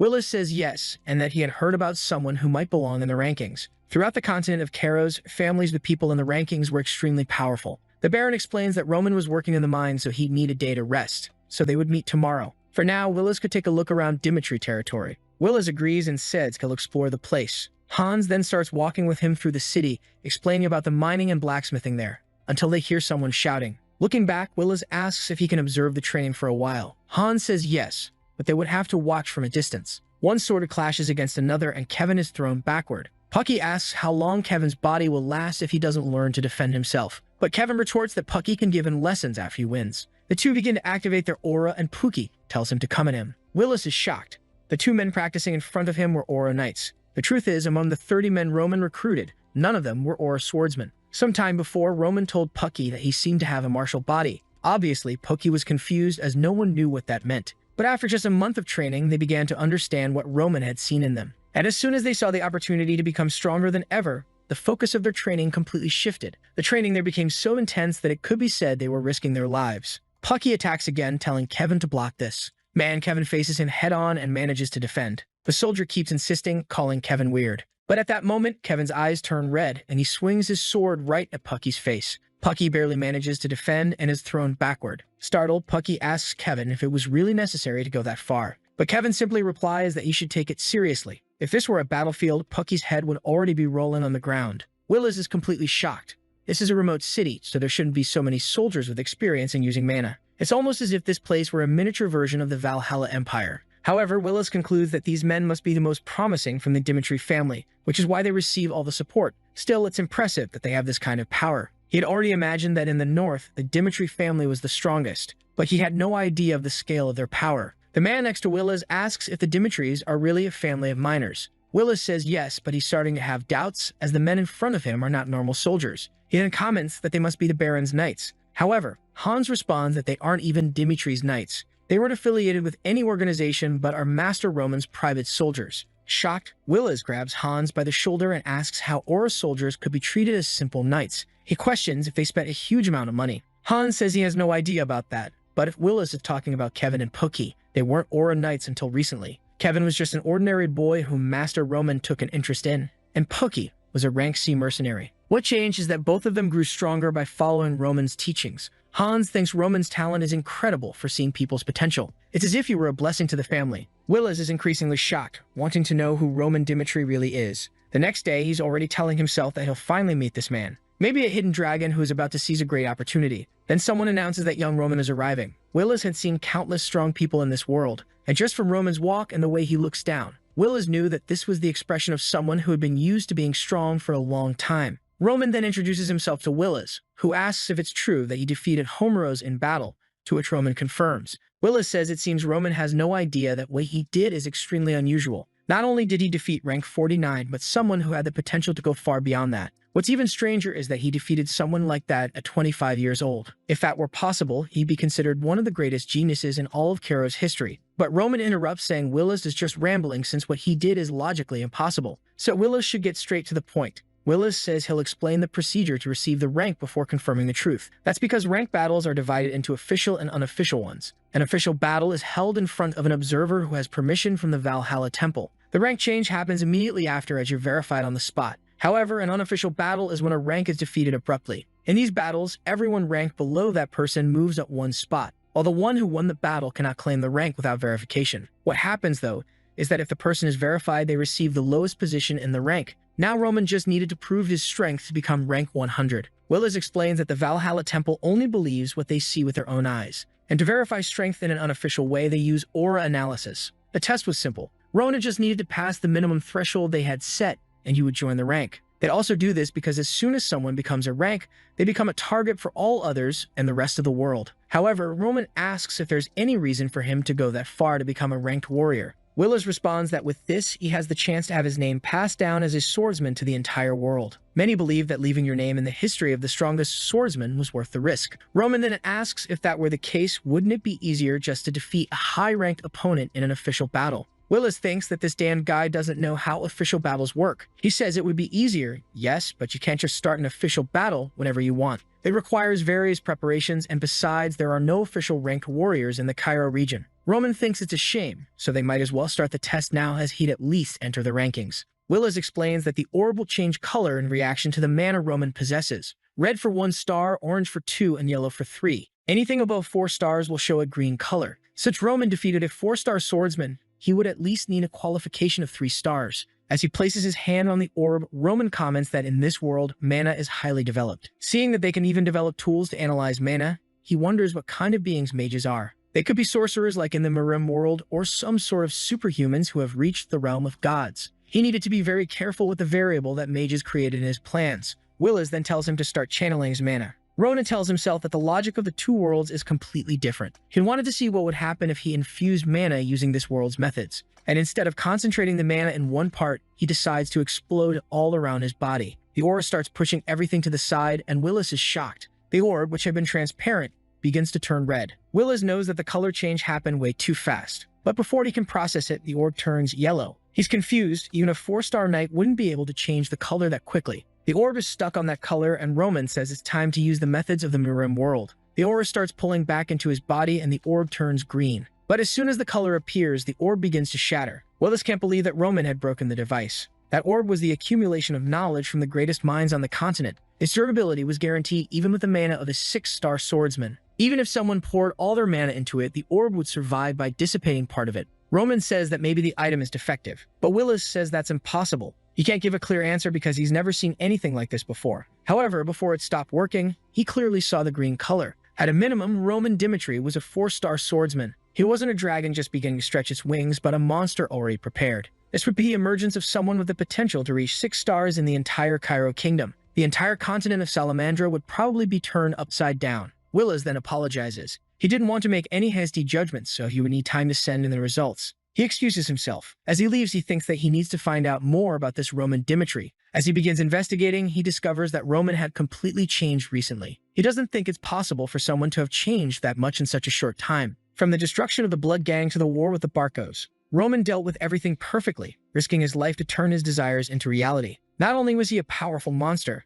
but he had the intellect to execute his plans. The problem with the mana orb was that he concentrated too much aura, causing it to break. But the green color appeared as it should under normal circumstances. Willis then sends a message recommending Roman Dimitri as a recruitment target. The Valhalla Empire isn't just a bunch of combat-loving maniacs. They were also intelligent and knew they needed to use the country's rankings to create more power. The system was perfect since it allowed them to always know who the most promising people in a land were. A man responds that this boy needs to be recruited and his rank should be increased to A. However, as always, this should be done confidentially so other nations wouldn't know about his potential. The process should be extremely natural, making Roman fight for Valhalla. Willis says he understands and will report that the aura orb was defective. Roman would be classified as a 3-star swordsman and would take the 100th ranked position. This alone was enough to stir up trouble throughout the Cairo region. The next day, an announcement shook the entire continent. It was the birth of the youngest ranked warrior in history. Back in the Cairo's capital, someone asks if it's really true. The man says yes, it seems Willis in the Valhalla temple went to meet him and everything was confirmed. However, the detail is that it seems Romero, who was a 4-star knight, lost before he could show his true power. The man is speaking with Marcus Benedict, an authority in the central government. He asks how old the boy is, and the man responds that he's 25. Benedict then says that being a 3-star swordsman at 25 years old shows that an incredible person is emerging in that region. He wanted to know what the other powers were doing. The man explains that there are 2 empires moving quickly. It seems Kairos, Kronos, and Valhalla are 3 different countries on the same continent of Salamandra. I think that's it. And now everyone wants the protagonist. Benedict is fuming, wondering why those damn people contacted the boy before he did. Currently, Cairo is divided into 4 factions. Actually, is Cairo the continent itself or just a confusing plot point? There's the group that supports the king of Cairo, the aristocracy that supports this Benedict, the people from Kronos, and the people from Valhalla, which are factions influenced by foreigners. The old man immediately says they need to send someone because they can't lose Dimitri to another faction, especially to prevent the royal faction from buying him at any cost. The scene shifts to the western battlefront. The kingdom of Cairo has a front against Kronos in the west and another in the south against Hector. The empire of Kronos, one of the largest on this continent, gave birth to Emperor Alexandro. And that's why they want Cairo to become a nation subjugated to them and have been attacking for many years. Cairo's soldiers constantly die on the battlefield. Because of this, many people within Cairo's territory have already surrendered to Kronos, and factions that support Kronos taking over the country have started to organize. Observing a field full of dead bodies, someone seems to be angry at the empire. He says he hates not even being able to give a proper funeral to those who fought for their country. Rodium Dimitri, Roman's brother, says he's used to it, as it's not the first time he's done this. The man, however, responds that the front lines are too atrocious. He wants to quit the academy and return to his homeland. Rodium just ignores him and sets the bodies on fire. That was the reality of a small, weak country like theirs. Not a single day was peaceful on the Western Front as they wanted to destroy all of Cairo's forces. The man then asks if Rodium has heard that his brother became ranked. Rodium is thoughtful for a moment. He can't believe that his former brother became a 3-star swordsman, and it's impossible that it's the same person. He tells the man that it must just be a rumor, as the person he knows can't even take care of himself. However, it was only a matter of time before the truth would come out. The scene shifts to another place where someone says the young master has a visitor. On the couch, a man says he serves the majesty of the kingdom of Cairo. He's in Dimitri territory to appoint Roman Dimitri as a royal knight. Now, everyone had their eyes on the hidden dragon in the northern region, and the 4 factions of the empire began to make their moves. A royal knight is a knight who serves the royal family, and the story says that it's the greatest honor allowed to a living knight in this world. The man says that the position being offered to Roman is an unprecedented event. If he went to the central kingdom now and swore loyalty to the majesty, he could become a knight without going through a single test. However, Roman simply asks if that's all. The man asks if, by chance, he's rejecting the offer. Our boy replies that it's obvious that he is. His life as the eldest son of the Dimitris is already perfect, so why would he go to the capital to take on that position? The man tries to explain that Roman would receive a mansion in the capital, and the Dmitri family would gain many merits. But Roman simply asks if that's the best the royal family can offer. The man is a bit confused, as for many, that would be enough. He explains that Roman is only being given this chance because the king sees potential in his future. A new position for the family, a role as a royal knight, and even a mansion in the capital. These were rewards that his current standing didn't even deserve. However, the protagonist responds that the man must be misunderstanding things. The Viscount of House Gregorio had visited him 5 days ago. They also offered mansions in the capital, but with far more imaginable treasures and lands. They even wanted to tie their bloodlines through a political marriage. The man already knows that these are the factions supporting the reign of Kronos. Ronan then says that 3 days ago, people from House Denver also visited, saying they wanted to sponsor him. And last night, he met someone from House Benedict. They offered something even more exceptional. 3 times the conditions offered by any other house. And in less than a month, they promised to advance the Dmitri family to the rank of Viscount. The man realizes they are far behind everyone else, but he shouts, asking if there's any way to make Roman choose them. The people who made these offers to him were insurgents trying to devour the kingdom. It's only thanks to the royal family's knights that this entire place hasn't turned into a rebellion. However, even part of the royal authority was beginning to fade. He knows that Cairo is currently a small and weak nation, and he admits that in the current position, the only thing worthwhile is the role of royal knight. But he begs Roman to support his majesty, the current king. Roman remembers going through similar situations in his past life. He informs the man that none of the 4 offers interest him, which is why he plans to reject them all. Furthermore, he's not ready to give up on his plans just yet.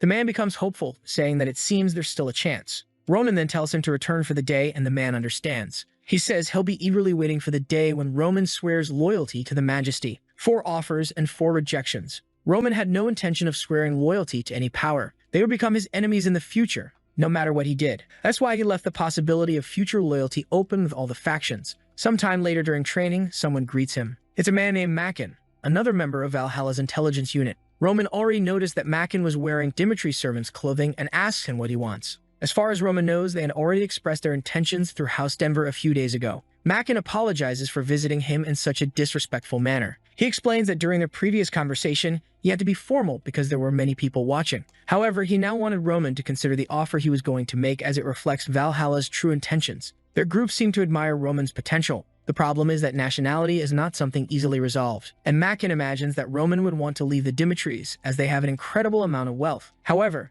they would offer him the title of Viscount, fertile lands, and even more connected minds. That way, even with the new reign, he could maintain the Dmitri family's history as blacksmiths. Roman expected such an unusual offer. Makin also says they offered the greatest thing to a swordsman, the chance to become even stronger. They would allow him access to Valhalla's first-class treasure vault. Roman knows that's where they keep secret techniques and ancestral records. Above Class 1, only the special items remain, meaning he'd have access to nearly everything. Makin says that soon enough, Valhalla will conquer the entire territory where Roman now resides. Staying in Cairo was a direct path to death. Roman should go to Valhalla and begin sowing a glorious future. Makin is confident in the offer. Not only are the rewards sufficient, but there's even a level of threat implied. If Roman were smart, he would accept it on the spot. But of course, Roman rejects it, leaving Makin devastated and asking if Roman is serious. Roman says he's not rejecting the offer because it's bad or out of loyalty to the king. Instead, it's because he's been receiving many offers lately. The boy is clever and knows this is the easiest way to raise his value without making a decision. He has received offers from the royal knights Marcus Benedict, Count Gregor, and Count Denver. All of them have made very generous offers, which is why he isn't ready to make a definitive choice about his path. He needs time to assess each situation and determine if risking his life for any of these options is worthwhile. What Roman was doing was portraying himself as a loyal person. This made everyone view him as someone difficult to recruit. However, it also showed that he would be loyal to the side he ultimately chose.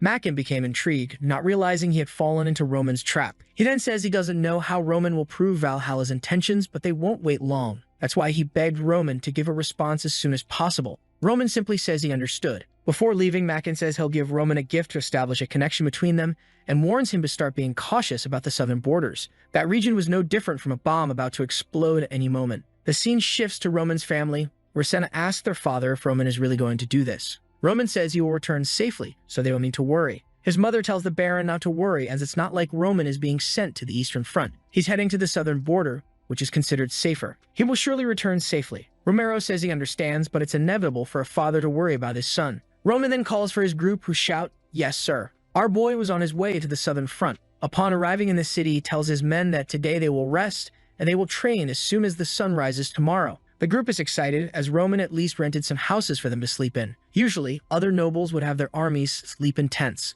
Sometime later, Roman was reading something when he heard shouting. He descended the stairs and found someone yelling, asking if they knew who he was. The man introduced himself as the first and only son of House Albert. His name was Henry Albert. The letter Roman had been reading before came from Benedict. It said that they didn't want someone who would become a part of them to suffer and ruin their health in a place like that. That's why they pulled some strings to have Roman sent to the south instead of the Eastern Front. Roman didn't need to worry, as House Benedict would always be waiting for him. Their attempts had been intensifying over the past few months. Clearly, the aristocracy in the city didn't want to lose him. There was no better talent than Roman to oppose the royal knights. He was now at the southern front. The only problem is that, contrary to what the Marquis believes, the intelligence officer from Valhalla mentioned that something is about to happen. Whatever it was, Roman was about to find out. Back to the moment when Henry introduces himself. He tells Chris that he is a descendant of one of the most prestigious families in Cairo, so it didn't take much to speak with him. That's when Roman arrives and asks what's going on. Chris explains that the fat guy wants them to leave because he wants to stay in the inn. However, Chris had already explained that they had rented all the rooms,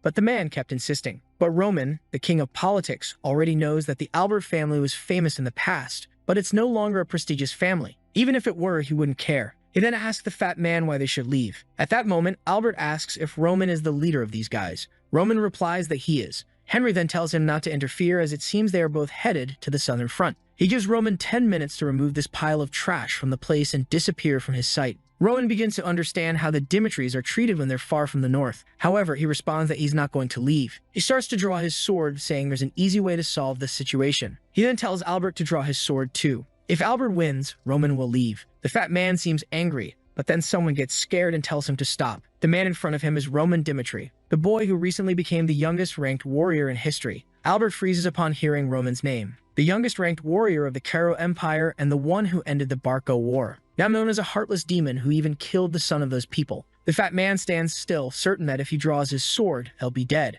He then says he forgot that he has something very important to take care of. It would be best to consider this situation resolved as a small mistake on his part. He'd love to punish Roman for the disrespect he showed to House Albert. Before he can finish speaking, Roman is already in front of him, scaring him. The fat man runs away at full speed. Roman just watches how things work in the south. That day, 3 similar incidents occurred. Everyone who came to evict him from the inn fled as soon as they heard Roman's name. The girl at the bar explains that these kinds of petty disputes are common in the southern front because they have a friendly relationship with the Hector continent and have suffered many attacks. That's why children trying to avoid military service come here as a solution. It was the perfect place for nobles to fulfill their duties without risking much. But looking at the map, Roman knows that 48 days ago, Hector's continent had its eyes on the southern front. They withdrew shortly after, but 3 other analyses seem to have been made. He's not sure if they're really preparing for war. However, just this analysis and the information from Valhalla already show that this place is far from a sanctuary. The madman starts laughing at the thought of war. He was eager for the air to fill with the smell of blood. The next day, a man introduces himself as Bale Frank, the commander of the Southern Front. He would conduct basic training for all those being sent to the region. While he gives a speech about serving the Empire, most of the men are more asleep than paying attention. During the speech, he mentions forgetting any status they had before, as here they are just soldiers completing their military service.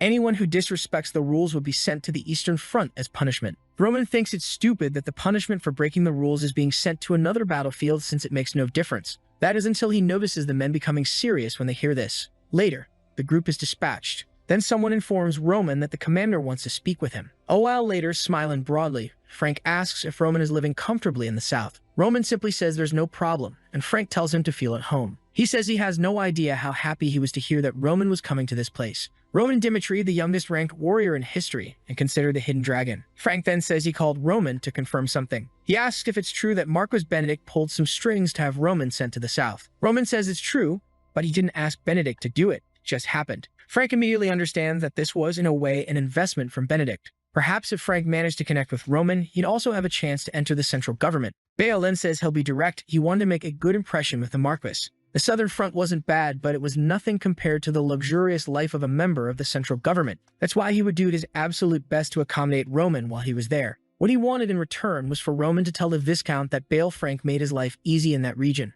Roman was excited that at least this guy was 100% honest and said everything he wanted. There was no reason to refuse help when he had no idea what was about to happen. As soon as he opens the door, someone yells at him, calling him the son of a very fine lady. It's Henry again, saying that Roman messed with the wrong house because his is linked to the Franks. And Bale Frank, who is the commander of the southern training camp, is actually Henry's uncle. Roman simply asks what Henry expects him to do with that information. Meanwhile, Henry continues threatening, saying that Roman doesn't realize how much trouble he's in. Henry then enters the room and declares that now Roman will see how hard his life will become. He enters and tells his uncle that his life was threatened by a man from a house with only a baron title. Outraged, Bale Frank immediately asks who it was. Whoever it was would get a beating for messing with the boy. But as soon as he steps outside and sees that it's Roman, Bale slaps his nephew in the face. Henry is left devastated, not understanding what just happened. The relationship between Bale and Henry had always been very good. The two liked each other and shared many laughs. Aside from his parents, Bale was the closest person who had listened to him since he was very young.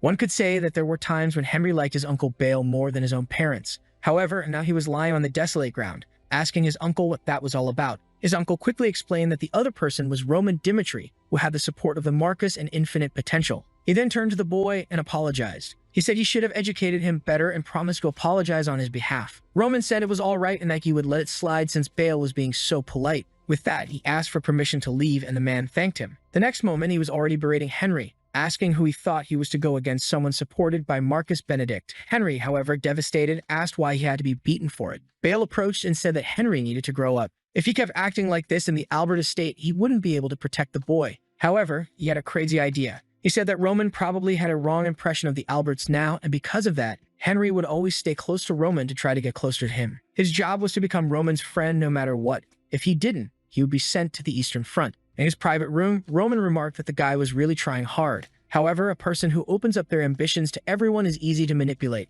At least life in the southern camp wouldn't be too bad. The scene shifts to 3 years ago. A man looks at some papers and says he can't believe he has to play games with the nobles. This man is the general of the South, and his name is McBurney. He was a veteran of the Eastern Front who had volunteered purely out of loyalty to the king. Through hundreds of battles over 10 years, he protected Cairo. Coming from humble origins, he had risen to lead hundreds of men. However, a single cut was enough to end it all. In a battle to protect the Eastern Front, he lost the arm that held his sword. At that moment, the greatest pain of all was knowing that he could no longer be a warrior. In a meeting, they told him that in recognition of all he had done, he would be sent as an instructor to the south. He would be out of the battlefield, but would still train those who would protect Cairo. Though it was a harsh option, McBurney had to accept reality. When he arrived in the south, he discovered that their training methods were a total mess. Everyone did the same exercises, which were basically useless. Not to mention that most nobles didn't even bother to participate. Initially, he wanted to implement rigorous training, starting with the basics for each person. However, it was pointless, as no one was willing to train. He kept asking himself what the meaning of his presence there was.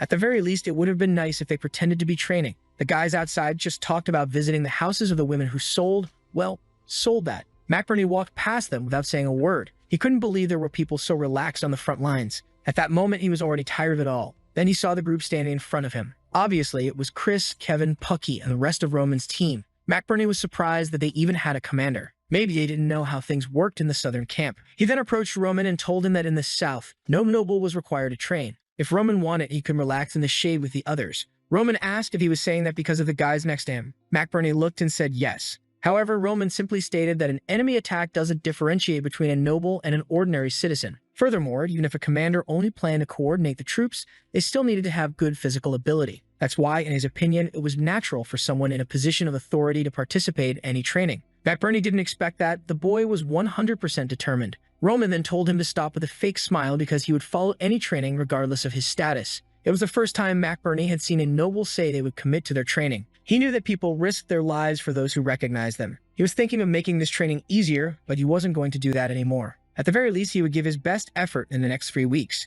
He then announced that the first week would consist of physical training. With McBurney's decision, the training hell began. The first task was to run as fast as possible with a heavy load on their backs. This was to get them used to a battlefield where they couldn't rest for a second. They would do this route every day, rain or shine, no matter what happened. However, the others from different families could barely keep up with the boys ahead. Sometime later, during sword practice, McBurney stated that war is something you never know when it will end. That's why they would continue practicing without knowing when they would stop. And anyone who gave up early would have to train twice as hard afterward. At nights, someone complained that they were exhausted and finally couldn't rest. This idea of an easy camp was a complete lie thanks to certain people. He then turned to the group next to him and told them to take it easy because they were forcing everyone else to work harder. They were just soldiers who had been sent there and were never prepared for this. If they had been doing this for as long as the others, they would have kept up. However, Henderson Trembolona asked how long these guys had been training. Startled, the man said they had only been training for a year, while Henderson's group had clearly been training for 10. Henderson corrected him, saying they'd only started training 3 months ago.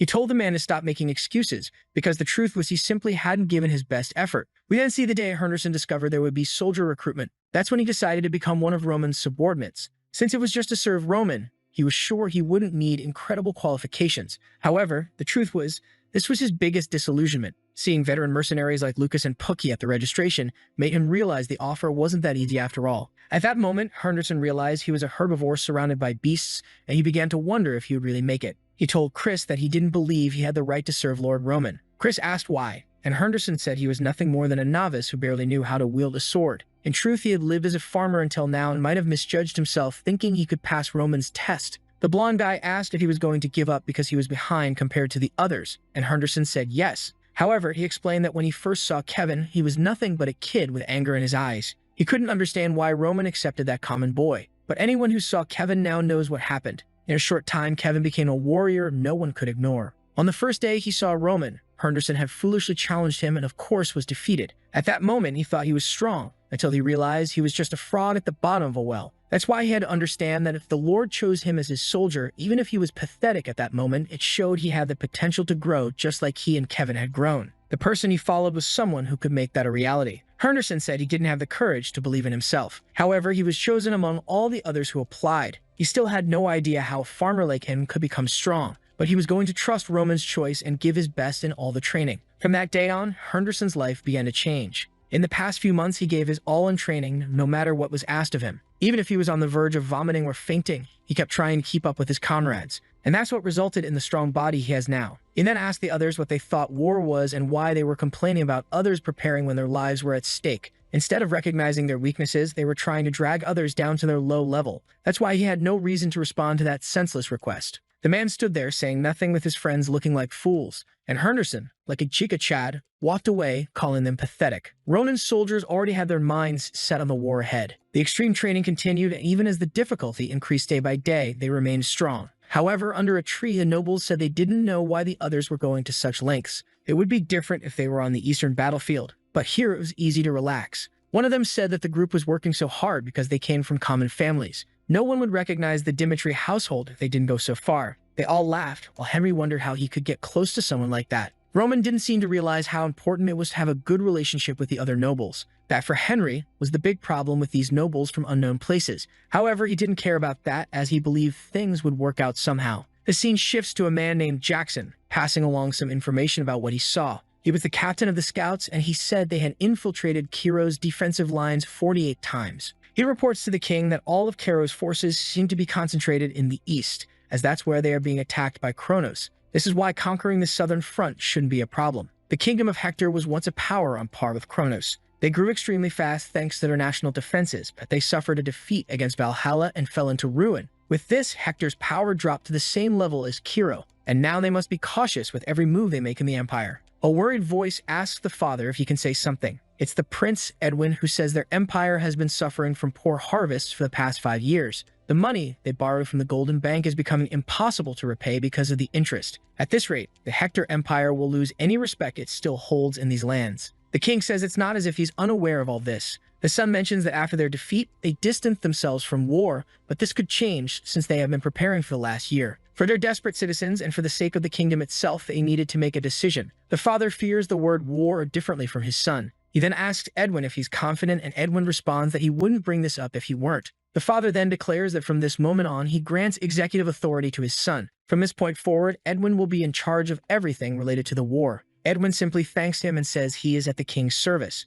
Meanwhile, at the southern front, they had just finished the 3 weeks of training. Balefrank smiles and says that from today onward, they will be part of the 5th line of defense. This is the place where most nobles like to go because it's the most peaceful. Roman simply thanks him. Frank responds that there's no need to thank him and to just ask if he needs anything. As they were being dispatched from the training camp, Frank thanked Roman again, saying it was thanks to Roman and his team that he realized what real training meant. He says he prepared a letter that might not be much, but he hoped it would help Roman somehow. It was a summary of all the geographical information and everything about the southern region. Roman thanks him, saying he's sure it will be useful if war breaks out there. Balefrank wishes him a safe return, and Roman thanks him. At that moment, Balefrank's emotions were telling him to follow Roman. Over these 3 weeks, the boy had proven he was someone worth dedicating a life to. However, he was missing an arm. Roman already had plenty of talented people with him, so there was no reason to accept someone without an arm. Knowing he would only be a hindrance, he lowers his head and says goodbye. With that, he returns to the training base. Actually, that man is McBurney. People keep mixing up the names, and Roman knows that it must have been difficult for him to gather such detailed maps. Just that good intention alone was enough for McBurney to earn Roman's respect. Now on the first line of defense in the south, a man looks to the side and is shocked to see an enemy attack approaching. However, we see Henry discovering that he will be stationed on the same line of defense as Roman. At that exact moment, he arrives alongside Roman's army. He keeps wondering why he had to get close to this damn guy. But then a commotion breaks out and everyone in the south is informed that Hector has declared war on Cairo. Everyone is ordered to prepare for combat. Henry, confused, tries to understand what's happening. He looks around and realizes Roman is already gone. The first defense line was the first to be attacked as soon as Hector declared war. However, the fifth line was at risk of collapsing before them. The gate had already fallen. There was blood everywhere, and the walls were being scaled. Barrio Bruce, the commander of the 5th Defense, already knew that place was lost. He had only been there because the 5th line was considered a paradise in the southern tip. It was perfect for him to indulge in corruption, fill his belly, and not worry about anything. But now, facing this battle, trying to defend that place felt like suicide. He shouted for everyone to hold their positions, warning that the lives of innocent civilians would be at risk if they fled. He ordered the soldiers to stay on the front, no matter what happened. However, at the same time, he was already running, and someone asked where he was going. He claimed he needed some time and was just going to alert the royal family. Meanwhile, Roman ordered everyone to head to the 5th line of defense immediately. Running through the forest, he knew that the 5th line was the weakest of all. Not only were the soldiers poorly trained, but they also lacked equipment, and the commander was incompetent. All of this combined made that place the weakest on the southern gate. And the worst part was that their reserve team from training was 2 hours away. However, he needed to get there in at least 1 hour. At that moment, Barrow Bruce appeared, asking if they were the reserve group. He stopped in front of Roman and demanded that they escort him to the rear first. Protecting him as the commander should be the priority for any force in that place. Roman already knew who Barrow Bruce was and asked why he was there alone without any soldiers. But Bruce just asked how a boy like Roman, a reserve, had the nerve to talk back to him like that. But Roman doesn't waste time. He simply says he's had enough and begins to choke him. He points out that the fact Bruce was standing there alone meant that the so-called commander had abandoned his soldiers. Roman reminds him that by law, deserters could be executed regardless of their status. Before the man could even say that Roman couldn't do that, his head had already flown off. Honestly, even I didn't expect it to happen that fast. Poor guy didn't even get a chance to speak. Roman just said that if Bruce hadn't fooled without his soldiers, he wouldn't have killed him. The head hit the ground and his group was already gone. At the 5th line of defense, everyone was dead. A man with green hair remarked that he knew this day would come, but he hadn't expected that bastard to abandon them so quickly. As he said this, he took a cut to the chest, agonizing and falling to his knees. 2 men jumped at him to finish him off, but they too were torn apart in the sky, just like Lego figures. Someone asked if he was Stephen. It's Roman, who announces that Barrow Bruce is dead, making Stephen the new person in charge of the area. This man was on the list Lucas had given him, and according to that information, Stephen was the only useful person in the entire 5th defense line. Roman says he trusts Stephen's judgment since he's been defending the area for a long time. If Stephen says it's not salvageable, then Roman Dimitri will do whatever it takes to ensure as many soldiers escape as possible. Stephen recognizes Roman's name and immediately acknowledges that the battle looks grim, and retreating would be the most logical option. However, giving such a valuable position to the enemy wasn't ideal either. If they lost even one of the 5 defense lines, the enemy could seize their supply routes through the river or even bring supplies for their own army, prolonging the war. Roman then realizes there's only one option. They would need to build some barriers and drive the enemies back. Roman says he will buy time for them to install the barriers, while Stephen will organize everyone to start preparing them. Stephen is confused by how this boy accepted such a crazy plan. He yells that the plan is too dangerous and that anyone would die if they were isolated. Roman is about to respond when someone jumps from behind. Stephen doesn't react, but Roman dodges, stating that he isn't an idiot risking his life. He slices the enemy in half, remarking that following a plan one deems impossible is foolish. Stephen, shocked, wonders if Roman has eyes in the back of his head. At that moment, Chris and the army arrive. Roman orders them to prepare to clear a path to the gate and follow him. Everyone agrees, and Stephen is once again amazed that no one doubts Roman's ability to clear the way. He had never seen a master-servant relationship work like this before. Roman tells him to begin the preparations, and Stephen simply agrees. Roman then announces that the war was only just beginning. Stephen realized that their loyalty wasn't bought with money but earned through respect. Roman's army began advancing. In the midst of the war, Roman questioned why he, a man who didn't love this country, would take such risks. War was simply a place where the weak were sacrificed. And for someone like him who is currently being highly valued throughout Cairo, there was no reason for him to be there. There were countless ways for him to avoid this confrontation. But doing so would forever condemn Cairo to remain a small, powerless, and poor country. However, the real reason behind all this was that Roman missed the battlefield. The troops followed, telling each other to stay with the Lord. Chris's slashes went one way, Kevin's thrusts the other. Wherever Roman passed, death followed. He killed 10 enemies, and Hector's soldiers advanced with 20. But after he killed 20, they began to realize he might be stronger than they had imagined. When he stood atop the bodies of 50 enemies, fear started to fill the faces of his opponents. The soldiers began retreating in desperation. The commander of Hector, McClary, wondered what was happening. He had thought victory was guaranteed the moment they passed the gate. So why were his soldiers retreating? That's when he saw someone cutting down everyone on the battlefield. Roman locked eyes with him from afar. McClary instantly knew that Roman had recognized him even from such a distance. Roman began making his way toward the soldiers, and McClary was already trembling, thinking it couldn't be possible that Roman was planning to come alone and take his head. He thought the arrogant boy was insane and ordered his men to kill him at once. After all, it was just one enemy. There was no way they couldn't stop him. However, Roman had already noticed that the commander had let his guard down. He knew there was an easy way to end this war. An army always collapses when the head of the commander is cut off. At that moment, that was his only objective. 3 Ori users jumped at him, claiming they would handle the situation. Roman then performed the second movement of the Celestial Demon technique. A purple slash was made, leaving nothing but a hole in the ground where they had stood. The soldiers of Hector collapsed, trembling in fear. The commander was terrified, and in the next second, Roman was standing right in front of him. The man was about to declare himself the commander when he was already cut down. Roman lifted his head and called out to all the soldiers of Kiro, telling them to pay attention. He had killed the commander,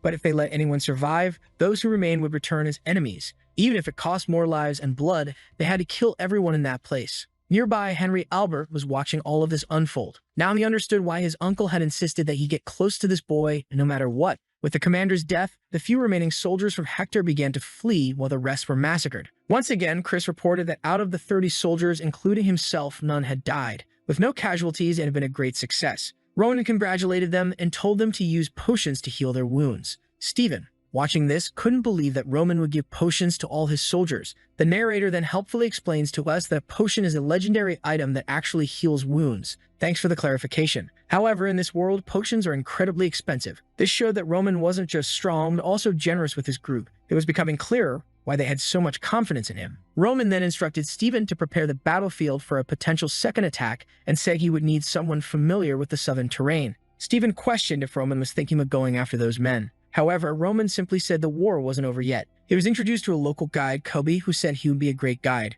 Kobe showed him the map of the south and asked what would be the fastest way to reach the enemy's rear. Kobe mentioned that the normal route would take 2.5 hours. However, Roman needed something that would take no more than 2 hours. Kobe was surprised that Roman knew the exact time the normal route would take, realizing that Roman wasn't simply speculating, he had actual knowledge of the southern terrain. Kobe then said he didn't know Roman was familiar with the area. Roman responded that he knew when Stephen called him, they might have thought he didn't understand anything about the terrain, but he had studied the basics for unexpected situations like this. However, he admitted that his understanding wasn't perfect, which is why he needed the assistance of a local like Kobe. Kobe immediately realized that Roman was different from the other nobles who came to the south to live an easy military life. Perhaps with Roman, there was some real hope. That meeting lasted less than 10 minutes. Outside, Chris announced that he and the 30 soldiers were ready to go. But someone else appeared. Roman asked why Henry Albert was there. Henry remained silent, and Roman asked again. Henry knew that if he said he was there to befriend Roman, he would be kicked out. So he first apologized for what he had done before. He admitted that it was shameless of him to be there,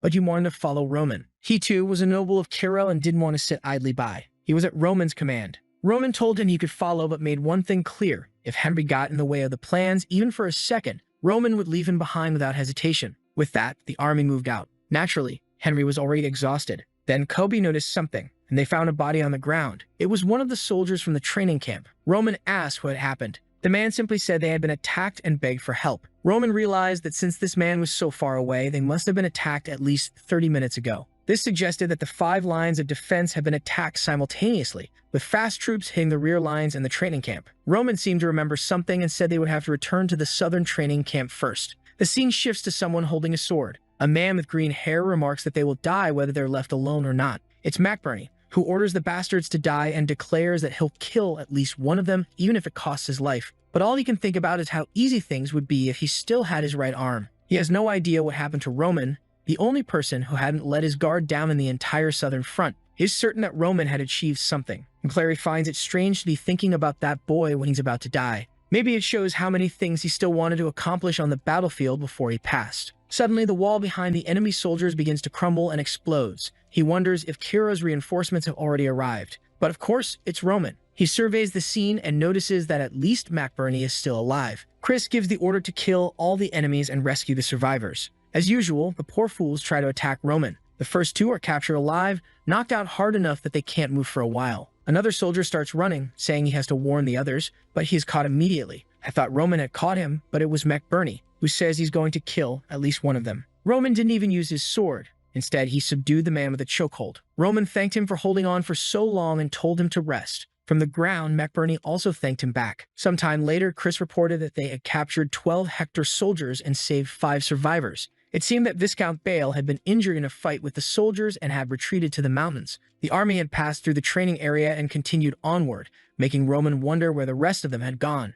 Roman then said he would go in to talk with them, and no one should disturb him without permission. He knew there must be a reason why Hector's army was using these simultaneous attacks, and now was time to find out why. He entered the room and announced that each prisoner had 3 minutes, starting from that moment. If they gave him the answers he wanted, they would receive a painless death. Otherwise, they would suffer agonizing pain until they finally died. The men seemed excited, saying he should just kill them already. Roman ignored them and asked what Hector's objective was. One man told him to go to hell. Roman ignored him again and asked what their objective was in the southern training camp. He waited a bit and then said that 3 minutes had passed. With that, he used a technique on the man's shoulder. The man immediately began coughing up blood and veins appeared all over his back. Roman explained that dying while feeling your bones and muscles twist would take quite a long time. The man next to him, now frightened, turned and said that knowing their plans wouldn't change anything because it was already too late. Roman grinned darkly and said that was exactly the answer he was waiting for. He explained that he wasn't looking for the truth, but to see if there was something more behind everything. Now he knew Hector's main plan was to attack the rear of Kiro's defense lines. The man looked confused, but Roman simply said it was time for him to die. All those simultaneous attacks were meant to confuse the 5 defense lines, and if the plan worked, the front lines would be left without support and be considered defeated. Roman then returned to McBurney and asked him to explain what had happened in the southern camp. McBurney said they were attacked by Hector 2 hours earlier while they were preparing to train. The enemy numbers were much larger and they were slaughtered before they could respond. He still wasn't sure if Commander Bale had escaped alive. Roman asked what kind of equipment the enemies were wearing. McBurney replied that it was all light gear, and one of his enemies had a scarred face. Roman guessed that they might be Hector's hunter squad, whose leader saw scars as badges of honor from all the battles he had fought. McBurney agreed it was possible, but couldn't understand why they were attacked in the southern camp. If the enemy wanted an advantage, they should have attacked the battlefield front lines. Roman explained that they only passed through the training camp because it was on their way to the rear of the wall. They had no choice but to attack them. McBurney was still confused. Roman then explained that the attacks on the front lines were just a smokescreen. What they were really after was the teleportation gate, the ultimate form of spatial control magic. As the only way to move quickly over long distances, it was the highest priority in any war. Controlling it would prevent reinforcements from arriving and allow Hector to bring more soldiers into Cairo. Roman stated that Hector would have won the war if they had captured the gate. McBurney urged that they protect the teleportation gate immediately. However, Roman said no and asked if they had received any requests for support from the rear. McBurney, understanding what Roman meant, said it wasn't possible. Roman replied that if they were attacked an hour and a half ago, then the enemy had already reached the gate. The lack of a request meant the portal had already been taken. Now both the northern and southern parts of their position were under enemy control. With the portal captured, they were completely isolated. From this point on, their priority was survival without relying on the kingdom. Meanwhile, on the borders of Hector's territory, McClary received word that the distraction had worked, and they had successfully captured the teleportation gate. Everything had gone according to plan, and Kiro hadn't seemed to react. However, the prince warned them not to let their guard down. He knew that the soldiers at the wall would start trying to defend themselves. Their top priority was to secure that region so the entire south would be in their hands. The prince needed to ensure that the plan they had been preparing for over a year went perfectly. They had spent all this time analyzing the perfect moment to attack and studying the defense patterns of the south. Even if they had attacked the main wall first, they would have won within 4 hours. But the most important thing in that area was the existence of the portal. He ordered everyone to prepare for the worst-case scenario, which would be to destroy the portal if the first plan failed. If their initial plan went wrong, they would break the portal and initiate the second plan. A soldier seemed to know that the second plan was extremely cruel, but the prince showed no hesitation in speaking about it. Truly, he was worthy of being recognized as Hector's rising star. Actually, I made a mistake. The prince's name is Edwin. There are so many names with 5 guys showing up at once, it's getting complicated for me. Meanwhile, another body falls to the ground and the scarred soldier says it's now a race against time. Before they were discovered by all the enemies they needed to connect, the prince had warned Jackson that Hector wouldn't last much longer. Due to loans and bad harvests, he proposed a new plan to take the entire southern front of Cairo's kingdom. To To Jackson, the prince seemed like fate's answer is saving Hector from these troubled times. That's why 48 scout troops were sent into Kiro this year. The exploration team infiltrated and even dug a secret tunnel. The prince then announces they were connected. At that moment, Edwin appears and everyone welcomes him. He tells Kellen to take care of the 1st Battalion and prepare to defend that area. He calls for Jackson, who says he is ready for orders. Edwin then explains that they've lost contact with Barrow McClary, who was in charge of the defense at the 5th line, and wants to know what's happening. Jackson says they're waiting for details but assures him not to worry, as the 5th line of defense has always been notorious for being troublesome. Even with a portion of their forces, it would still win. However, Edwin stresses the importance of ensuring every part of the plan goes right, which is why he wanted McClary punished, no matter the results. Though Edwin had an extremely meticulous plan, he wasn't aware of 2 unexpected situations that had occurred. Back at the 1st line of defense, someone shouts for the fortress to be repaired before the enemy's attack. Another soldier approaches and announces they've received a message from the southern training camp. The person commanding the 1st line is Count Donald. See, I'm not lying. 5 minutes pass and now we have another 5 names. The message is from Roman, and Donald wonders why Roman is contacting him at a time like this. Roman cuts to the chase, warning that the attacks are a smokescreen and that Hector's forces have likely already occupied the teleportation gate. Roman advises them to abandon the fortress and seek refuge in the mountains. The best option, Roman says, is to gather whatever forces they can and head south. Donald knows the southern region is the most dangerous, being right on the border, so why is Roman giving him this advice? He says they'll decide what to do what ends the communication. Seeing that Donald has ignored his advice, Roman decides to abandon all other defense lines and focus on saving the troops at the 5th line. He orders his army to begin preparing supplies, announcing that from now on, they would head toward the mountains. Back with Donald, he learns they've lost communication with the rear guard. Maybe Roman was right. Even if reinforcements from another front were sent, it would take at least half a month for them to arrive. Donald believes that if they can hold out at the wall until reinforcements arrive, they still have a good chance of victory. However, 4 hours later, they are questioning how they became so completely isolated. Obviously, once Hector captured the portal, they began sending additional troops. Now both the north and south were blocked by Hector's army. Donald tries to calm himself, knowing that at least the wall is fully repaired. They have all their equipment ready, and the enemy no longer has the element of surprise. He is confident they will survive the siege and shouts for everyone to prepare for the attack. Turning to the 1st line of defense, Donald explains that Hector has taken their portal, and they are now isolated.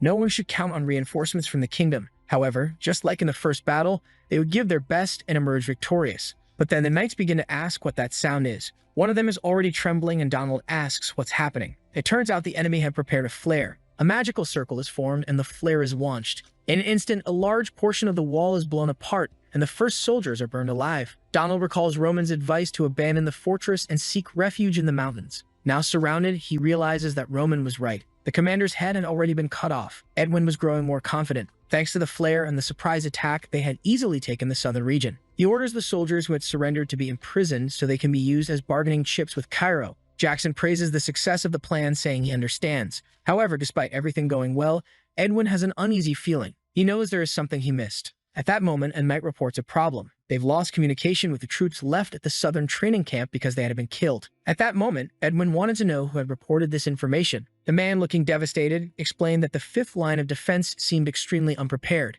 As soon as they attacked, they took over the entire fortress, and Barrow McClary had already given the order to destroy it. However, that's when a monster appeared. Edwin was immediately alarmed. The man said the person wielded a power he still couldn't believe. The monster single-handedly walked through numerous soldiers, leaving a pile of bodies beneath him. Not even Hector's or knights could withstand a single attack. Because of this one person's appearance, they had lost the battle miserably. Edwin began wondering who this monster could be. Then it hit him. The youngest-ranked swordsman in all of Cairo had been sent to the southern front. Even with a whole year of preparations, some variables he hadn't expected had surfaced. He now knew the boy's name, Roman Dimitri. Sometime later, Edwin requested information from Jackson, who reported that the 5th line of defense had been abandoned. The soldiers from that region had already fled to the mountains. Jackson suggested forming a pursuit squad to chase them. Edwin said they already had the advantage they needed. It was time to start negotiations with Cairo. The scene shifts to the royal family of Cairo. A blonde man asks when they will arrive, and the butler apologizes, explaining that everything happened suddenly. This was Daniel Cairo,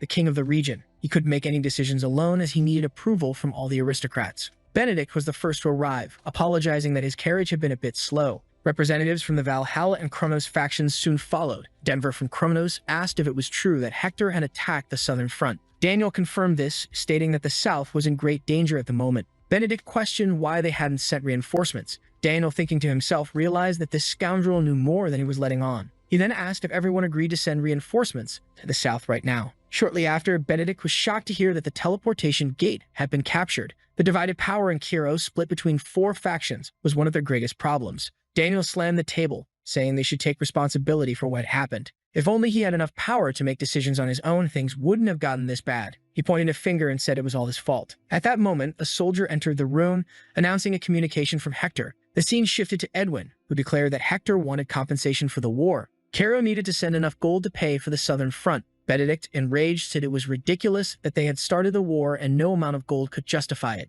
But Edwin calmly stated they had exactly 3 days. If they didn't pay, the southern region would be absorbed into Hector. If they tried to stall for time, none of Hector's surviving soldiers would be spared. With that, the communication ended. Edwin knew that Hector was suffering from a lack of money and needed to pay interest to the bank. For the sake of the country, even if he was no longer seen as the shining star of Hector, he would become the demon they needed. Daniel said that if the portal had been captured, they had no other choice. The only way to minimize the risks of this situation was to send the payment they had demanded. Benedict agreed, but he was sure the amount would be enormous. Daniel, however, asked what other option they had and told him to suggest a better plan. The room fell silent. The king, fuming with anger, thought to himself that these damned aristocrats always wanted to debate every decision but never offered any ideas. And now, in true crisis, they were useless. He said that if no one objected, they would pay Hector. But then the representative from Valhalla spoke up, saying he opposed the decision. Everyone was shocked. He explained that Roman Dimitri was on the southern front. From what he had heard, Roman had defended the 5th line and was still alive. Perhaps he was the force they needed to turn the war in their favor.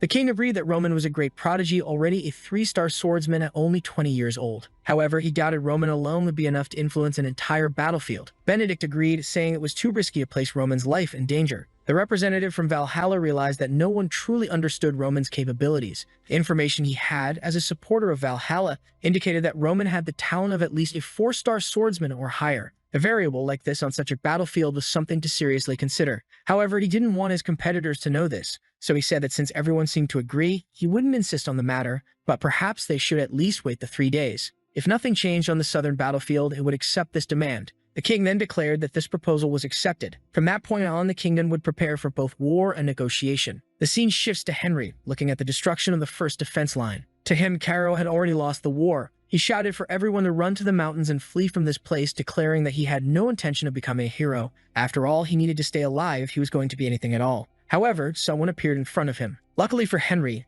it was Chris, who told him to stay quiet. Chris led them through the forest, and Henry wondered why one of Dimitri's knights was there. Emerging from the bushes, Henry was confused to find they had already set up a secret base before everything started. Chris explained that this was part of Roman's plan in case things went wrong at the rear. Henry yelled that if they had already lost everything, they should have fled instead of camping there. But Chris replied that the war wasn't over. They had stayed behind, crossing the mountains to protect allies like Henry. After all, if Henry had been an enemy soldier from Hector, he would already be dead. Poor Henry trembled as usual when surrounded by the others. He asked where Roman was, and Chris responded that Roman was at the front finishing off the enemies. Henry realized then that Roman was truly the real monster. The scene shifts to a man being whipped across the back. Brant, the current commander of the first defense line, was just trying to ensure that as many soldiers as possible survived. Due to the orders of that damned leader, most of them were massacred at the wall. Everyone was being thrown to the ground, dying. A man approached, and Brand wondered if this was how it all ended. But like a recurring story, a purple slash cut through the air. Roman had arrived, surrounded by many enemies. However, they were quickly dispatched to the afterlife. Brant, disoriented, wondered if he had reached hell,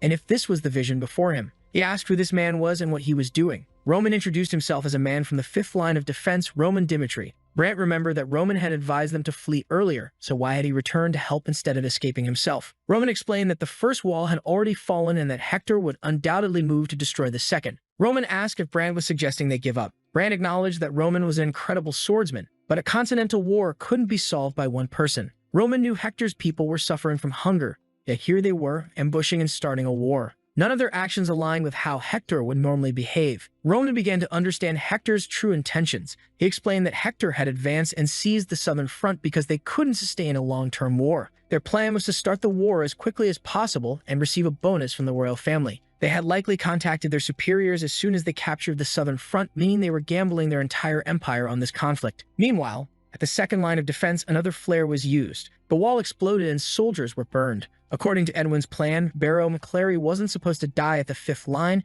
It was supposed to be the easiest way to invade the South, but Roman Dimitri had disrupted those plans. What frustrated Edwin even more was that Roman hadn't even used his full strength to defeat the soldiers he encountered. Still, Edwin thought it impossible for one person to delay their plans so significantly. Hector wasn't weak enough to be cornered by a single individual. Then someone reported that they had lost contact with the group sent to kill the remnants of the first defense line. Worse yet, neither the 2nd or 3rd squads were responding. Edwin realized that the strange feeling he had been sensing was caused by Roman Dimitri. Edwin asked Jackson to explain the situation. Jackson reported that as soon as the first line had fallen, they had sent squads to deal with the fleeing forces. However, communication with the 3rd squad had been lost for some time, and seemed everyone they had sent had been killed. The prince asked for an estimate of their losses, and Jackson responded with around 300. Edwin's greatest fear had come true. Rather than fleeing, Roman Dimitri had taken refuge in the mountains and was fighting back. Edwin told Jackson that if they left Roman alone, they would face even more problems. Jackson argued that Roman Dimitri was just a trivial variable, and if they failed to complete the siege because they focused too much on him, things would only get worse. The most important part of the plan wasn't dealing with Dimitri, but destroying the remaining defenses. However, Edwin insisted that the priority now was to exterminate Roman, who had interfered with all of his plans. He then ordered all the soldiers from the 2nd line of defense to begin retreating. Jackson agreed while wondering why Edwin had become so obsessed with Roman Dimitri. Later that night, he knew that Roman was hiding in the mountains. Given that Edwin had been preparing for over a year, he could instinctively sense that Roman Dimitri was extremely dangerous to the success of their plan. Gathering the soldiers, Jackson acknowledged that he knew what everyone was thinking. However, as their commander, he asked them to prepare for the worst-case scenario. Dealing with the remaining defense lines they hadn't conquered was only the second worst problem. The biggest issue now was the existence of Roman Dimitri, who was creating a host of unexpected variables. Jackson knew that Edwin was normally extremely rational in his decisions, which is why they all accepted his orders. Looking toward the mountains, he declared that it was time to begin the rat hunt. The problem was that the southern mountains were vast. If they searched slowly, they would lose the enemy. This is why they decided to form a siege and gradually scale the mountain. One of the captains ordered the troops to sound a whistle as soon as they found the enemy. If they encircled their targets little by little, they could kill him without losing too many men. The soldiers agreed and began moving. However, just then, one of them heard something to the left and turned to check it out. Something passed by, and he looked to the right. He saw another soldier and wondered if everything was going according to plan. But then he realized there was no one else around him. Confused, he wondered if something was already happening and decided to sound the whistle.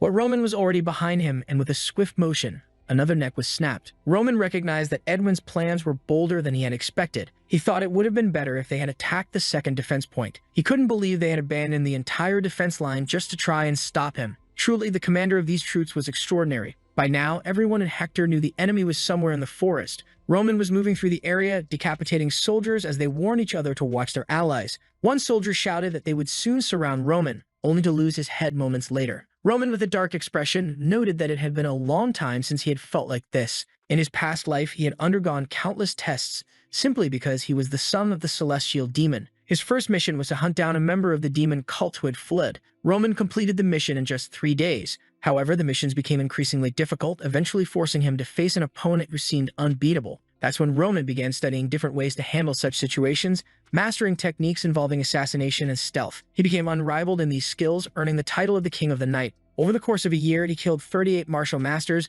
leading many to believe he was a shadow incarnate. Back in the forest, the soldiers wondered where their comrades were. The Aura Knights declared they would stay at the front, instructing everyone to retreat, but Roman intended to make Hector regret stepping into this mountain. Shadows advanced toward the Aura Knight, and a soldier reported that the leader of the first squad had been killed. He couldn't believe it and urgently needed to relay the message. He spoke into his communicator, saying that there was a ghost in the forest and that everyone was going to die. Unfortunately, he hadn't noticed that Roman was already behind him, and he was sent to the afterlife too. On the other side, Edwin only heard the screams. He ordered Thompson to calm down, stating that the enemies were merely taking advantage of the darkness. But Thompson screamed back that they couldn't see anything, that the soldiers were dying one by one, and that they couldn't even see who was killing them. No matter who it was, they had no way to fight back. Edwin couldn't believe that an Aura Knight like Thompson was so scared. Aura users had extremely sharp senses, so it was unthinkable that their enemy was undetectable. To Edwin, it had to be some kind of magic, possibly one that made the body invisible or allowed the person to hide. However, he knew that such magic couldn't be used continuously, as it required energy to be replenished.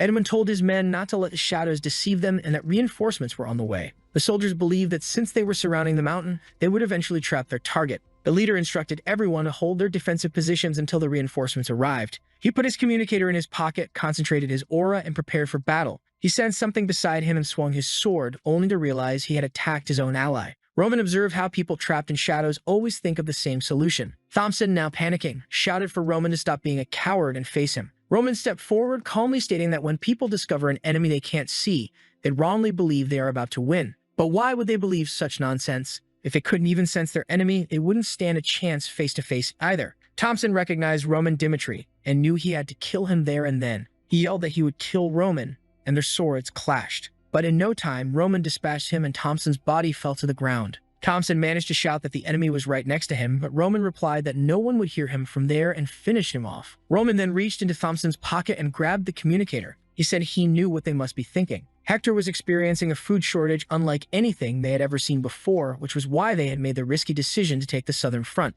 The reason for such a bold move in such a precarious situation was that they hoped to solve their country's problems with this war. They were likely trying to use the South as a bargaining chip to get money from Cairo. The problem for them, Roman continued, was that he had already figured it out. Additionally, he knew they didn't have much time since they probably didn't have the money to send food to their soldiers. If they tried to remain in this region, it would continue to be a problem they would face. For Roman, his objective in that place was already complete. Now it was impossible for them to ignore his existence. On the other side, a voice asked if he was Roman Dimitri. Roman smiled. Edwin admitted that he did not deny that Hector was facing an unprecedented food shortage. To escape the cycle of endless interest payments, they had to make this decision. Roman asked if Edwin wanted him to sympathize with their situation. Edwin replied that he didn't expect that, he just wanted Roman to understand how desperate they were. All of Hector's future was on the line in this war. They might not have much time, as Roman had said, but they wouldn't let the deaths of their comrades be in vain. Edwin then warned Roman to inform Cairo's imperial family that if Hector didn't gain anything from this war, they would poison the southern region, turning it into a land of the dead. Edwin declared that he, Edwin Hector, was willing to do whatever it took to save his people. Then he asked Roman what decision he would make. Would he fall with Hector, pull to the edge of the cliff, or would he choose to negotiate? The final decision, however, rested with Cairo. Roman remembered seeing the name Edwin Hector many times while investigating the South. Unlike his father, Edwin was extremely competent and had become the heart of Hector. He was respected not just by the people of Hector, but also by nearby factions. It was this man who was leading the war effort. But despite recognizing Edwin's impressive abilities, Roman didn't like being threatened. Roman drove his sword into the ground again, and Edwin asked what he thought he was doing. Roman coldly replied that he had stabbed his sword into someone's thigh. Edwin told him to just kill the man and stop torturing him. Roman, however, pointed out that this response was quite emotional. He had zero interest in Hector's difficulties and stabbed again, reminding Edwin that Hector had crossed the line by starting the war. They should not, for even a second, expect him to act humanely. Roman would do exactly what he thought was right, and they had better try to stop him. If not, he wouldn't spare any of them. Even if they raised a white flag and tried to escape from that place, Roman promised to hunt them down personally and drive his sword into their backs. If Edwin chose to embrace death and resist until the end, they would meet soon enough. Edwin was terrified. Roman was far more dangerous than he had imagined. Jackson appeared and asked what Edwin planned to do. Edwin immediately ordered all forces to move toward the area where the communicator was located. For the pain Thompson had suffered, Edwin vowed to ensure that Roman would be cut into pieces personally. Even if they were cut down as they climbed the mountain, they couldn't give Roman any chance to escape. Roman, now alone, placed a small stick on the ground, noting that none of them could see him. It was a tiny object from a human perspective, but even that rock contained mana. If someone could control mana artificially, it was like distorting space. Chris, nearby, was shocked. It was as if his vision had been blocked for a second, and then suddenly, Roman disappeared before his eyes. Roman explained that this technique was called trap formation. Back at the Hector army, the soldiers cried out that sacrifice was an honor as long as it meant defeating the enemy. But Chris, who was nearby, passed through more enemies. He was impressed that with the trap formation, no one had detected him. He turned and ordered the attack on the enemies, who had no idea where the blows were coming from. After the battle against Barcos, Chris had been reborn as a completely different person. He worked harder than ever to become as strong as Roman. He knew that if he let his focus slip for even a second, he would lose valuable lessons. That's why he pushed himself to the brink of collapse during training with Roman. Finally, he began to learn the techniques of the 10 strongest martial masters. Seeing the enemies dead on the ground, Chris knew it was time to follow the next orders. He turned and told everyone to retreat. It was time to move to the next position. Meanwhile, other battles were also taking place. Kevin's comrades remarked that the strangest thing was how quickly he grew compared to everyone else. Kevin clearly remembered how Roman dealt with the enemies that appeared before him and vowed to always follow the values Roman held dear. To Kevin, the way Roman resolved things was absolute. In other regions, everyone was fighting. Hucky and Volad had also completed their missions. 4 attacks launched by 4 different groups occurred simultaneously, and the operation was a complete success. A soldier remarked that there must be a mage working with Kiro's forces because even in well-lit areas, they couldn't understand how the enemies appeared out of nowhere. Jackson observed that it seemed they were falling into the enemy's trap. Edwin, however, knew that there was no magic capable of moving so many people at once. It could be done with a magic scroll, but those were strictly controlled by the Tower of Magic. A remote, neglected place like the Southern Front wouldn't have such an item. The only other possibility was a mage with multiple circles, but they didn't even have that in the East, so why would they have one in the South? To Edwin, it was ridiculous, and Jackson agreed that it was impossible. A mage was far rarer than an aura swordsman, and most mages were associated with the Tower of Magic, a neutral organization tied to all continents. The Tower recruited those who were talented with mana because it was a repository of all magical wisdom. The most obvious path for a mage to gain power was to join the Tower. Edwin knew that each nation had very few mages, which confirmed his belief that this wasn't the case. To find out the trick being used, Edwin would need to go in person, but he knew the timing wasn't right. He needed Roman to fall into their trap. Then, a man with blue hair declared that they had finally caught Roman, who was trying to escape. A fragment was activated, spreading light in all directions and exploding behind Roman, turning him into a glowing figure like a firefly in the dark night. One of the soldiers relayed that Roman was heading north but then corrected, saying he had changed direction toward the second squad. The men eager to avenge their fallen comrades prepared for battle, but Roman simply used his second movement, cutting down another group of enemies. The problem now was that Roman was starting to run out of energy. One of the wounded soldiers on the ground mocked him, saying that thousands of soldiers surrounded the area, and no matter how strong Roman was, he would eventually die at their hands. Roman smiled and asked if they had never considered that he had thrown himself into the trap on purpose. The soldier was confused.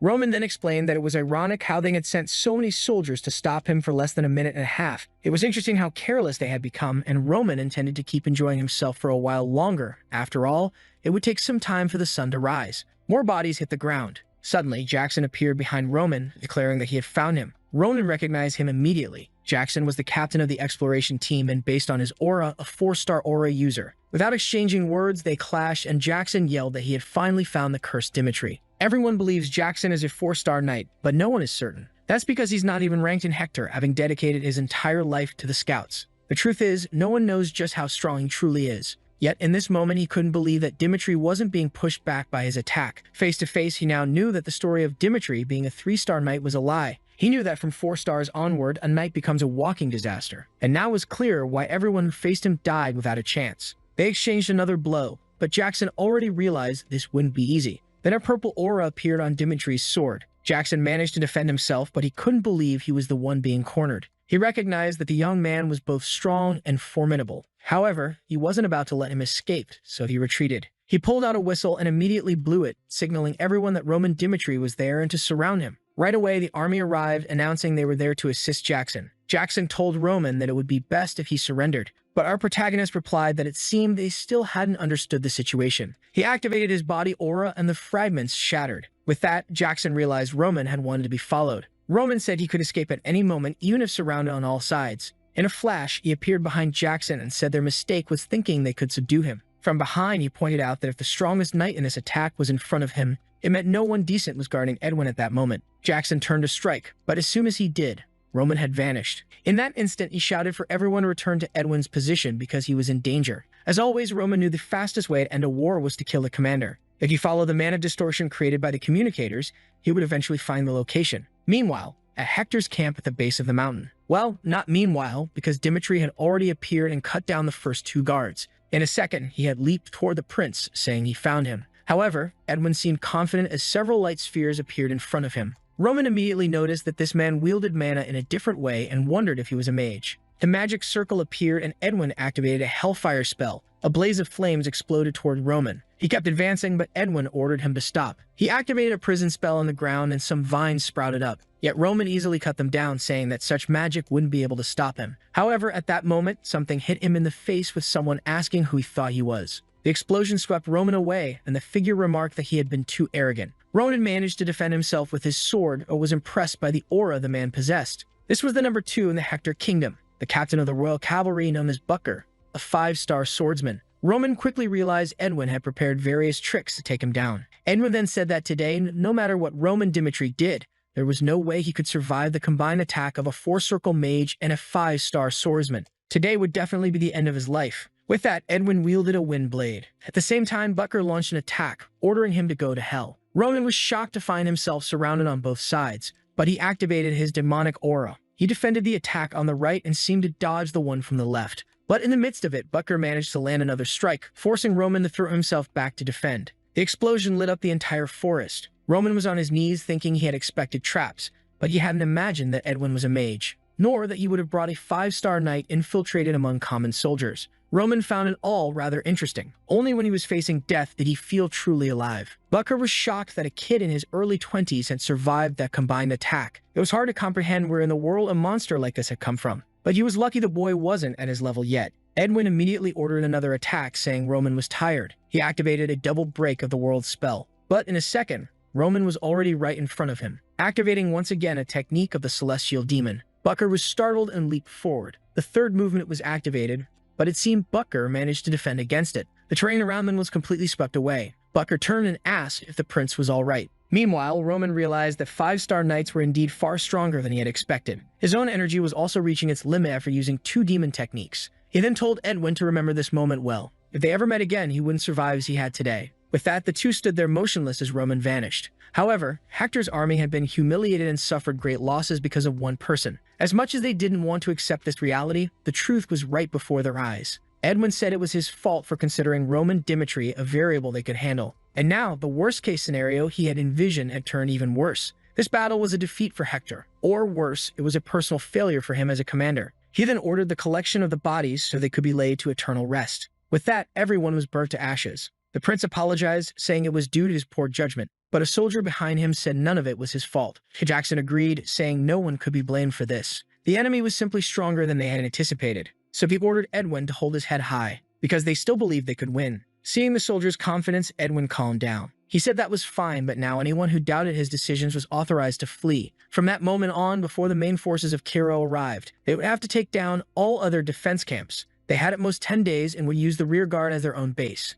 There, they would prepare to hold their ground to the death. At that moment, Butker asked how they would deal with Roman Dimitri. Edwin said that fighting in the mountains against someone hiding was entirely different from fighting on a plain. They would take advantage of the battlefield, and Edwin swore he would ensure that Hector would not lose. Jackson, however, asked if he truly thought he would receive the compensation from Cairo that he was expecting. After all, it wasn't the only place they could request money from. Edwin then said he would make an offer to the Kronos Empire. The scene shifted to the royal family of Cairo. Someone noted they had been investing a lot of money in the east because of attacks from Kronos. A count of Cairo named Ager said this was why they didn't have money to meet Hector's demands. If they gave in and handed over the money, their reserves would be completely drained. The king asked about raising taxes, but the man said they had done that half a year ago. If they tried again, the people would start to revolt. The king knew the only option now was to use the money from the nobles of Cairo. However, doing so would further erode the royal family's authority. He couldn't see a way out of all this. He then ordered contact with all nobles in the central government. But at that moment, a man entered saying he had received a message from the southern front.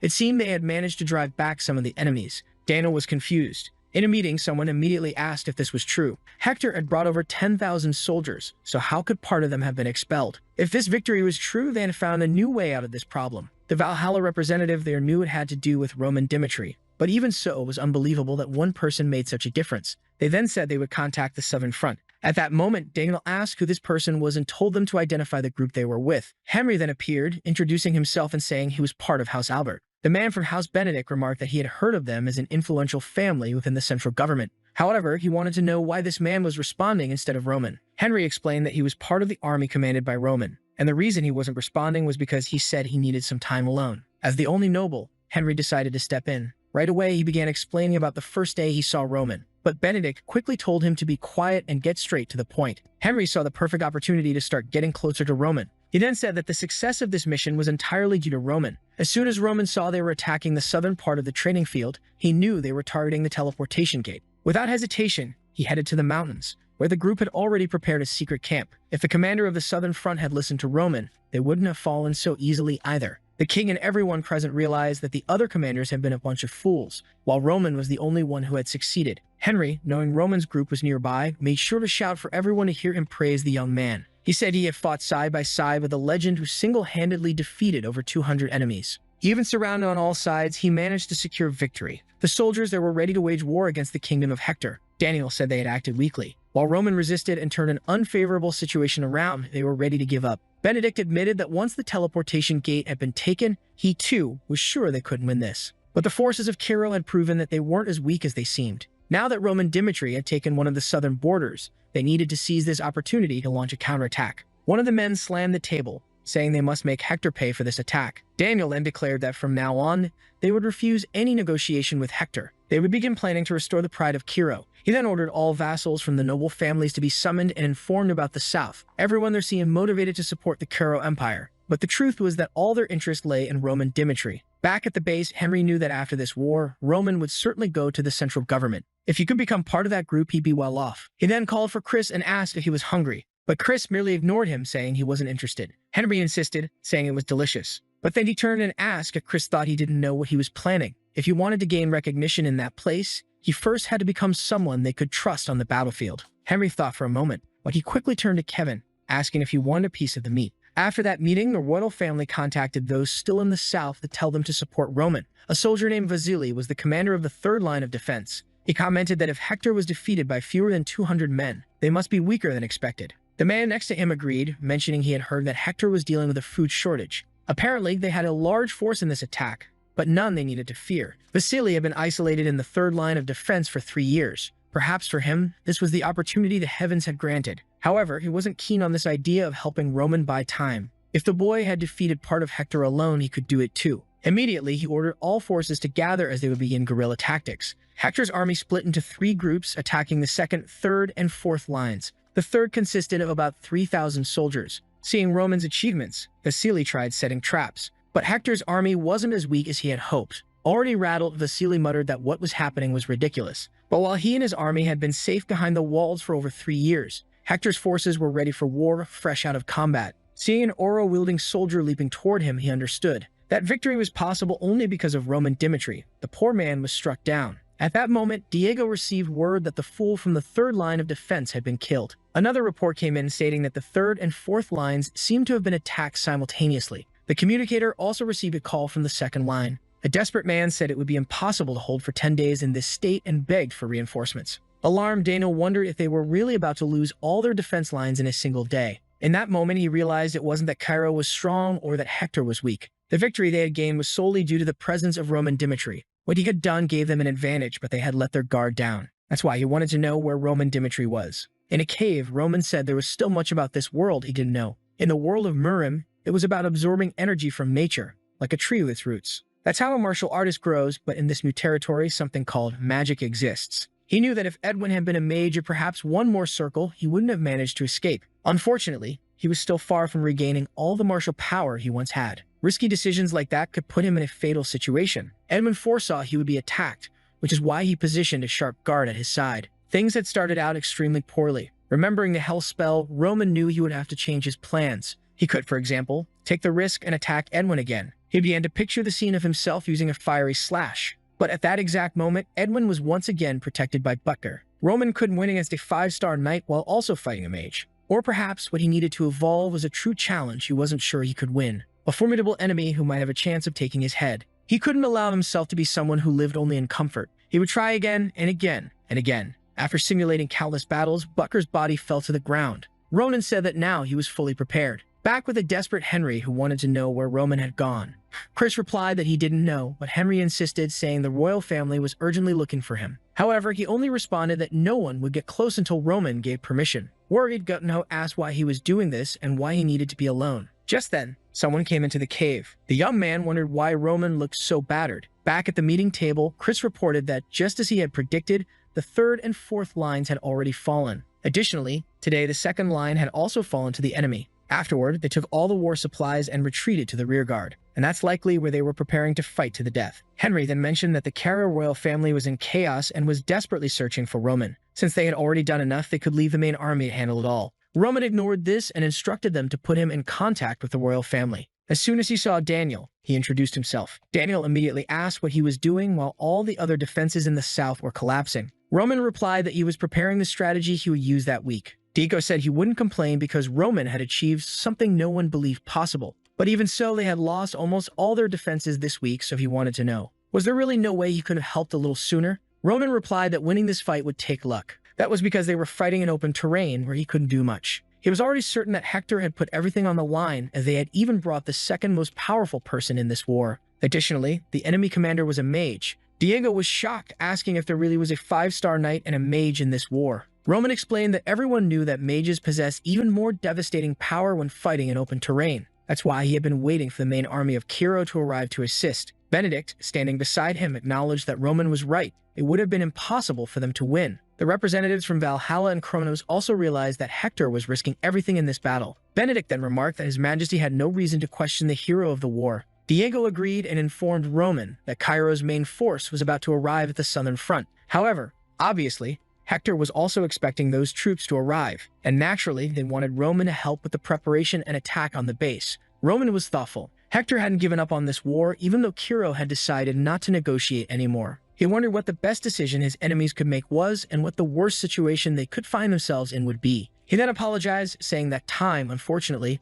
was not on their side. Confused, Diego asked what he meant by that. Roman explained that they would have at most 3 days to end everything once Cairo's army arrived. If the rearguard hadn't been cleared within that time, Hector would surely seek an external army like Kronos to get involved in this war. Panicking, Diego asked what they would do. Roman smiled and said there was only one way out. They had to launch a direct frontal attack and end Hector in a maximum of 3 days. We see Count Hadid from the Kronos Empire saying it was a very tempting offer to receive the southern part and the portal. However, nothing was solidified yet, so it would be foolish to accept this deal. If they managed to hold that front for a month, then they would accept. The man from Kronos asked what Edwin thought of this offer. Poor Edwin was seething with anger, but had no other choice. He then replied that he agreed with the condition. He turned to Jackson and ordered him to contact the Hector royal family. They would need to use the portal to secure resources to survive there for at least a month. The problem was that it would take at least 3 days to fully connect with the portal in Hector's land. But if they could hold out for 3 days, the supplies would arrive and they would be able to survive. In front of the castle, someone said that those damn people had dared to raise Hector Ben's flag in their territory. It was the commander of Cairo's main force named Pheidias.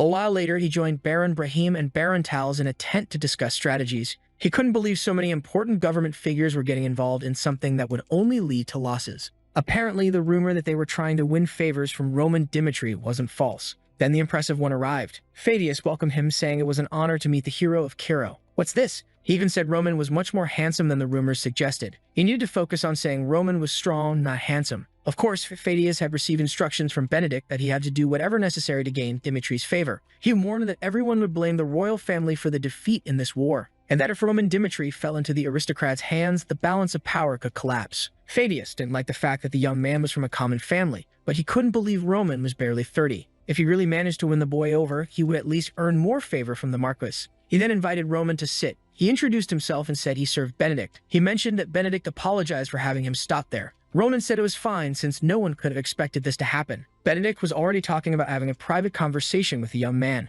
while the others were just watching. It was Tals who mentioned that Count Gregory also wanted to make contact with Roman. Then Baron Brahim added that Count Denver wanted to speak with the young man as well. Roman asked what mess they were up to now. The man was immediately alarmed. Ronan said he wasn't foolish enough not to know they were all there because of him. However, the enemy had raised their flag in their territory and was proudly flying it. This wasn't the time to be talking about something so trivial. After they expelled Hector, he would challenge the ranking battle. His goal was to claim the title of the strongest swordsman in Cairo. Only after proving his own worth would he consider following someone. The men were shocked that he truly wanted the most coveted title in the region. He then asked if they could focus on the current situation. With that, they stopped the gossip and began to focus on the calamity of war. A war that was about to begin at the castle. However, although there were countless opinions, there were very few solutions. In the tent, someone mentioned that Hector would need at least 3 days to connect this teleportation gate to the main one in their city. All they would do during that time was react enough to stop any attacks they sent. Pheidias noted that he knew they only had 10,000 troops, and with 20,000 soldiers there, they could launch a direct attack and win. However, Roman countered, saying they wouldn't have the advantage as long as Hector had a mage, but he had already thought of a solution for that. On the walls, soldiers were running and alerting that the enemies were approaching. Cairo's main army was now face-to-face with the castle. Ronan stepped forward and called out to Hector's army. He announced that, as Cairo's representative, he wanted to request a duel with Butker. Edwin was confused, wondering what Roman Dimitri was thinking. Roman said he wanted no more meaningless sacrifices and was sure everyone there felt the same. If he lost the duel, Cairo would accept Hector's proposal. However, if he won, Hector's troops would have to leave the territory. To Edwin, there was no way Roman could defeat Butker, so he thought it must be a trap. But Roman declared that if they didn't accept this proposal, he would destroy that place even if it meant giving his life to do so. He gave them 10 minutes, which was all the time they had to make a decision. The scene shifted to Butker, saying he would fight him. However, Edwin responded that he wouldn't allow it. The knight insisted, urging the prince to trust that he could easily cut off Roman's head. but Edwin shouted, saying it wasn't that he didn't trust Butker, but that he didn't trust Roman. He knew Roman wasn't strong enough, so he was surely hiding something up his sleeve. Butker replied that he would defeat Roman regardless of any tricks he used. He said he had served the prince his entire life and asked if he seemed like the kind of coward who would fear a duel just because of a possible trap.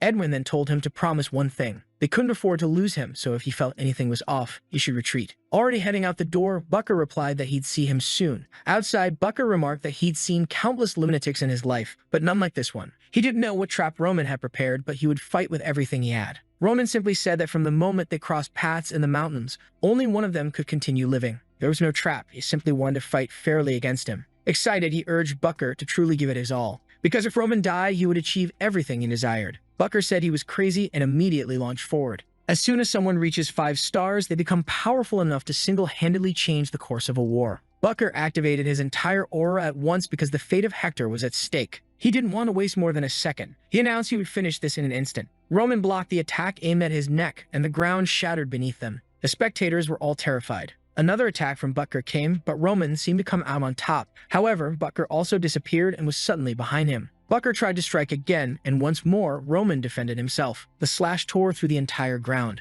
Benedict, watching, was afraid. They had accepted Roman's request because he seemed confident. But if he lost, clearly all efforts up to this point would be in vain. Frightened, Tals asked if he was really going to lose like this. Butker continued attacking, and Roman was struggling to defend himself. From atop the wall, soldiers cheered for him, shouting his name. They pleaded for him to avenge the comrades killed by that man. Another attack was blocked, and Butker began to notice that Roman was getting used to his strikes. Not only was he blocking, but he also seemed to be predicting the sword's path. Butker began to wonder if Roman was somehow analyzing him. Meanwhile, Roman thought that he was finally beginning to understand his place in this world. He had managed to cut down Romero's, a 4-star knight, in an instant. At the same time, he hadn't been able to defeat the 5-star. He needed this fight to determine his exact standing in this world. He then tightened his grip on the sword and said that, in any case, he would break down the wall in front of him and move to the next level. The enemy responded, calling him reckless. An aura explosion was an indiscriminate way of wasting energy. All the knights in this world didn't understand human control, so all they created was an explosion around their body. While most energy concentrated on the blade, the side areas were weakened.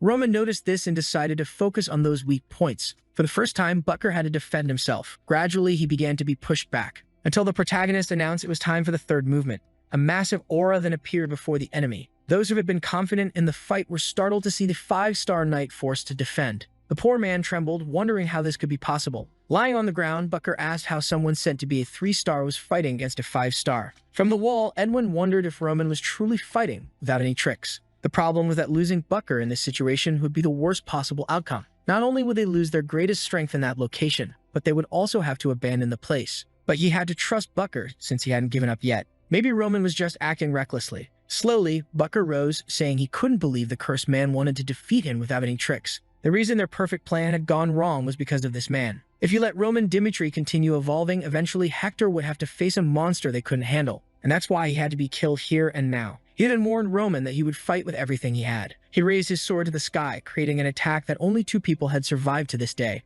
One had become the strongest swordsman in the Empire, and the other was still in the ranks. He then activated the secret art of the Sun Strike. A sphere of energy flew toward Roman. Watching, Roman knew that if he took that blow directly, he wouldn't survive. To get through it, he would have to concentrate everything he had on defense. This was definitely the strongest attack that old man possessed, and it was time for him to use the most powerful defense technique Jongyuk possessed. The sun was then about to collide with him. Edwin was shocked, and Roman, standing inside, shouted for it to come at him with everything it had. This was how he would decide who was the strongest. As everything exploded, he wondered whether it was the spear or the shield. A while later, the smoke began to clear. From the wall, Edwin wondered how he had done it. On the ground, a crater had formed, but Roman was unharmed. That was an attack even a 5-star swordsman shouldn't have been able to block. And Butker was finished because he had used up all the mana he possessed in that strike. However, the stubborn man told himself he couldn't give up there. Ronan leaped forward and another attack was blocked. But this time, Butker stumbled backward. He continued defending himself, wondering how things had come to this. He, who had a lifetime of experience on the battlefield,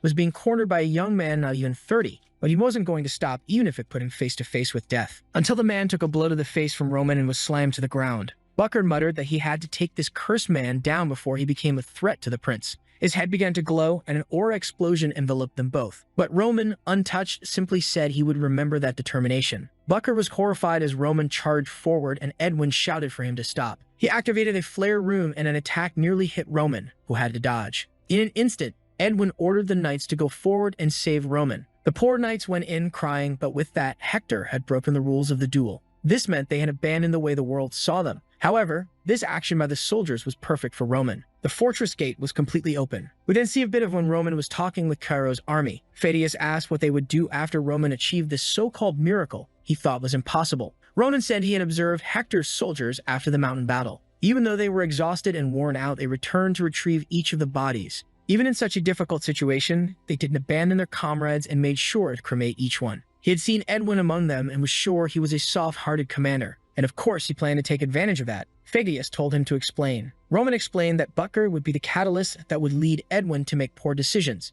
If he incapacitated Butker, the initial requirements for their main plan would finally be in place. He wouldn't kill Butker, but would leave him incapacitated. And if at that moment Edwin gave the order to save him, that's when they would initiate the second phase of their plan. A soldier charged at Roman, shouting that they needed to buy time. But Roman said that Edwin Hector was a good ruler. However, the battlefield was no place for him. Some knights approached Butker's body while others launched arrows in his direction. From afar, Phidias couldn't believe everything had happened exactly as planned. It was as if the young man had used some kind of magic. Truly, Roman Dimitri was the greatest talent ever born in Cairo. Now he understood why Benedict had been so insistent. The moment they managed to secure Roman, they wouldn't just eliminate that weak king, but also any informant from the other two empires. He then ordered the Cairo army to attack. From the wall, Edwin realized that his foolish decisions had led him into this situation. He was a pathetic fool who had lost his composure and failed as a commander. He couldn't believe he had lost his ability to make good decisions the moment Butker was defeated. But it wasn't over yet. If they saved Butker and closed the gates,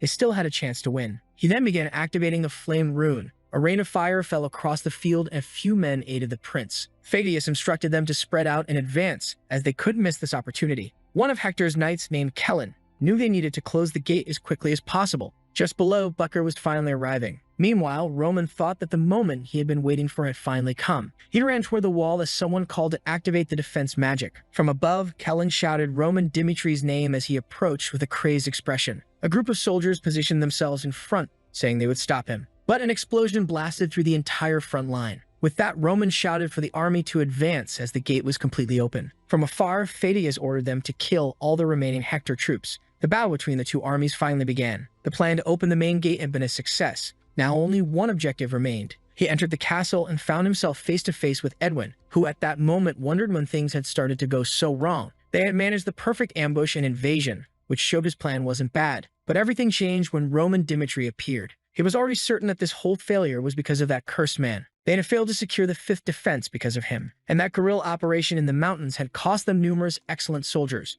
If God existed, he was curious to know. Why was he born as the star of Hector, and why had he sent Roman Dimitri to Cairo? At that moment, face to face, Roman said they had finally met. Edwin simply replied that even if he died today, he would take Roman with him to the afterlife. He shouted Roman's name and activated a circle release. Immediately, a sphere of wind formed in his hand, and the entire place began to crumble. An attack came toward Roman, which he easily cut down with his sword. More soldiers approached, declaring they would protect the prince at all costs. 3 Aura knights attacked him, shouting for him to go to hell. But Roman simply activated the second form of the celestial demon, and they were all cut in half. Then an earth spell emerged from below, trapping him in a pile of logs. At the same time, Edwin activated a hellfire spell, engulfing the young man in flames. But a sword pierced through the flames, slicing the attack in two. Edwin muttered to himself that he knew Roman wouldn't die easily, but he wanted to see him survive this. He launched a lightning blade that struck Roman head-on. He smiled, thinking he had finally stopped him. But of course he hadn't, and Roman called Edwin's name. He appeared behind him, acknowledging that Edwin was very powerful. But it ended here. The attack was about to strike when blood splattered across the prince's face. Kellen had blocked Roman's attack with his own body, pleading for the prince to escape. In desperation, Edwin screamed Kellen's name as Roman rested his sword on his shoulder, saying it was shameful. But he told Edwin not to worry, he would be joining him soon. However, they didn't stop, and more soldiers came rushing in, shouting Roman's name. He blocked the first attacks, but they kept coming. With that, Jackson swept in and picked up the prince. He told him to wake up to reality and asked if he truly intended to die in this place. Even if he were judged as a defeated coward, he had to survive until the end of all this, because otherwise the lives of everyone who sacrificed themselves for him would have been in vain. He shouted for everyone in the castle to give up and retreat from this place, and for anyone who could to hold back Roman Dimitri to buy time for the prince. The soldiers shouted that at least the prince needed to keep living. But Roman kept destroying everything. The prince, being carried away, could only watch him cut down everyone in his path, thinking that Roman Dimitri truly was a demon. Sometime later, a white-haired soldier told him he had already won and could stop now. But Roman simply said that he had already warned them he would kill them all. This was a war they had started, so they shouldn't be acting as if they were the victims here. With that,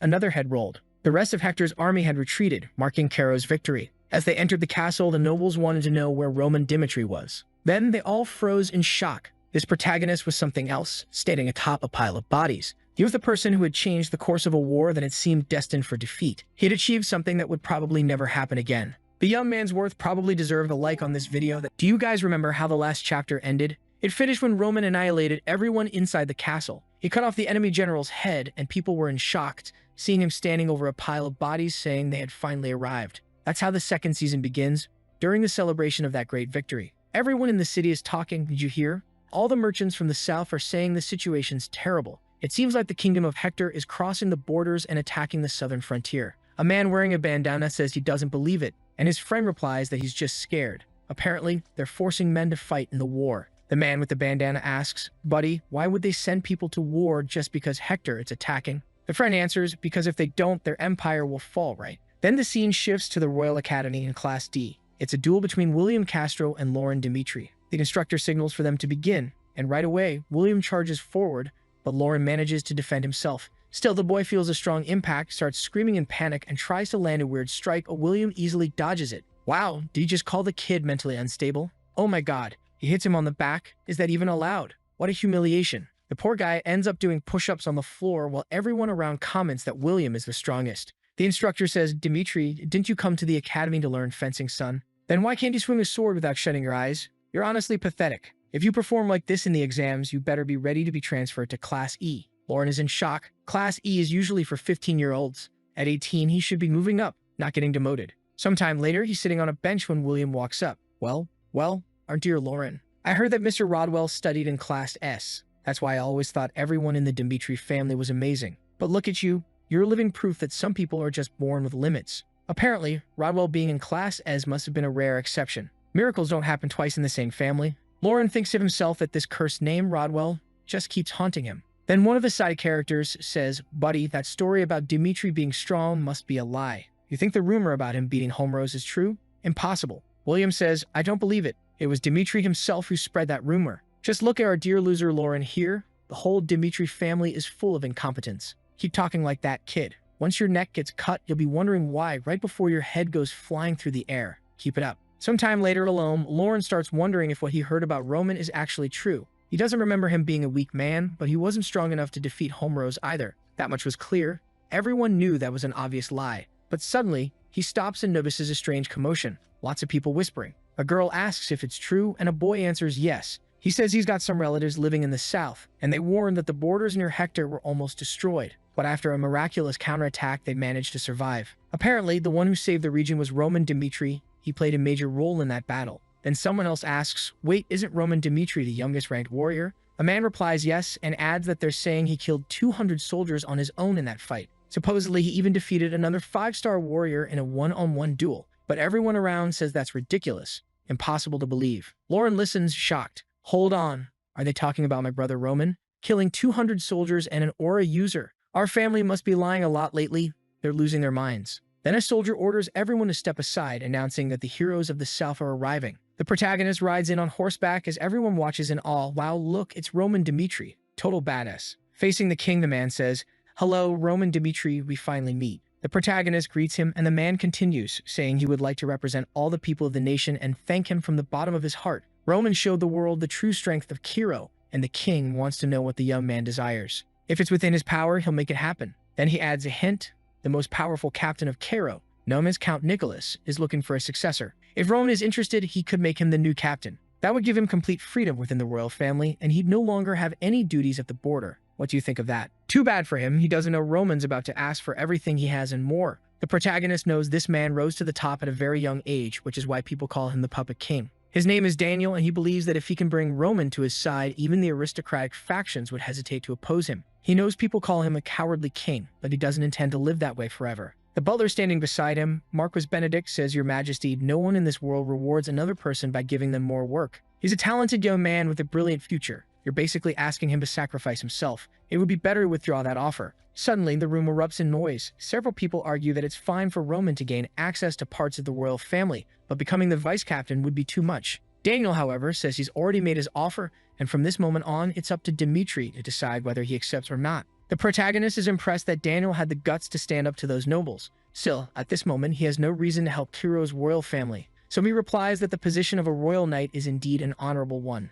But before deciding his future, there's something he wants to say. Daniel tells him to go ahead, and the protagonist says that after this war, he realized something. He's just a frog at the bottom of a well. Outside this country, he's a nobody, and that's why he needs to prepare himself before venturing out into the world. Once he's ready, he'll challenge the open rank tournament of Kiro. His plan is to challenge every rank from 99 up to 1, just to test his limits. What's wrong with this crazy protagonist? Does he think the open rank tournament is like Sung Jinwoo's tower, where you just keep leveling up? These open rank battles are endless challenges. They go on until one fighter is defeated or falls to their knees, and then of course the winner rises in rank while the loser drops. Daniel warns him that many people lose their lives in those matches. It's not something to decide on a whim. Roman says he understands, and while Daniel is impressed, he also realizes that instead of asking for a reward, the boy is asking for another challenge, a clear sign of how confident he is. The nobles nearby are all saying this is exactly what they'd expect from Kiro's hero. Truly an admirable decision. Everyone's excited for the upcoming fights. Meanwhile, Benedict is thinking that since Roman turned down the king's offer to prove himself,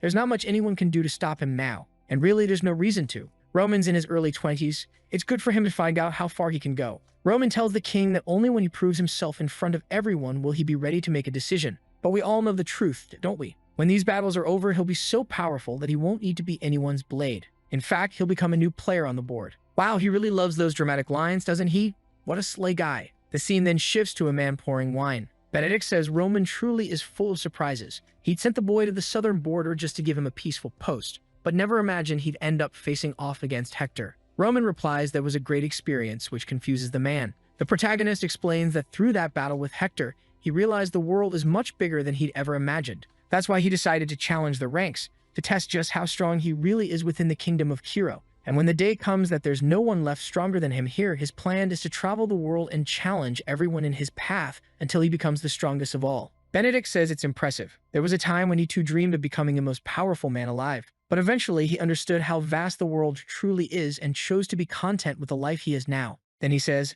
I have a daughter. Oh no, he's going to offer his daughter, isn't he? He explains her mother died very young and had to work hard to raise her. And now he's really going to hand her over for free? Wow. The old man says, I heard from Fabius that you're not exactly an innocent person. After that battle, and after you requested to enter the open ranks, I realized you remind me of the monsters I once saw when I was young. Even though I didn't have their strength, I had the instinct to recognize someone like you, someone who could grow strong enough to stand among them. I knew you broke up with your ex, you rascal. So now if you can guess where I'm going with this, I want to introduce you to my daughter. She's well-mannered, white-haired, and gentle. Treat her well, and she'll take care of you. Of course, the old man didn't say that part out loud, but that's definitely the message he was hinting at. What he does say is that he wants them to meet and see if any feelings develop between them. He'll be watching over Dimitri regardless of his decision. He just wants the boy to be honest. On top of that, with Benedict's support, Roman could gain anything he wants in the kingdom of Kiro. The Marquis understands that the existence of this young man completely disrupts the balance of power. Whoever manages to recruit him will likely rule Kiro. The four major powers currently governing the kingdom begin offering all sorts of things to Roman. The guy could have any woman he wants, but something tells me Roman isn't interested in that. He lives for battle. He's beyond ordinary desires. Doesn't he have any human urges at all? After all, Roman Dimitri was the heavenly demon Bak Jon-hyuk, someone utterly incapable of serving anyone. Back at home, Hans is trembling and saying, Dimitri, are you hurt? My heart was aching. I'm so glad you're all right, Dimitri. I love you. A few days later, he's calmer and says, Young master, I know this might sound sudden, but could you meet with young master Lauren? Lauren, the boy who keeps getting beaten up in the capital, right?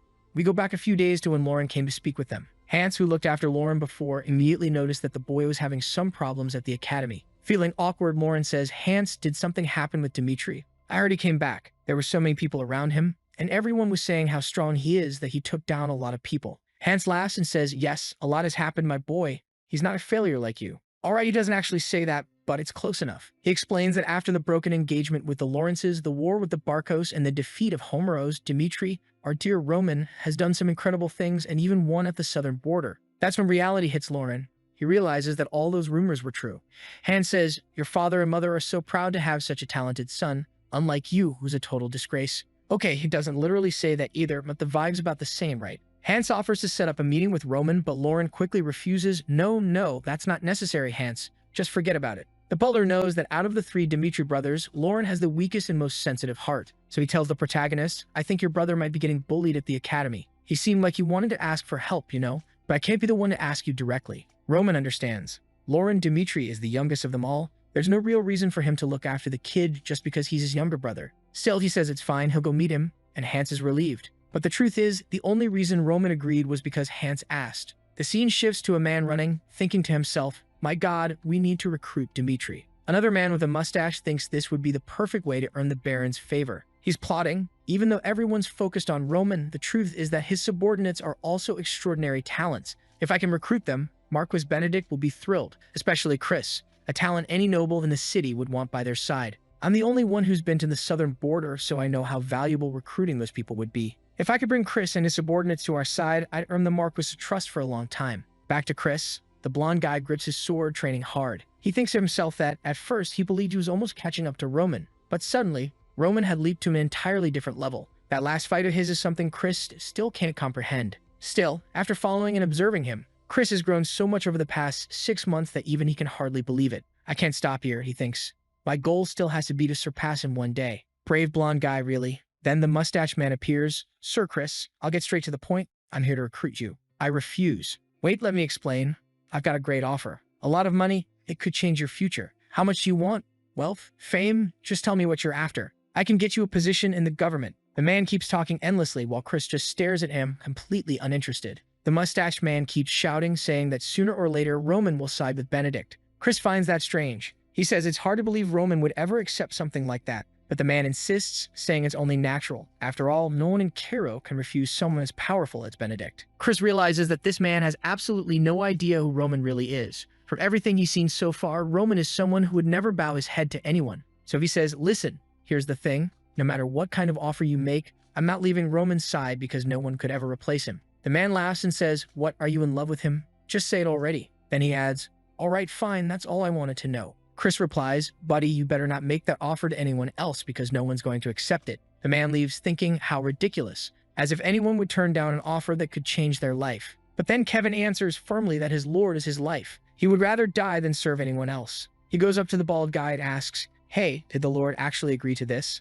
I don't remember hearing anything like that. Besides, if I had met Dimitri, I'd be nothing. I could never betray him. The old man realizes, damn, no one has the guts to betray Roman Dimitri. What a terrifying guy. As another man rushes by to make an offer, he covers his ears halfway through and just walks away. The man understands now.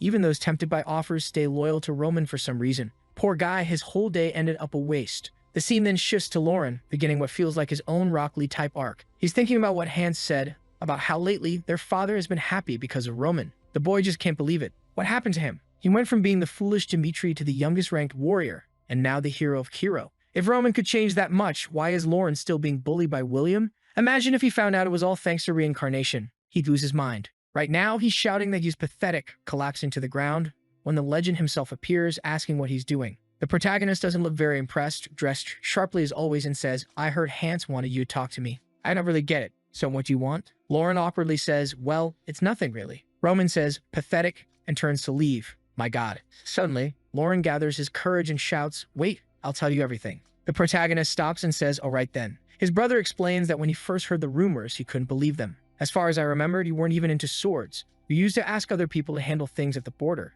That was just a year ago. But now, you're completely different from the last time we met. People are even calling you the hero of Cairo. So what happened to make you change this much? Then he breaks down crying, saying, I can't beat anyone's expectations. I want to be like you, brother. I want to make father proud. Roman watches him quietly, thinking that the boy is far too young. He just turned 18. And doesn't yet have the strength to bear the weight of life's reality. Now Roman doesn't even know how to deal with him. Everyone around here has already accepted the new Roman. Basically, they've forgotten who the old Roman was and given him a second chance. That's exactly what he should do, whether it's with Lauren or Rodwell. He can't judge people based on his old memories anymore, but on what he sees and experiences now. So he steps closer and says, Lauren, I don't like seeing someone who carries the same family name as me being humiliated like this. It damages the Dimitri reputation, and even mine. That's why I need to make sure you're qualified and capable of proving yourself at the academy. He smiles slightly, thinking, in my past life, I killed all my brothers. But as Roman, things are different. I want to give my brother a chance in this life. What a decent guy, right? But let's see if Lauren actually has any potential. And with that, we're already jumping ahead.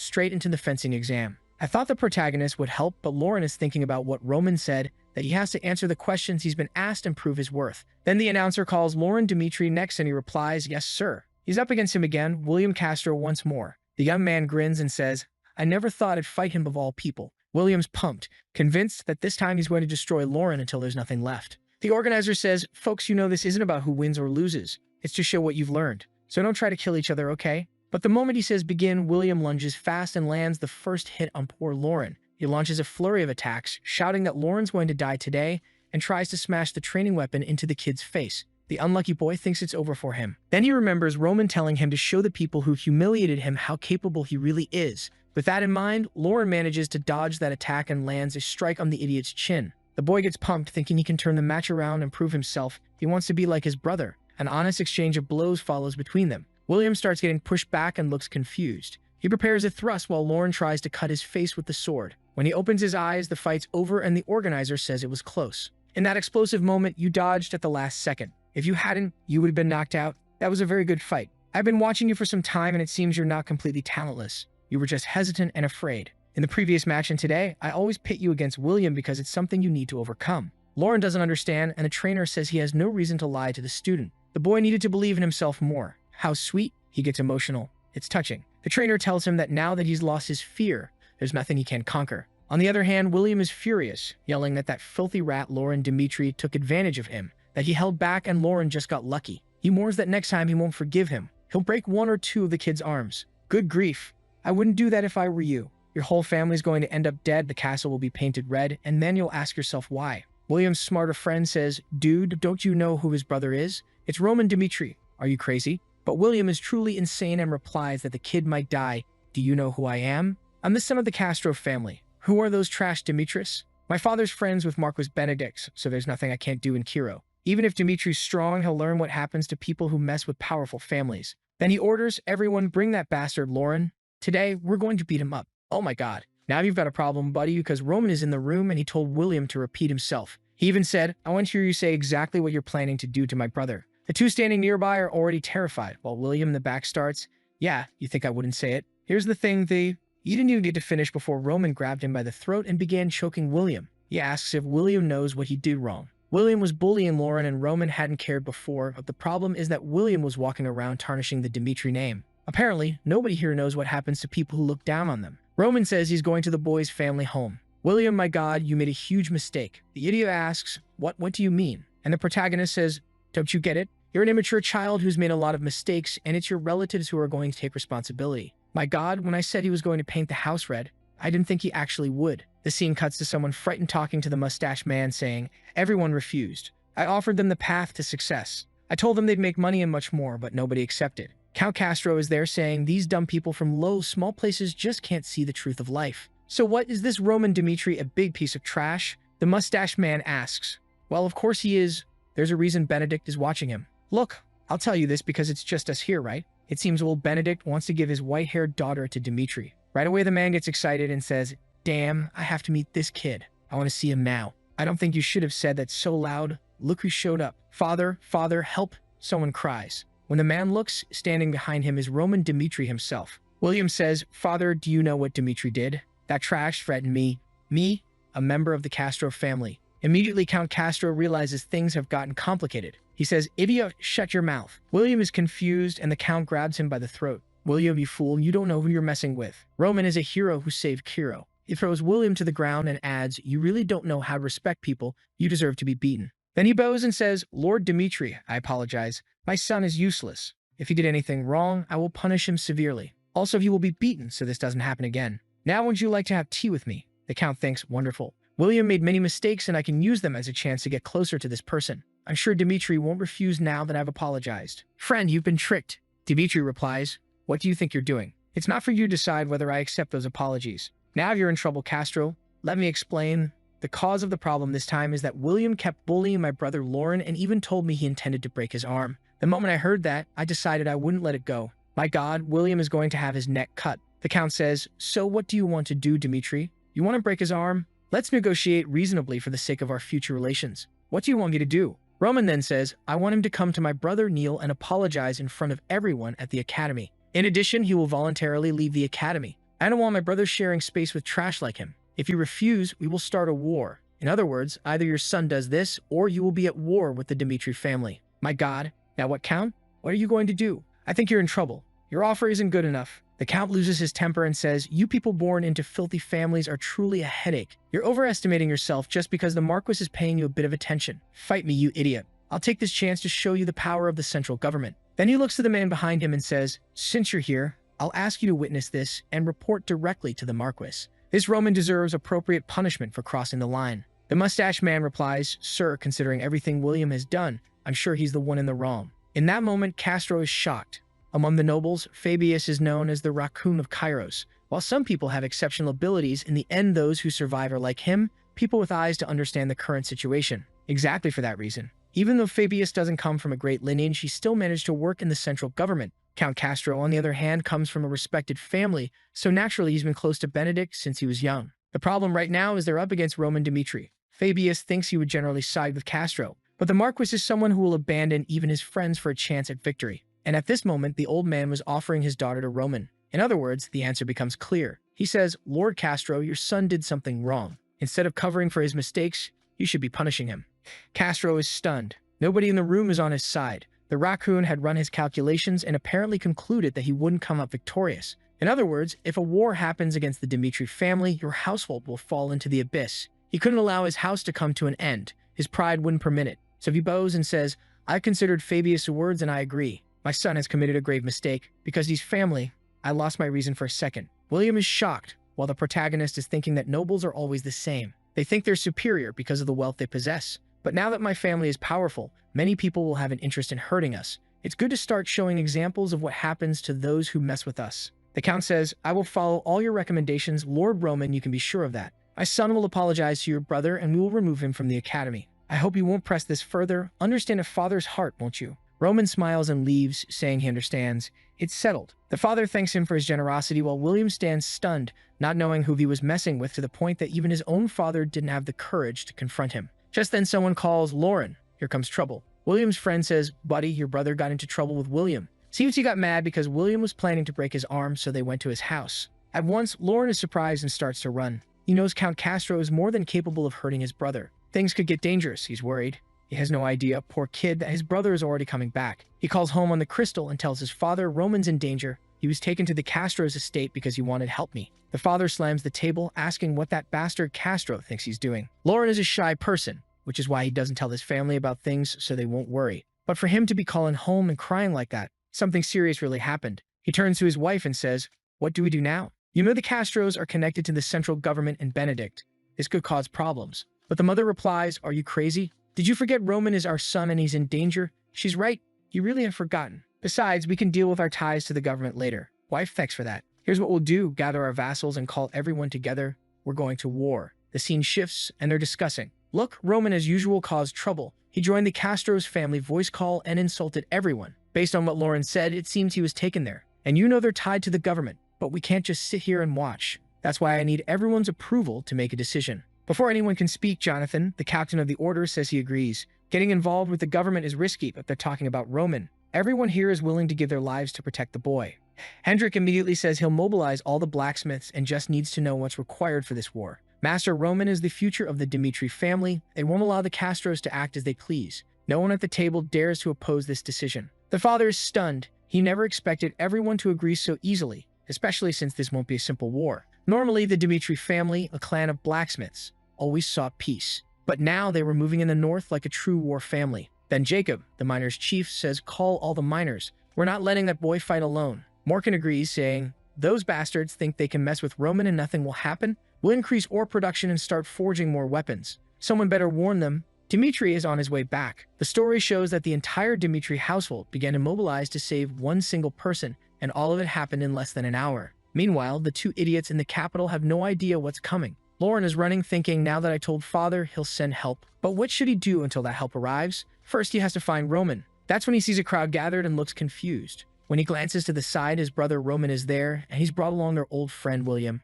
Roman says, hey Lauren, and suddenly kicks the idiot. Speak, idiot. Apologize. If you don't, you know what price your family will pay. William is trembling in the corner as Roman shouts, say it, William. Apologize, bastard. Flustered, William stammers, Lauren, I'm sorry for bullying you. I shouldn't have done it. Please forgive me, and I'll withdraw from the academy as well. Lauren is stunned. Why is he shaking like that? What's going on, and why is he kneeling? Roman stands beside him and says, Go on, boy. Accept his apology. We promise this won't happen again. William continues, Please forgive me. A little later, outside, Lauren asks what happened. Roman explains, Lauren, this wasn't just for you. What I did was act as a Dimitri. I can't allow them to keep humiliating us like that. I felt they needed to be punished, because when you're humiliated, the Dimitri name is humiliated along with you. Lauren apologizes, but the protagonist tells him to raise his head. His name is Lauren Dimitri, and Roman doesn't want his brother to ever go through something like that again. That's why he wants him to find his own strength and understand what he's capable of. The Castros now have an idea of the Dimitri family's power and potential, so they won't dare do anything reckless again. Hearing this, Lauren brightens up and says he understands. He'll remember everything Roman told him and won't just stand still while others act as they please. Roman smiles. With that, there will be no more family feuds like this one. But then Lauren suddenly remembers something and says he urgently needs to contact the family. If father acts rashly, things could get out of hand. Back at the Castro estate, the idiot William is getting beaten. His father yells, You bastard. How can garbage like you share my blood? Do you even realize what kind of mistake you made? Roman Dimitri, the rising star of Cairo. He's the one all nobles are interested in. And you picked a fight with his brother. Now that the son of the Castros had to kneel, our family's been disgraced. Everyone will now think the Castros are a bunch of fools who can't read a situation. The Count mutters, How am I supposed to face Benedict now? At that moment, someone rushes in and says there's a problem. A man from the Dimitri family just sent a magical message. Confused, the Count asks, Why are they contacting us? On the call, the Baron says that, as one of the nobles of the central government, they must think we're weak. But they had the audacity to mess with the bloodline of the Dimitri family, and they'll never forgive that. Count Castro is completely confused. What's going on? We apologized. He knelt. Why are they trying to escalate this? Dimitri warns when dawn breaks, Dimitri territory will declare war directly against you and the central government. From now on, the Dimitri family will stop supplying anything to the Castro family. We'll collect every debt the Castros owe the Dimitris at the central bank. Also, we're already contacting groups hostile to the Castros to ask for their support. Basically, the Dimitri family will do whatever is necessary to make them pay for what they did. They're determined to destroy the Castro family, even if it's the last thing they do. My God, this is going to go badly, he announces to the man. It seems they won't have anywhere to run. The guy is stunned. He never imagined the boy would go this far. Now it's clear why Dimitri was so ruthless. His father wouldn't forgive it either. At that point, the protagonist's father tells him he should release Dimitri now. Castro doesn't understand and says, Baron, you misunderstood. We don't have any Dimitris with us. The Lauren issue is resolved. My son went to the academy. Nell apologized. So why are you calling for war? The Baron is taken aback. Now he'll have to explain to the troops who were ready to attack. He's impressed because leaders are born with the ability to draw attention and make others want to follow them. With a single call, everyone in the territory had already decided to fight for Dimitri. He can't believe how much he's grown. But then he announces to everyone, there will be no war today. It's a day to celebrate. Let's all eat and drink, because the Castros are scared. Everyone is happy. The next day in town, the only topic is that Castro, one of the most powerful families, had to kneel to Dimitri.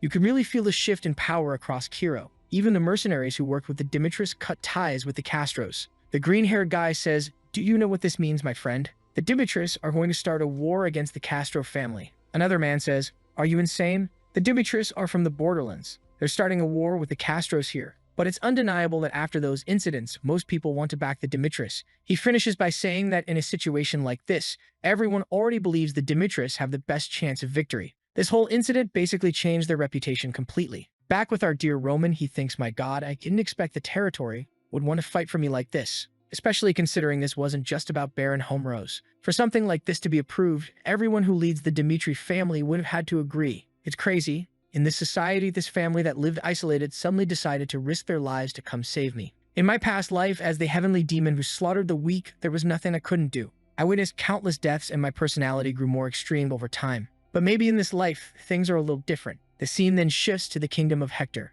The two idiots say, Prince, wake up my son. He opens his eye, wanting to know how much time has passed. The boy wakes up traumatized, thinking about Dimitri. The existence of that boy defied the heavens. How could he possibly defeat him? It would be impossible. All he did was attack the kingdom of Hector in desperation. If he hadn't forced that war, Hector could have bought more time to survive. Not to mention, Kellen had to take a blade for him and died. Because of him, Hector was now in the worst possible situation. He needed some kind of solution to make sure at least they could survive. After all, there were countless people depending on him. He couldn't just give up. That's when he woke up. A week had passed, and the news of everything that happened in the war had begun to spread. Naturally, the people of Hector were in despair. The story of a demon from Kiro who single-handedly slaughtered thousands of soldiers was circulating. At first, they said he'd killed 200, but now the numbers had grown into the thousands. Everyone in the city knew from the very beginning they never stood a chance. This world had monsters they couldn't even comprehend. Edwin asks, "Prince, how's your body?" The boy answers that he's fine. The king calls him a fool. He had placed all the responsibility on his own shoulders because of his incompetence.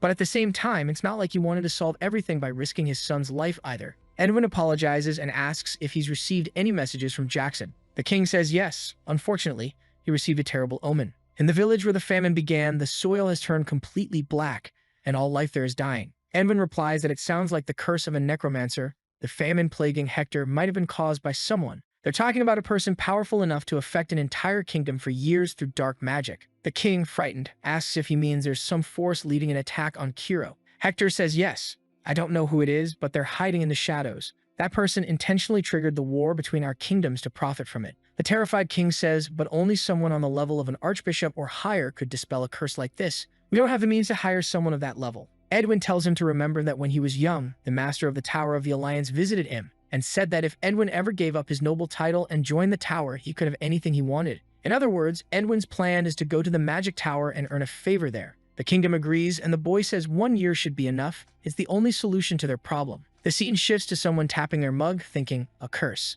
If I was going to die, I'd rather have died on the battlefield. What place would accept a man with one arm now? None. That's the truth. Just then, someone appears behind him. Hello, Maperny. It's been a while. The protagonist gets straight to the point. Are you willing to join me and the Dimitris? Maperny freezes. What's Roman doing here? He bows slightly. Hello, Lord Roman. I'm grateful for your offer, but as you can see, I've lost an arm. I'm not much use anymore. How could someone like me help you? Obviously, I've lost my worth as a swordsman and would only hold you back. Roman says, Sir, you're rejecting me? Then adds, it seems you haven't heard the story of the left-handed swordsman. Apparently, that man was real. His name was Song Bek, a warrior who once served as a royal guard. He lost his right arm fighting a war for his country. The imperial family rewarded him with wealth beyond imagination for his service, but Song Bek, who had spent his entire life on the battlefield, refused to accept it. Even if his death would be meaningless, he wanted to die as a martial artist, so he began training with his sword for years until he grew accustomed to using his left arm. With that, he began a series of duels and became known throughout the land as the left-handed swordsman.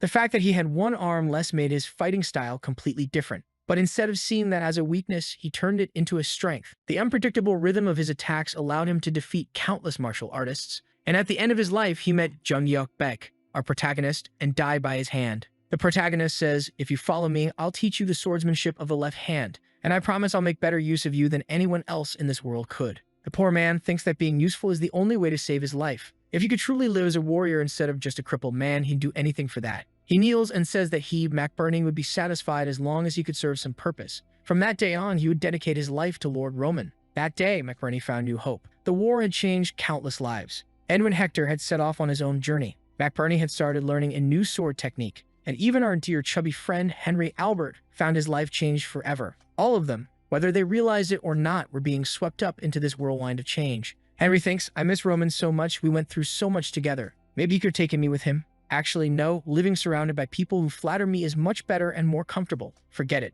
I'm already happy living out here at the border. At least until he gets home and sees dozens of signs saying, the pride of the Albert family has returned. The hero of the battlefield who survived the enemy invasion. Him, of all people, the fool who didn't do a thing in the war. But just being at Roman's side was enough to completely change his reputation. An old man appears through a magical projection and says, we're from the Kiro Academy, and we'd like you to tell us everything that happened on the southern front. Henry realizes this is his chance to boost his own value even more. All he has to do is spread the story of how amazing Roman Dimitri is. And just like that, he finally gets a job that no one ever gave him, one that he basically invented himself, becoming Roman's publicist and self-appointed marketing manager. That's how he went from being a useless noble to being the useless noble who talks about Roman all the time. That's progress. A few days later, the protagonist is walking through the streets while the whole crowd chants Dimitri's name. Roman looks around, thinking that when he returns to the capital, he'll make his decision, because his plan is to take down the entire northern region. Once he comes back here, he'll have enough power to challenge the central government. My God, the guy's really planning a coup.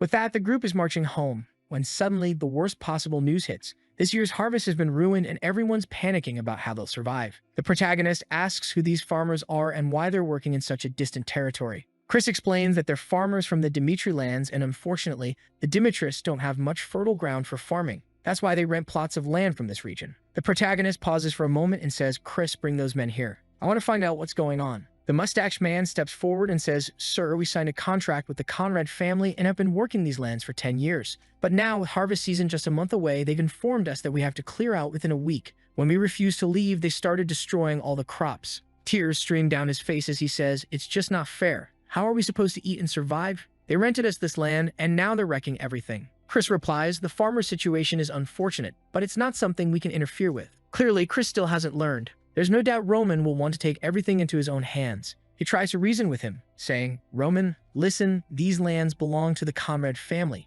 If things go wrong, won't this just escalate into another war between the two families? And the Conrad family is part of the Northern Nobles Association, basically the people Roman said he wanted to kill. Perfect excuse. Obviously, the Northern Alliance is just a bunch of greedy rich folks trying to hold on to power." Roman says, "Chris, if I do nothing, things will only get worse. So before they start thinking they can do whatever they want, we'll cut the root of the problem." The protagonist knows a subordinate's job is to follow the Lord's orders. He's the one who makes the calls. Poor Chris thought he could convince him. They head home with everyone shouting, "It's Roman, the pride of the Dimitris." The father appears. "Son, welcome back." He runs over and hugs him. Roman says, "Hi, father, how are you?" The father shouts, "I'm great. The territory is thriving. We had a feast. Come eat, come drink." But the protagonist interrupts him. "Hold on, father, one moment. We need to talk." In the parlor, the father says, "I heard about this, but how can we stop the Conrads from taking land they already own? There's not much we can do. And if we act against them now, other Dimitri farmers won't be able to use those lands for years and things will get worse." The father doesn't really get how Roman thinks. "It took me a while to learn, but I learned." Roman asks, "Father, do you think those lands would have been taken if they belonged to the Benedicts?" The father, surprised, says Benedict's authority runs strong through Kiro. No one would dare provoke him or those close to him. Roman agrees and points out that in the north, where the Dimitris hold authority, with the fall of the Barco family, no one is more powerful there than them. The father asks, "That may be true, but why start an unnecessary conflict with our neighboring allies? That will only create more problems. Why interfere?" Dimitri replies that they actually have reasons to act. Now their family holds true power in the north. But these Conrad nobles are acting arrogantly, treating the Dimitris like just another family and humiliating their farmers. They assume that because we aren't protected by the central government, we'll accept seeing our farmers humiliated and their livelihoods destroyed. Even though we're the strongest up north, these actions prove otherwise. That's why it's time to show the real hierarchy, to teach them who rules this region. Of course, people, if someone rides a horse across a farmer's crop, what do? Declare war on the whole country. That's the logical solution. That night, the father remembers Roman's rousing speech and says they can't let those Conrad scoundrels humiliate the family. He'll draw his sword the moment Roman gives the order. If they don't respect the hierarchy, his blade will come back bloody. The father thinks, "My boy never stops. When he was little, he was cute and innocent, but now something's wrong. He's gone mad." But the truth is the Dimitri territory needs this. It's not about brute power as much as the decision of a true lord. If you have so much power and you're still afraid, then what's the point? I agree with Dimitri now. I'm starting to lose my mind too. He knows a new era is opening in the territory. A few days later, the Dimitris throw a party to congratulate Roman. Women from across the continent arrive full of desire. I won't say more. The protagonist descends the stairs. "Hi, I'm from the Vaughn family. My name is Sophia. I'm from the Greisel family." "Hello, sir. I'm here to congratulate the young man, Roman." Even though Roman wasn't officially recognized as the true leader, everyone knew the Dimitri family's strength. A girl runs her fingers through her hair and says, "Do you remember me? I'm Sophia of the Greisel family." The protagonist, "We spoke at the last party, didn't we?" The girl realizes he doesn't remember. Apparently, they hadn't actually talked. The warm, attractive girl thinks to herself, "Wow, it would be so nice if I could marry this man." But then the blonde steps forward. "Hello, I'm Count Conrad. It's an honor to meet you, boy, the hero of Kiro." Now that I notice, that's Count Conrad, the same man who ordered the crops trampled. Roman looks at him and says, "A pleasure to meet you." The mustache man is confused. "That chubby fellow seems like a decent person, right? That little mustache fooled me." Conrad says, "Young Roman, I heard you defeated a 5-star swordsman, right? It's hard to believe someone in their 20s did something like that. The North hasn't seen talent like yours in a long time. It looks like you'll reach the top ranks." Roman cuts him off and says, "True, and I have something to ask you." The fat man notices the boy is steering the conversation, clever for someone from a common region. He replies, "Young Roman, you may speak about whenever you wish." The protagonist says, "I heard the Dimitri farmers who rented Conrad lands were expelled a week before harvest. I want to know why you did that." In the middle of the party, everyone gasped. Conrad tries to change the subject fast. "Well, there was a merchant willing to pay a lot, but let's not talk about that now." Roman asks, "So you acted like that over something that idiotic?" The fat man starts sweating.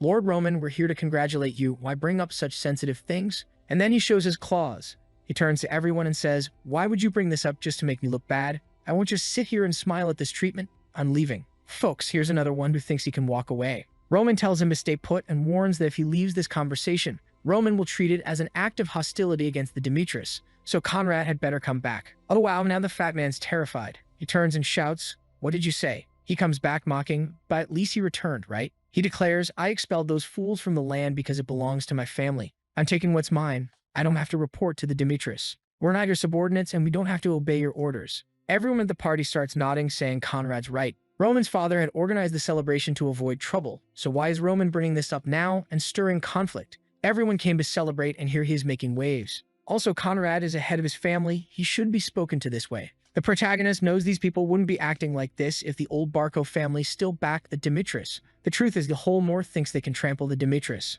The only choices left are either obey the Demetrius or die. Roman is going to make that clear. He says, "Conrad, I'll get straight to the point. Since when can a territory do whatever it wants to the people of another territory? Remember, you mess with farmers who are part of our lands. They pay taxes and are loyal to the Demetrius. They belong to our territory, and you have a duty to protect them. So how dare you act like this after directly affecting the Dimitri family? Besides, I've already discussed this with the Demetrius and received my father's authorization to lead on this issue. I have no intention of letting this slide." Conrad doesn't understand. What is this lunatic even saying? Everyone at the party is whispering, while Roman replies that if Conrad doesn't want to apologize, then everyone should listen up. From now on, if anyone from another territory causes any trouble for the Demetrius, they will pay back 10 times what they did. He's eager to hear what those who dismissed the issue earlier have to say now. The nobles are all thinking something's about to go wrong and that they'll be the ones to lose out. This Dimitri isn't just good with a sword, he's cunning too. He set this trap, there's no escaping it. Wanting to crush them with force is one thing, but he can't back down now.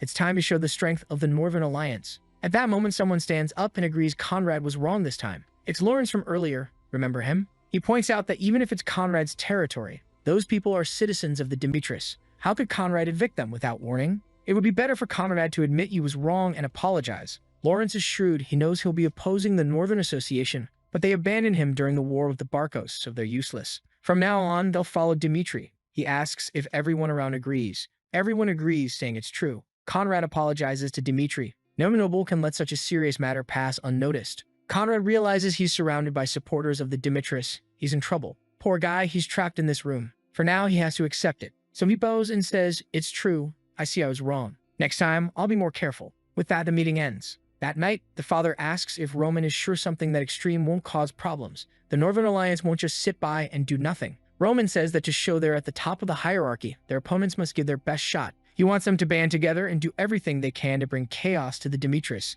Only then will they see the difference in strength and accept that they have no choice but to submit. Then his plan will be complete. He even boasts he can handle them all at once. But in a nobles meeting, they shout, "That bastard, arrogant little brat. How dare he say that just because he has support from the capital? In the north, we're not weak. He'll learn a lesson." Conrad asks, "Okay, but what's your plan?" Everyone falls silent. Conrad wonders whether there's any point in this association at all. The truth is the Demetrius are now a very powerful fighting force. Besides, they have the Dimitri who defeated Butler. No ordinary method will beat that boy. One noble asks, "Did you contact the central government?" Another replies, "You're suggesting using the central government to pressure the Demetrius?" The other says that's exactly it. With the fall of the Barcos, they've been working hard to get closer to the government, so obviously this is a chance to use those connections. Conrad thinks it's a good idea and says he'll reach out to those contacts immediately. This gets interesting. He messages Count Fabius, the mustachioed noble, asking a favor. Fabius replies, "Say it, and I'll get you whatever you want." Conrad says, "Sir, it's nothing major. A small matter.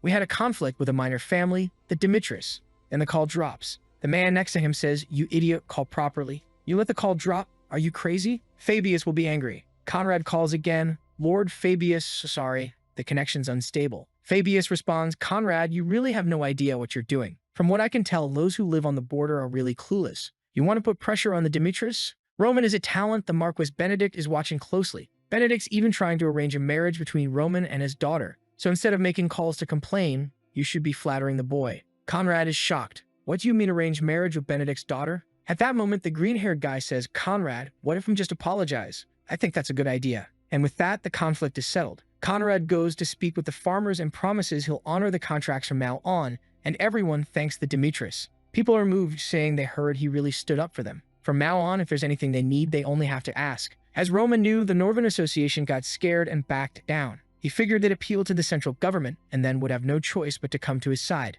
The problem is there's still a flock of bats. If things end like this, it'll look like they complied, but eventually they'll plot a betrayal. If the first stage was provocation, stage 2 is for them to realize reality. The protagonist announces there will be a fencing competition in Dimitri territory with a prize of 100 gold coins. To be fair, the protagonist and Captain Jonathan will not participate. Competitors will be divided into 6 groups, and 6 winners will be chosen in total. He taunts them. After the Hector War, my soldiers and I realized how vast this world is and learned a lot. We'll use this competition to give everyone a chance to improve. Each of my subordinates will be placed in one of the 6 groups. If someone beats them, I'll award them and grant any request they make. A red-haired man asks, can I participate even if I'm from another family? The protagonist says yes. All he has to do is prove he's a swordsman from the north. That's more than enough. The competition will be in a month. He expects everyone to prepare. In the next chapter, people are talking about the competition the Dimitri family is holding. This is the perfect opportunity, says Conrad. If a swordsman from their alliance wins, he can ask a favor of Dimitri. He'll use that to claim they should work side by side, get close to Dimitri, recover their lost reputation, and force him to submit. One man says, good idea, right? But who do we send to win? Not many people are interested in this competition except us. How will one of our people come out on top? I heard guys like Kevin and Chris will be fighting. Those 2 beat members of the Barco family in duels. They're impossible to beat. That's exactly Conrad's point. The competition has 6 groups. If we exclude Kevin and Chris, we only need to win one of the other 4. Gather all the alliance's strength, distribute perfectly across the 6 groups, and at least one of ours will win. The man on the left says that sounds practical. Having one fewer person to secure a victory is an interesting plan. Conrad tells everyone to remember the competition is in a month and they must use this opportunity the heavens handed them. Their existence has been hidden in Dimitri's shadow. They have to seize this chance. Besides, they can bring in an expert to compete and pass them off as someone from the north. That way, they'll surely have a winner. The scene shifts to Roman saying, everyone's heard, right? There's going to be a competition. For this month leading up to it, you'll fight each other until you're exhausted. One-on-one battles, and the 6 best among you will represent the Dimitris. Your rank or position in the army doesn't matter here. The ones representing the Dimitris will be the strongest. Even though we just returned from the front lines, war never truly ends. The protagonist knows his subordinates must keep getting stronger at all times. They always need to feel the drive to grow more powerful. This is the perfect opportunity, not only to crush that alliance's little scheme, but also to rekindle his soldiers' hunger for strength. He announces that those who represent the Dimitris and win will also receive a reward. The 6 swordsmen who triumph will be taught advanced techniques. It doesn't matter if it's swordsmanship, cultivation, or something else. He'll personally help them reach the next level. The bald soldier thinks, if I can learn directly from Dimitri, I'll advance fast because he knows Roman is on an entirely different level. Everyone's thinking the same thing. This is their chance to grow quickly and change their lives. Roman considers both sides of the competition to be perfect. Once it's over, the situation in the north will become very interesting. He tells them they can now begin their endless matches. That month also serves as the time for his own preparations. Even though Baek Jung-yeok lived a lifetime of battle, there's no reason to take unnecessary risks. The subordinates aren't the only ones who need training.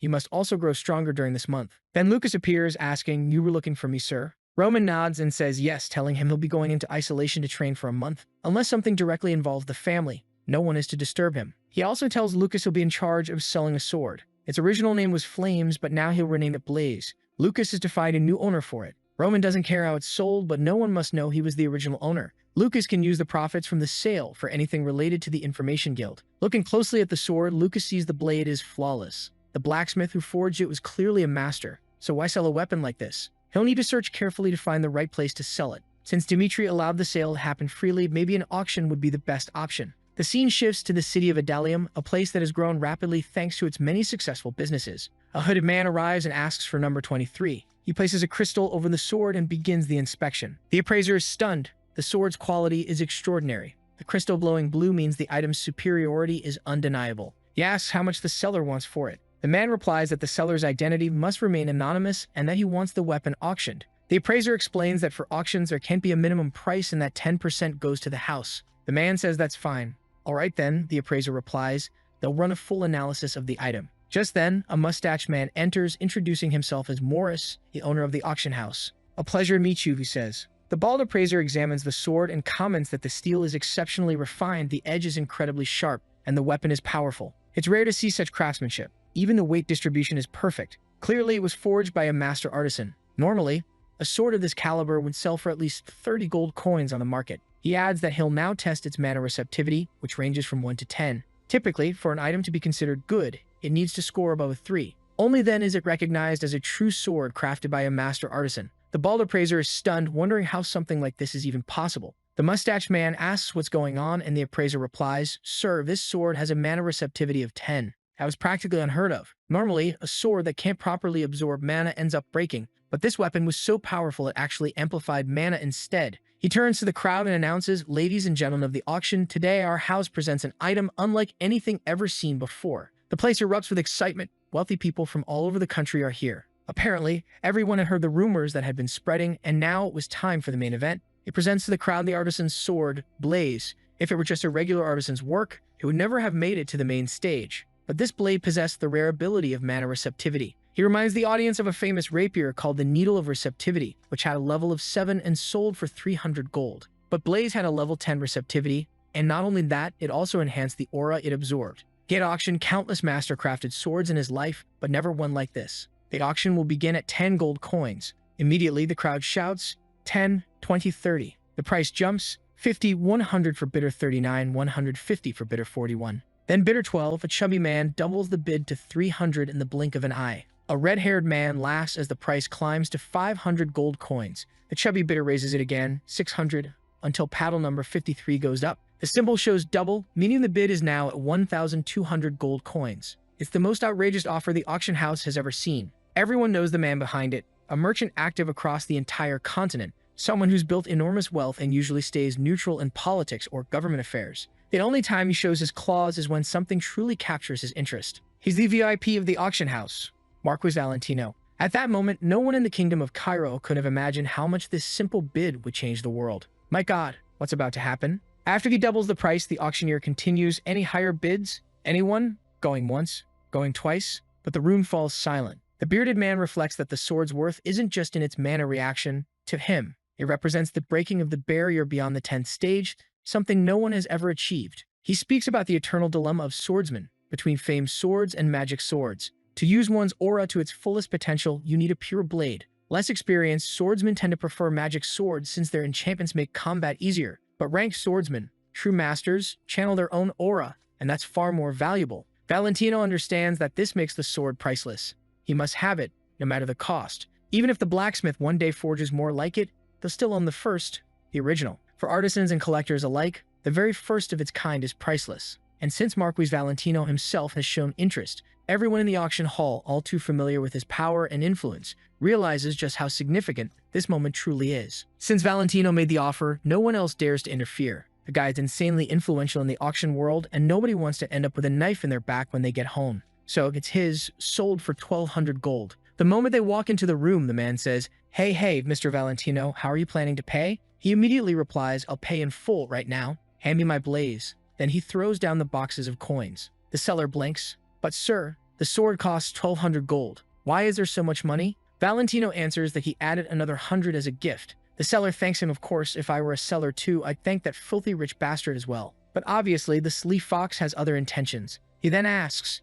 "In the spirit of friendship, could you tell me who the blacksmith was that made this sword?" The old man apologizes, saying that would be difficult. Valentino smiles and says, that's fine. It's natural for the auction house to keep that private. Still, he adds that if this same blacksmith ever sends another item, he'd like to be notified right away. Every time I hear him speak, I expect him to say, "Give me what I want, or I'll kill you." But no, he keeps it cool, smooth, even. Damn bastard. Later in his carriage, he's staring at the sword. My God, what a masterpiece. The blade's so smooth. I've held countless swords before, but never one like this. Man, this guy's something else. Obviously, his real goal is to find out who forged it and what technique was used. Sitting across from him is Roman from Walmart. Valentino says, "Considering the region and the person who brought it in, it's probably from Dimitri's blacksmiths. We should look into that." The Walmart guy just nods while the man keeps running his hand along the sword, saying it's wonderful. Then he taps the blade against his face and even smells it. "What the hell, dude? You really like it, huh?" While he's busy sniffing and patting his sword, Chris is in the middle of a heated sparring match. One quick tap to the leg, and the poor fool kisses the ground. He flinches, tries to turn around, but gets punched right in the mouth too. At that moment, he admits defeat, and Chris tells him, "You're improving, but you still lack technique." The guy thanks him, and Chris calls for the next one. In Chris' eyes, the 6 best people were himself, Kevin, Vulcan, and Pokey. The other 2 spots were still open. Then suddenly, out of nowhere, the ground and sky start shaking together. The kid's out there hammering away like crazy, thinking about how narrowly he defeated Butler. If he had really faced that man head-on in a fair fight, would he have won? The only reason he managed to finish that guy off was because he had time to prepare for the attack. The truth is, without that whole plan in place, he never would handle a 5-star opponent like that. His past arrogance and the difference between those memories and who he is now still weigh on him. He hasn't fully accepted the fact that he is Roman Dimitri. In his previous life, sure, he could defeat anyone who existed, but that's no longer the case. In future battles, he can't afford to let opportunities like that exist again. It's impossible to survive against strong opponents with that kind of mindset. And not just that, man, soon enough he'll face swordsmen far stronger. He needs to be able to defeat them without even flinching. That would be the true peak. And with that, the sun rose and fell, and it was hammer time again. His face was flushed red, his whole body dripping with sweat. Roman's body was screaming that he'd reached his limits, but his eyes didn't waver. In that moment, he felt he had to be reborn. That blade would have to accept him. And so he began recreating the flame. He swallowed fire into his mana, fusing flame and sword together with his energy to perfect both body and blade in their ideal form. This marked his second metamorphosis, and once again, he began to change. No one knows how much time passed, but eventually he opened the door and stepped outside. Then he rubbed a bit of baby oil across his abs to make them shine. Looking for a woman? Hut, you sleep bastard. Then he closed his eyes and said the time had come. He pictured his opponent standing before him and declared that from now on he would face two versions of himself at once. The celestial demon swordsmanship was divided into 3 stages: the first, the second, and the third, the stage of trichotomy. Until now, he had only fought using the first stage. But with this metamorphosis, his body began to change, and perhaps he could reach even the 3rd stage. When that moment comes, he's certain no one in this world will be able to stand against him. That's the conviction he believes Jong Hyuk must carry, as someone who was once the absolute master. Now that he's reached the middle trichotomy, he can defeat at least 2 of those enemies. Yet he wonders if it's right to act the same way he did in his previous life. In this world, aura existed like an explosion, briefly unleashing power far greater even than the Murin's refined energy back in his old world. But he doesn't need to follow how this world works. He'll destroy the common understanding of aura and find the balance between his past life and his current one. With that, he activated the celestial demon technique of the second trichotomy. Man, that name's a mouthful. Purple explosions erupted everywhere. The 2 enemies dissolved into nothing, and droplets of blood fell to the ground. The boy turned all philosophical. After being given a second life, he thought there'd be nothing special about it, especially if he just kept repeating what he'd done before. But the truth is, this was way too much fun. The celestial demon swordsmanship had fused with a new method, and because of that, it was evolving in a completely new direction. In other words, the sword style he trained for an entire lifetime could now progress even further. All he wanted was for this life to be filled with countless unexpected events. Dear Lord, this guy's insane. There he was, eyes closed, whispering, "Please let bad things happen to me. I want eternal challenges. I want the world to test me and threaten my life. I want every challenge this world has to offer, and I want it to try to take my life with all its might." Now this is the true formation of aura, not some Sandung nonsense where you let your friends die just to land one flashy strike. He's happy because in this life where he started again as Roman Dimitri, he's going to stubbornly climb back to the top. But just then Chris and the crew come running up. "Boss, what happened, boss?" That's when he saw a huge crater like a meteor had smashed into the ground. Roman says nothing happened. Why? The guys are all in shock. They don't sense any magic. So why is the area destroyed? He just tells them to go back. They hang their heads and say, "Okay, we're going back, right?" The truth is, weak people, when they see a barrier they can't overcome, they freeze and get overwhelmed. And Chris, unfortunately, was one of those weak people. I think Roman's the one thinking this. I don't know. There's just speech bubbles everywhere, author. Can you put that little arrow so I know where the dialogue's coming from? Chris is thinking, damn, he took another step. What have I been doing all this time? While my lord keeps improving endlessly and strengthening his body, I've been complacent, only worrying about my subordinates. Yeah, true, right? You wanted to train everyone else and forgot to train yourself. So he decides that just winning this contest isn't enough anymore.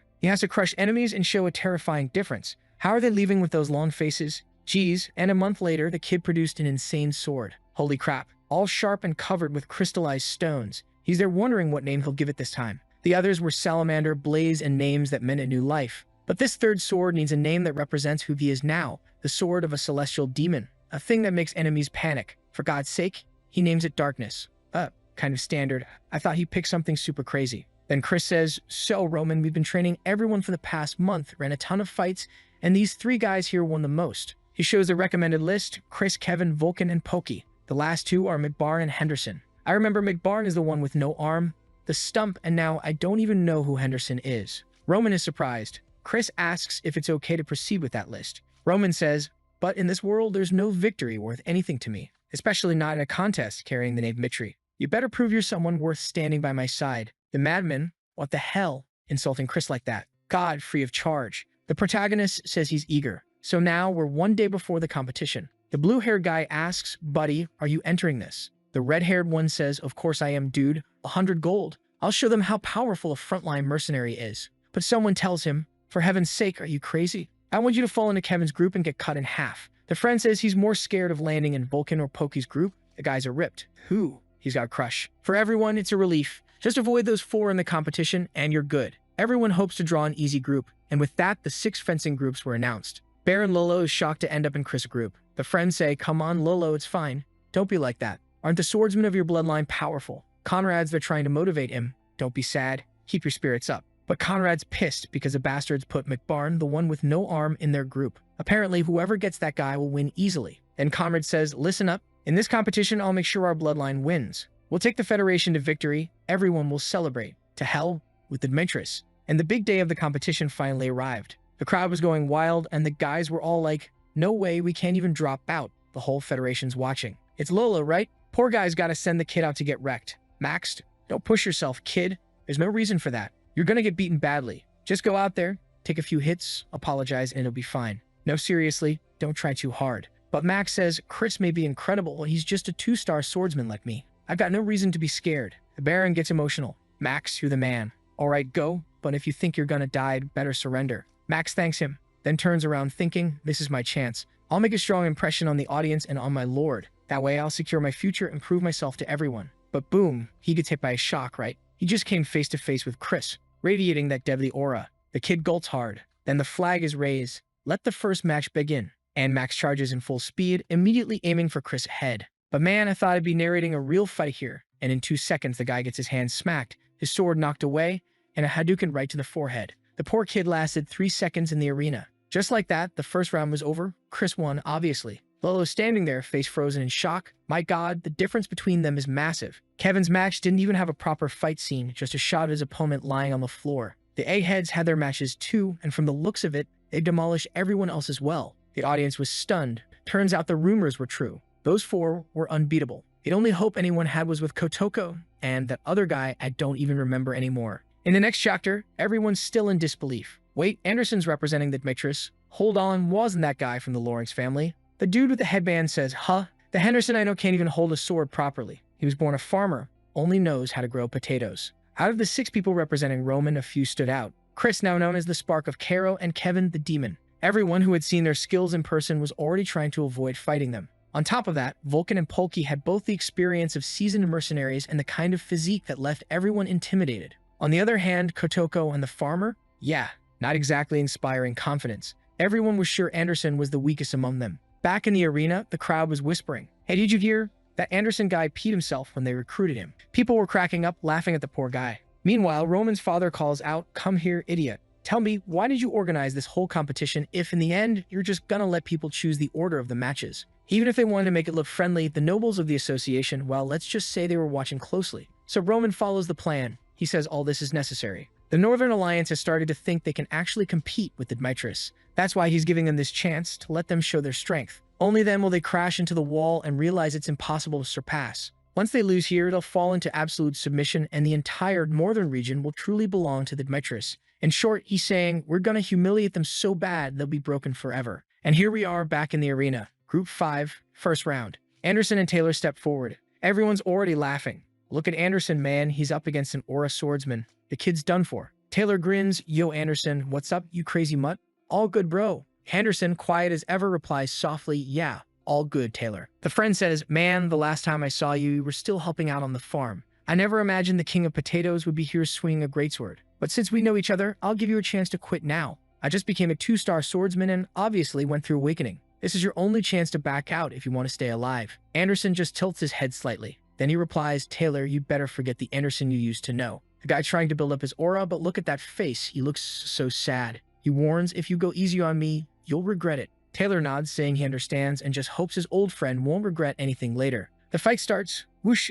Taylor rushes forward. But it's Anderson who moves first, attacking straight away. Taylor flinches. Whoa, that strike was heavy. And then, what's this? Anderson activates the Asura swordsmanship technique. He's dead set on doing whatever it takes to be worthy of serving his lord. In the past, while others awakened their aura quickly, he had to work endlessly just to sense mana and start improving. He was always at the back of the line, the turtle in the race. But he swore that even if he was slow, he'd make up for it with sheer hard work. Now he goes for another strike while Taylor lifts his arm to defend. Taylor swears he won't lose to Anderson this time. He powers up like Goku, golden aura bursting everywhere. He hadn't wanted to use his aura against him, but he apologizes. He has to finish this now. He leaps forward charging while Anderson watches closely. Then Anderson remembers something Chris once told him. When you first came to train with us, you were just another weak human. But this past month, you've wanted victory more than anyone else. Unlike the others who sometimes gave up, you never forgot your goal from the beginning. If you hadn't pushed yourself like that, your life would never have changed. And that's why now, you've earned the right to fight beside the Lord. Back in the present fight, Anderson's eyes light up. Taylor rushes at him with that golden aura blazing. Their swords clash, BO1. A burst explodes through the arena and Taylor gets blown backward. He slips across the floor, scrambles up, and finds Anderson's sword right in his face. He has no choice but to admit defeat. And with that, the winner of Group 5 is Henderson himself. The audience is stunned. Wait, what? That guy's a farmer? A potato grower. Everyone's confused while he raises his arm high, and the crowd starts chanting, Henderson, Henderson. The nobles up top are whispering, saying something strange. One turns to his friend. Didn't you say Henderson was the weakest of the 5? The guy just stares, trying to make sense of it. There's no way. How could Anderson beat someone like that? Nearby, Conrad crosses his arms and says, relax, everyone. Trust me, we're still going to win this in the end. Then it's time for the next fight, Kevin's turn. Wait, didn't he already win earlier? Looks like each of them has more than one match. Kevin looks frustrated. It seems his last fight took 5 seconds longer than Chris. And whenever people ask who's the closest and strongest after Roman, everyone points to that blonde guy. That's why today he's going to prove his true worth. A noble with long hair is cheering for someone named Miles. Come on, take him down, Kevin. But poor Miles is trembling all over. He charges forward, trying to end it quickly, and thrusts his sword. But Kevin ducks and strikes his stomach. Miles feels the attack coming, tries to counter with another slash, but Kevin ducks again. The guy's practically begging for at least one of his swings to land, but he misses every time, until Kevin smacks him right on the head. From the looks of it, they're fighting with practiced swords, thank God. Kevin celebrates, saying that even if the swords are fake, the impact is insane. He's beating the guy so badly that the poor soul already dropped his sword. He's more scared of getting hit than interested in fighting. And the man grabs his leg and pleads, I surrender, please stop. But Kevin just smiles like a madman. From the start, his plan had been to completely break his opponent's spirit and will to fight. Then we see a flashback to a conversation before the first rounds began. A knight says, everyone you know in this competition was organized by Master Roman. Also, the former Knight of the Order, Chris, will be participating as well. I want to see how all our senior members perform here, and I expect you to learn as much as you can from them to improve yourselves as Knights of the Mitris. Jonathan, you sound so proper. It's like you're a real knight or something. One of them jokes. Everyone responds in unison. Yes, sir. Then it cuts straight to Chris winning again. Didn't even see his opponent. Everyone's confused, wondering if the match was just that one-sided. Jonathan's stunned, realizing Chris has become way too strong. Chris, on the other hand, is thinking that to represent his lord, it doesn't matter who the opponent is, he must win in a way so overwhelming that no one would ever dare think about taking his place. We see the scene, his slash like a whip cutting across the opponent's chest, yet he's thinking it's still not enough. Another one falls. Another hits the ground. Second, third, fourth, fifth round. He's sweeping through them all. Jonathan can't believe his eyes. When did Chris become this strong? Looking at the kid, he wonders what kind of training the boy went through. The people in the background are just relieved. Thank goodness we didn't try to fight that guy. He's way too strong and wouldn't stand a chance. Someone asks, do you think Farrell has any chance of beating Chris? Another replies, no way. Chris is on a completely different level. The blue-haired one adds, well, maybe he can last 10 seconds at least. The green-haired one laughs and says, I'll bet a silver coin he'll last 30 seconds. And now, Farrell's face-to-face with Chris. But the poor guy already lost his mirror before even starting. He's thinking, honestly, I don't believe I can beat Chris, but I'm confident I can defend myself. My plan is to last exactly 1 minute. That should be enough to show my strength. But the moment the referee says start, Chris flashes forward like lightning and cuts across his chest. The entire crowd freezes, completely shaken. The blonde guy says, I couldn't even see his sword move. Obviously, Chris wins Group 1. Everyone's supposed to cheer for the victor, and the crowd erupts in screams. In total, he finished all 5 rounds in 27 seconds. Unbelievable. In Group 2, Kevin also won in spectacular fashion. Groups 3 and 4 went to Vulcan and Falcon.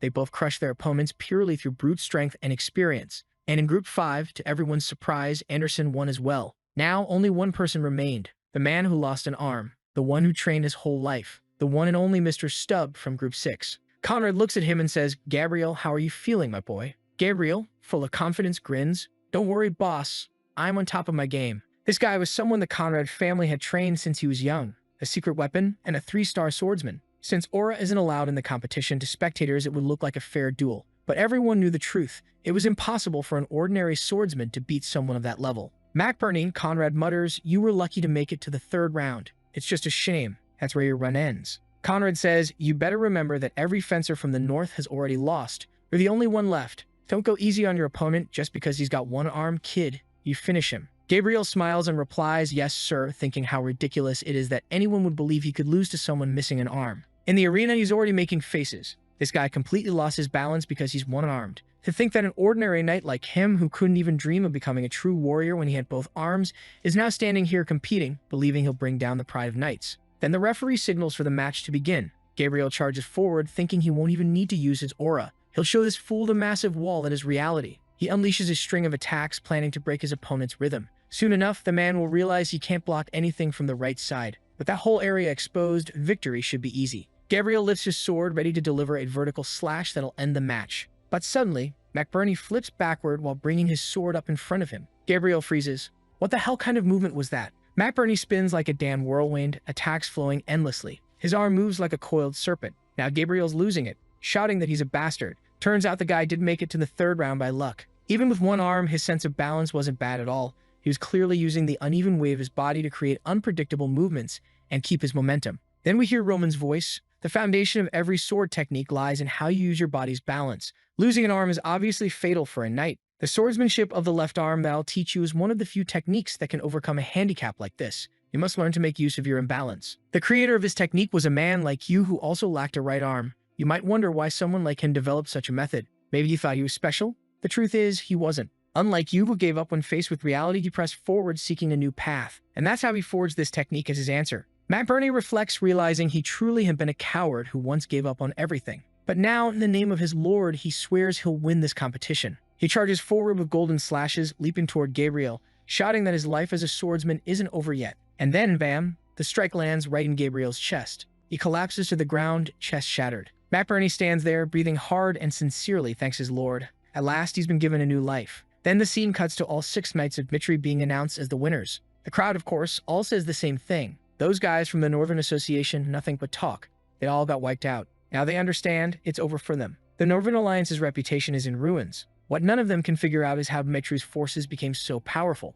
Conrad, the fool, realizes he messed with the wrong monster. Even with support from the central government, it's clear those men alone are already strong enough. Then his companions panic. So, Conrad, what do we do now? We're screwed. Conrad grumbles, obviously. The alliance is finished. We'll just end up as these guys' lackeys. Time to leave. They walk off, finally accepting it's the end of their group. What they still can't understand is how people who didn't seem that strong became this terrifying. What on earth has Mitri been doing? Taylor says that in every family of renowned swordsmen, there's always someone known as the First. A person so powerful that their reputation spreads across the entire continent. Their leadership alone is enough to raise strong warriors around them. Roman Dimitri, who climbed to the top of the ranks entirely on his own strength, is that person. He's the first swordsman of House Dimitri who will lead them down their path. Now the path of every northern swordsman has been set. If anyone wishes to reach the peak of swordsmanship and grow stronger, they'll have to swear loyalty to Dimitri. Then the scene shifts to the protagonist speaking, "You guys completely crushed those fools, huh? That's crazy. Now things are a lot simpler. There are those who have sworn loyalty to me and those who only respect me. But from now on, there's no other option. Human relationships have become clear and straightforward. It's true that good relationships can form through emotions alone. However, for him, the true bond must be one where both sides benefit. Because if someone wants something from Roman, that relationship will remain unshaken, no matter how much time passes. That's why he only respects those who have the will to keep getting stronger. From this point on, they were forbidden to doubt themselves because he had personally chosen every one of them. He never once doubted they would be victorious. Damn, that's intense and kind of touching. Finally, he tells everyone they'll each receive 10 gold coins and a full day to relax. Enjoy your reward. Man, what a cheap reward. 1 day off and 10 coins? Come on. Sometime later, Lucas shows up saying he's been studying the Alliance's movements, and just as he expected, they've all backed off. Apparently, they don't have the guts to challenge Dimitri again. Roman, however, says that in this world, it's impossible to control everyone. Even the wisest leader who acts for the good of his country will always have people who oppose him. And since no one knows when the conflict with the central government will begin, they need to minimize losses in the north as much as possible. To him, that alliance was a necessary evil. Roman knows that now that they've provoked the alliance and forced them to face reality, the next step is clear. It's time to end them with his own power. Lucas agrees to proceed with the plan. Man, the humiliation isn't even over yet. The women in that Northern Alliance don't get a break either, good lord. Douglas slams his fist on the table, shouting that he can't believe they still haven't found those filthy rats. One of the men in front of him stammers, "My apologies, sir. We managed to corner the bandits in the region, but unfortunately, we didn't recover the missing gold." We then see what happened before the war with the Lawrence family. Barco had used his connections with the central bank to withdraw as much money as he could. and to prepare for any unforeseen events, he even borrowed money from Douglas and other nobles. The whole plan was meant to bring in the Romeros, but in the end, it was cut short by Roman. Naturally, Barco died while trying to escape. He was the only one Douglas could have gotten his money back from. And Douglas suddenly remembers something crucial: the Barco family's emergency fund. Since he had contacts with them, he hired a group to hunt down everyone involved and eventually found out where the funds were hidden. But during transport, his soldiers were ambushed and killed, and all the gold vanished. He yells furiously, "It's impossible that some random forest bandits stole that many gold bars and disappeared just like that. You better find them, because we need to recover what we lost to those damn Barcos." Just then, another soldier rushes in. "My lord, we found the location of the gold bars." Douglas snaps, "Then out with it. Where are they?" The guy says, "So we checked the black market, figured out where those bars ended up, and found out who stole them." Douglas tells him to speak up, and the guy reveals, actually, it wasn't bandits. It was the Northern Alliance. Douglas is stunned. The man explains that the ones who set the ambush at first were indeed bandits, but they ran right into the Northern Association and were attacked and killed. The soldiers who defeated those bandits then stole the gold carriage and ran off with it. And of course, they should have known the carriage and horses belonged to Douglas. He even brought proof. This gold bar that showed up on the black market. The serial number on it matches the ones recorded for the Barcos. We even confirmed that the seller who sold that bar and walked away with the cash belonged to the Alliance.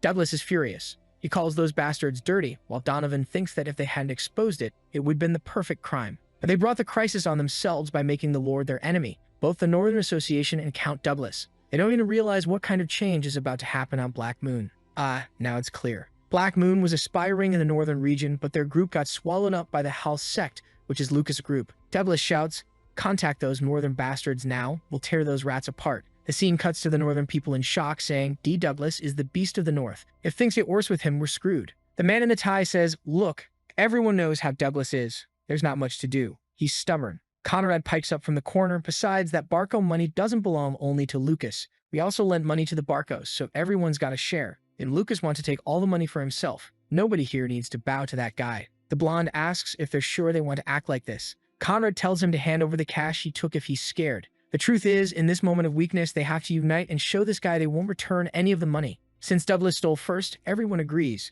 That's the plan. No one's giving anything back. Then someone bursts in, "My lord, we've got a magical call from Douglas." The caller is already laughing. "Hey, what's going on, boys? Was it you who stole my money? You better explain yourselves now." Conrad says, "Dublin has, my friend, calm down. We understand you're angry, but remember, we also lent lots to the Barcos. Those funds don't belong to a single person, so this situation's different. We can't just hand it back." Conrad's talking like he's the king of speeches. I steered this conversation exactly where I wanted. I pointed out his mistakes, and now there's nothing he can do. Douglas, however, lashes out, "That damn money is mine, you scoundrels. The moment I took the Barco funds, they belonged to the Douglas family, and you were stealing. I'll contact the central government today and start a war on your territory. Let's see who in the north will suffer my gang's fury. Remember, you no longer have the Barco family's protection." Conrad realizes he's gotten involved in something he shouldn't have. Back with Lucas. Someone reports, "My lord, did you see? Douglas announced war against the Alliance." Roman answers, "Yes, I saw. The good thing is Douglas isn't the kind of man who backs down once he starts a plan.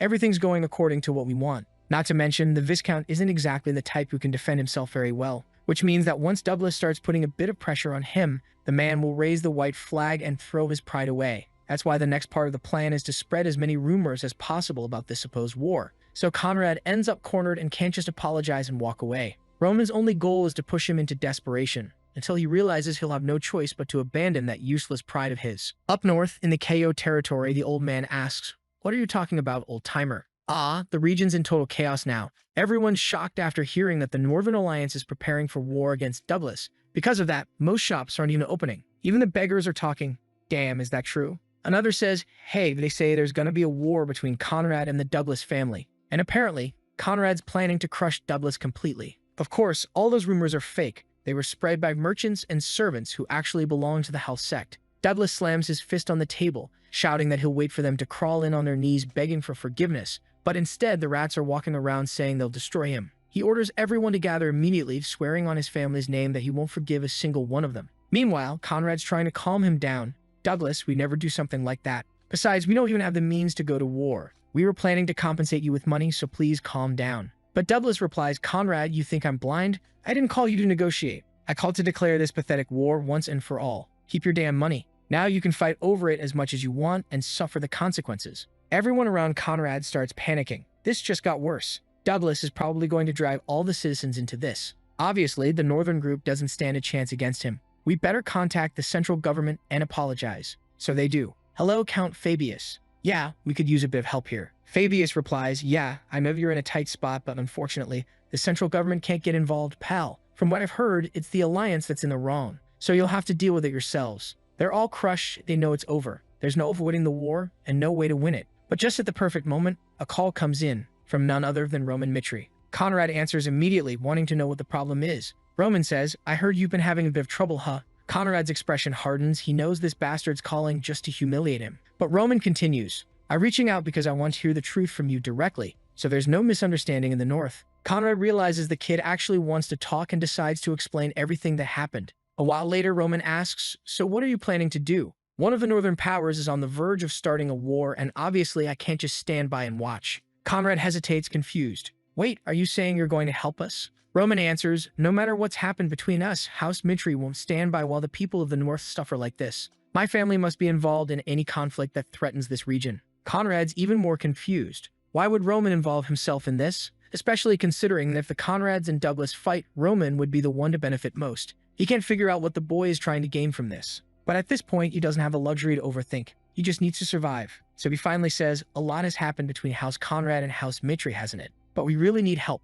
If you can leave the past in the past and help us, we're willing to do anything for you in the future. Conrad thinks it's time to drop his pride. All he needs is to join with Roman. At least that would minimize the losses from this war. And Roman said the obvious. Look, Conrad, honestly, the best thing for us would be to not get involved. We benefit a lot, but I can't let my view be clouded by a small victory like this. For the political scene in Cairo, we need to join hands and work together. We've always coexisted with a part of the North. Conrad can't believe he's doing this for a good cause. Roman goes on, my request is simple. We'll put this problem behind us, and you'll show me that we'll work together after this incident. If you give me your word, I'll help you in this crisis. Conrad thinks it's ridiculous. Mitri was just a kid from some family they used to humiliate. Now he's acting like he's the leader of the entire North. Conrad answers, fine, we'll discuss it among ourselves and get back to you. A few days later, some of them tell Douglas, just so you know, when this war ends, we'll divide the spoils. He says that's obvious. He wouldn't have called anyone together otherwise. They need to take advantage of the Barco family's fall. The North is split right now. Basically, it's a sandcastle moment. Time to take what's there.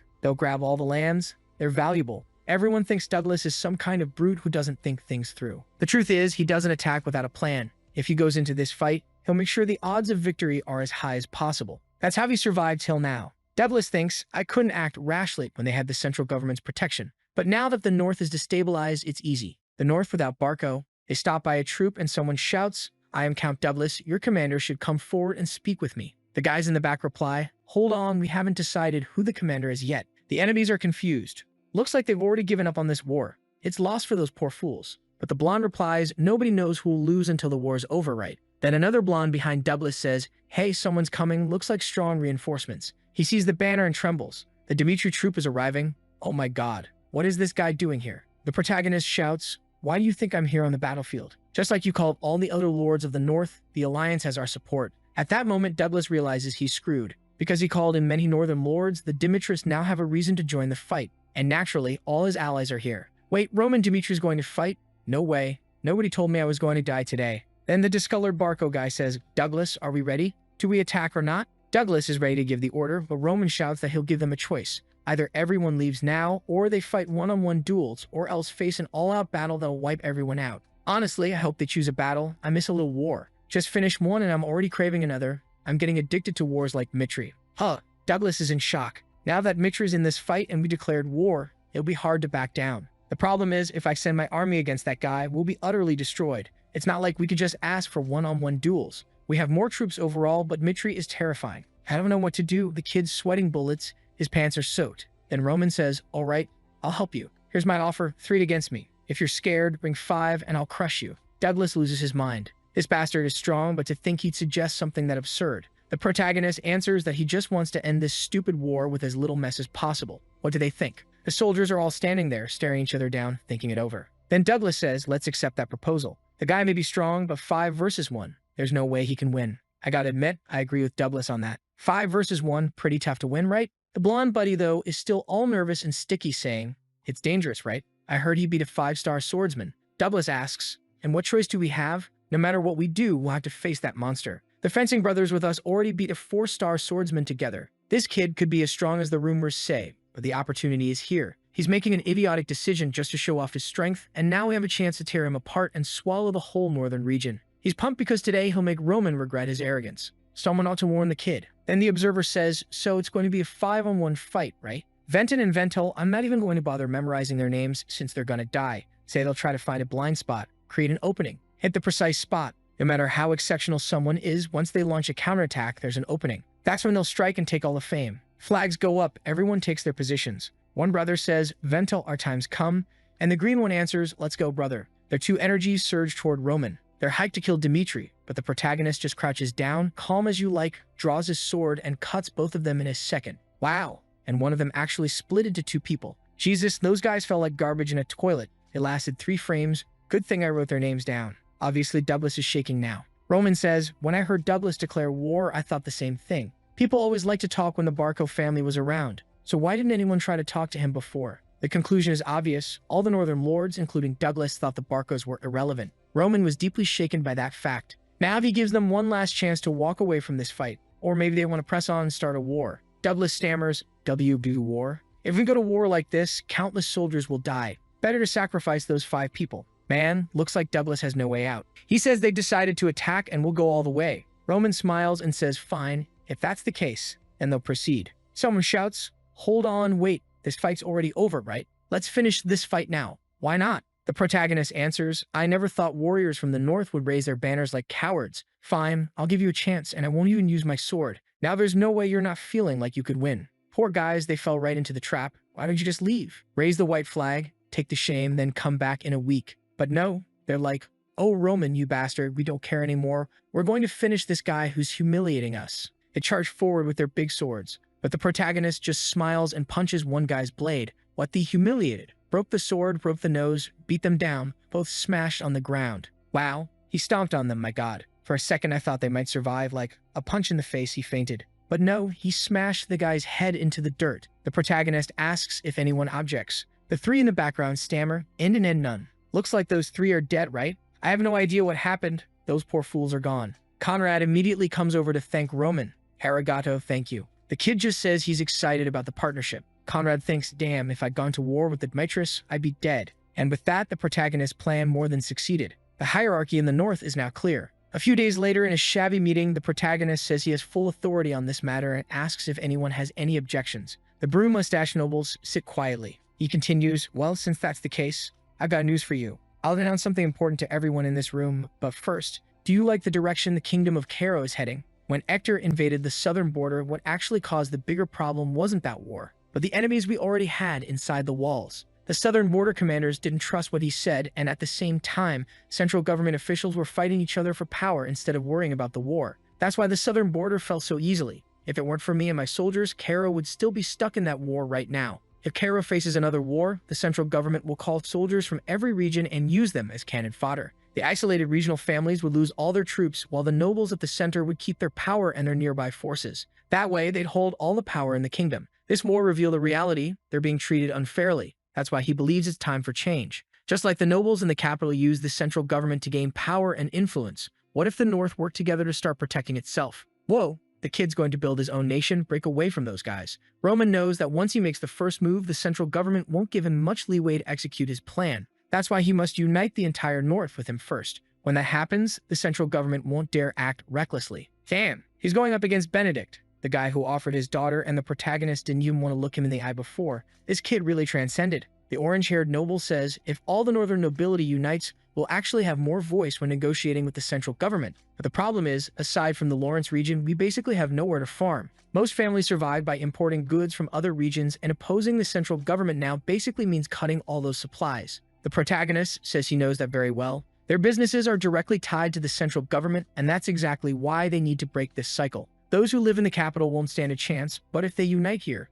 maybe they can solve their food problems. Then Lucas shows up and unrolls a development map. He explains that yes, the North has far more mountains than any other region, especially around the Mitri lands. They're terrible for farming, but perfect for defense against any invasion. The first plan is to build a fortress in the mountains that will serve as the main base for all of the North. After that, they'll make use of the fertile patches between the ranges to grow self-sustaining crops. Conrad asks if that's really possible. It's incredibly difficult to make proper use of those mountains, let alone build a fortress there. The protagonist answers that yes, it's possible. He remembers his previous life as the celestial demon, when they built what became known as the Perfect Fortress, a stronghold that withstood attacks from Orthodox sects for years. It was built on the mountain of 1,000 feet, and the Dmitry region is strikingly similar. Sometimes he even wonders if it's all coincidence or destiny. He goes on to point out the areas that can be reclaimed. Some of them have already been started, though it'll take time. But once the plan's complete, they'll finally have enough power to be independent. That's when they'll face the central government head-on. The white-haired guy nearby is nodding, impressed but looking terrified.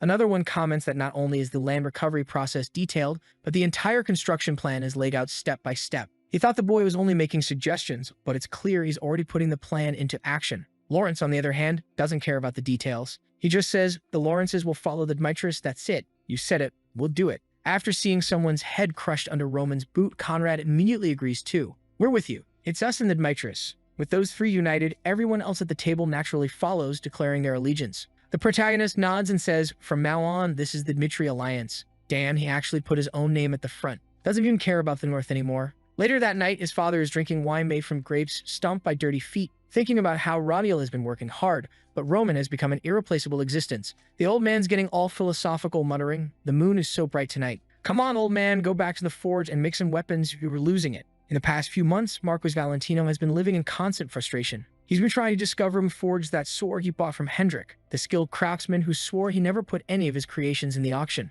So Valentino's there thinking, if it wasn't one of Mitra's blacksmiths, then who could have made such a masterpiece? He starts sending letters to every blacksmith he can find, but all of them deny it. No one has heard of a sword like that, and that level of craftsmanship simply doesn't exist anywhere on the continent. Then one of his men bursts into the room and says, Marquis, we've received reports that a sword resembling the blaze has been spotted in the possession of some Mitra blacksmiths. Valentino gets excited instantly. He orders them to bring him there right away. He wants to meet the Mitras personally. Boom, there's Hendrik sitting in the forge giving him that, what are you doing here, old man? Look. Valentino, awkward and nervous, says, hello, sir. I came because a sword that was auctioned. Hendrik cuts him off. Yeah, I already know. What about it? Then Valentino smiles and says, well, in that case, I already understand that Blaze is literally a treasure, and I'm certain that the craftsman who created it is capable of becoming the greatest in all of Cairo. He then shows the sword and says, this here is Blaze, the sword I mentioned. Hendrik flinches for a moment, and Valentino seems to notice. He says, Hendrik, it looks like you recognize it. I received information that here in the Mitri territory, you have a sword quite similar to this one in your collection. Hendrik answers, all right, I'll show you the sword. Just wait a moment. As Hendrik steps out, he thinks a collector like Valentino will definitely recognize its value. He brings out the salamander and says, this is its name. Valentino immediately gasps. Ah, his whole body shivers. He can feel the chill run down his spine just by looking at it. He's certain the craftsman who made Blaze is the same one who made this sword. Rentream adds, as you might imagine, the person who made Blaze also created the salamander. In fact, salamander was the prototype. Blaze was made right after. That only excites Valentino even more. Now that he knows salamander was the very first one, he's desperate to hold it, to admire it, to it. He asks to touch it, to buy it, but Hendrik apologizes, saying unfortunately this sword isn't for sale. It was a gift he received, and as a collector himself, he hopes Valentino can understand that feeling. Valentino is stunned. Someone gave you a masterpiece like that as a gift? And if Hendrik didn't forge it, then who did? He mutters, it must have been Baron Romero, the one who retired. But Hendrik, with his loose tongue, spills everything. Can't keep a secret to save his life. He says, this sword was made by the eldest son of House Mitri, Roman Mitri. Valentino freezes. Wait a second, Roman Mitri? Isn't he the youngest ranked talent in all of Cairo? And now he's also the one who forged the greatest sword in the kingdom. Normally, the value of a blade depends heavily on the story behind its creator. If this had been made by an ordinary artisan, it would already be priceless. But knowing it was made by the youngest genius in the entire realm changes everything. The sword's value becomes eternally unique, and the stronger Roman grows, the more powerful and rare the sword will become. At that moment, Valentino makes up his mind he must meet Roman Vitri in person. At first, I joked that the guy was just obsessed with swords, but every scene shows him more fascinated, more desperate than before. The next chapter opens with Chris training, going head-to-head with Roman himself. The two are exchanging blows fiercely when someone nearby, watching curiously, catches Roman's attention for a split second. Chris seizes the opening and lunges at his neck with full force. Aura bursts through the air, stunning everyone, but of course, Roman stands untouched. He tells Chris, that was good, but exploding with aura like that instantly creates openings. If you're going to attack that recklessly, you need a second card up your sleeve to break your opponent's balance. Valentino, watching, realizes, holy hell, Roman's insanely strong. Now it all makes sense why his name's all over the kingdom. Someone like him, who's already defeated 2 ranked warriors, will no doubt receive a high position in Cairo. Seeing him in person, Valentino's convinced he's even stronger than the rumors say. And what's stranger, he's not just a swordsman, but a blacksmith of Cairo as well. He might actually be the most talented man on the entire continent. Then Hans calls out to Roman, saying he has a visitor. Roman nods and goes over cheerfully to greet him. Valentino stands there, blushing, thinking, so these are the hands that made Blaze? He takes both of Roman's hands, gives them a firm shake, and introduces himself. I'm Valentino. Right after that, he sets the sword on the table and says, I'm here because of Blaze. Roman stares at him for a moment, thinking, that's the sword I left behind, one Lucas handled. Then Valentino says, to find out who the craftsman behind this masterpiece was, I used every resource and bit of influence my family has. I want to know if it was truly forged by you. Roman knows exactly who he's dealing with. Valentino is the richest man in all of Cairo, known as a greedy collector, and the head of the most powerful neutral forces in the kingdom, not aligned with the royal family or any empire. His influence runs deep throughout Cairo's entire trade network, and his wealth alone could destabilize or balance entire power systems. Yet he's also cunning, keeping his strength carefully balanced among the four factions. To Roman, he's an intriguing man. He answers plainly, yes, it was me. I forged Blaze. Valentino lights up, saying it's an honor to finally meet him. He went through so much trouble just to track down the genius behind that masterpiece. When he first saw the sword at the auction, it felt like lightning had struck his head. He says, the Mitri lands are sacred ground for blacksmiths. You must have inherited all your talent from your father. Then of course he can't resist asking to hold the protagonist's sword. There he goes again, showing his true colors. Roman says, go ahead, take a look. Valentino grips it tightly, completely captivated. Incredible. What's the name of this beautiful sword? Roman answers, Darkness. The moment he hears it, Valentino realizes something. Both Salamander and Blaze were masterpieces, but the level of this sword, Darkness, was on another scale entirely. He stands there, mouth open, stunned by what he's seeing. Every time this young man forges a new blade, his growth is monumental, which means just how powerful the next ones become. Valentino immediately makes his move. Sir Roman, may I make a special proposal? The conditions are simple. First, you sell your fine swords to me. I want the chance to purchase them before anyone else. Second, whenever you craft a new sword, I'll be the first to see it. No matter the time or place, I'll come personally to witness your next creation. Even if he's in another country, he'd come running. In exchange, he adds, the Valentino family will fully support House Mitri from this day forward. Roman finds it strange. The Valentinos, who have always fought to remain neutral, suddenly want to take sides with his family. Valentino says he hopes Roman understands the weight of this offer. He's giving up the neutrality that has always been his family's strongest shield. Roman asks, why suggest something like that? Valentino admits honestly, because I've been under increasing pressure from the four factions lately. I've realized it's only a matter of time before I'm forced to abandon neutrality. So I've been asking myself who I should support. That I heard about your so-called Mitri alliance. And now that I know you're the blacksmith who forged Blaze and Salamander, there's no reason not to choose you. He smirks and adds, I know your family isn't starving, you got plenty of money. But in this world, you can never have too much. Valentino is clearly fascinated by Roman Mitri. The protagonist responds, saying that the nobles of the Mitri alliance have sworn loyalty as official members,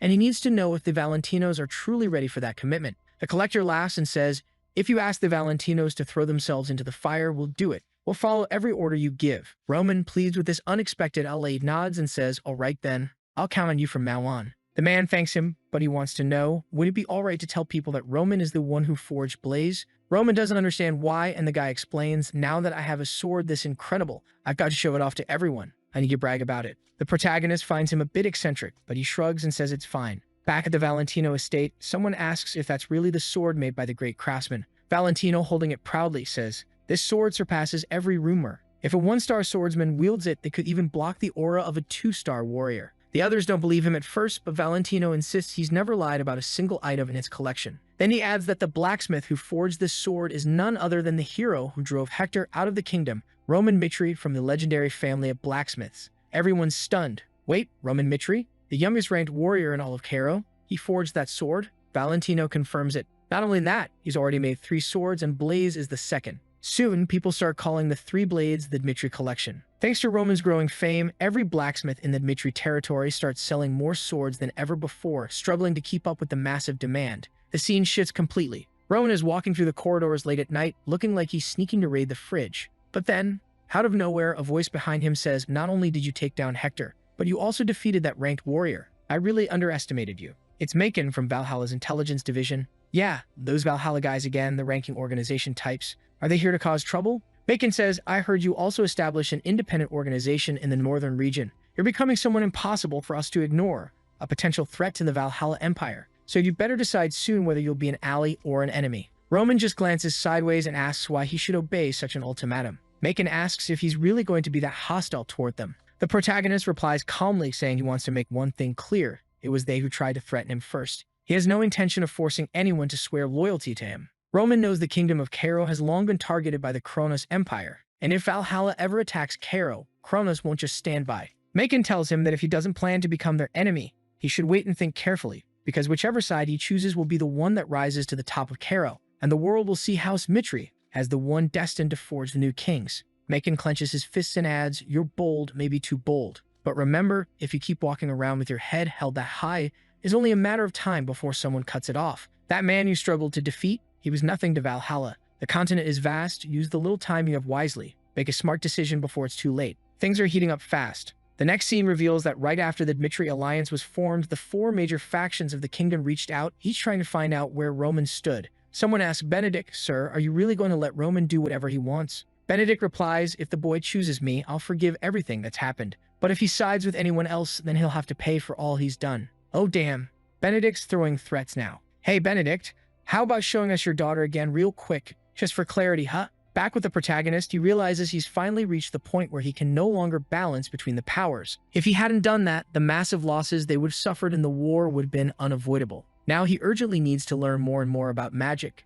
It's the only way he'll be able to fight flawlessly. The story explains that there are 13 magic towers across the continent, and among them, the Celestial Palace Tower is the most powerful. Inside it, a council is being held with all the others in attendance. The Phoenix Tower presents a powerful 5-circle mage, but the mages watching don't seem particularly impressed. The reason for their lack of reaction toward Phoenix Tower is its current problem, an identity crisis. The Phoenix Tower is the only one suffering from that. The old man named Senux asks if it's true that the Phoenix Tower lost its ancestral grimoire, the one that's been passed down for generations. Then the scene shifts to a man named Felix, the current representative of the Phoenix Tower. He's sitting there thinking that 3 years ago he accepted this position, but things can't go on like this anymore. He has no idea where the master of the tower disappeared to, and he never received the grimoire that supposedly holds all the secrets connecting their branch to the main tower. Because of that, many people have left, and they've even lost the Empire's financial support. It's only a matter of time before he's removed from his position. But then something on his desk catches his eye, a letter from none other than Roman Mitri himself. The message reads, "If the Magic Tower seeks the assistance of House Mitri, the terms are simple. You'll act as my training partner for the next 6 months, and I'll pay you 1,000 gold per month." What a legendary move from our protagonist. He's investing everything he earned just to train with this mage, putting money into his future like it's an elite education. Except he's rich, so it's easy. Felix is confused at first. The Dmitri territory is incredibly far away, but he doesn't have the luxury to refuse. He's not exactly thrilled about it, but for 1,000 gold a month, he'll go wherever they tell him to. On the road, he's thinking the Dmitris are that famous family of blacksmiths. Definitely not the kind of place any mage would normally visit. Out of the 13 magic towers on the continent, 7 are in Kronos. Technically, every magic tower is meant to be neutral, but strangely enough, most are located in Kronos, the so-called land of sacred magicians. Compared to that place, Cairo is like a magical wasteland, and the Dmitri territory, way up in the north, is even more isolated. If it weren't for Roman's offer, Felix would never in his life have considered traveling there. Still, as the acting master of a tower, all he cares about is getting those 6,000 gold coins. It'll keep his tower alive for another 6 months. But when he finally arrives, he's completely stunned. He finds himself standing before a colossal fortress. Good grief, he mutters, "These people aren't kidding around." A guard approaches and says, "All right, buddy, take it easy and tell us why you're here." Felix answers, "Hello, I'm Felix from the Phoenix Tower. I came to meet Roman Mitri." As he speaks, he can't help but look around. Everything is perfectly organized, the guards move in unison, the formations are precise, magical barriers and defensive lines are in place, and the walls are massive. It's a true fortress, flawless in design. It might be a remote region, but now he understands why people say you should never underestimate it. Then Roman walks up, reaching out his hand, saying, "Hey, you're that guy from the like on this video that helps Mamoru make more juicy content for his viewers. Activate the cheeky little bell," and I'm out.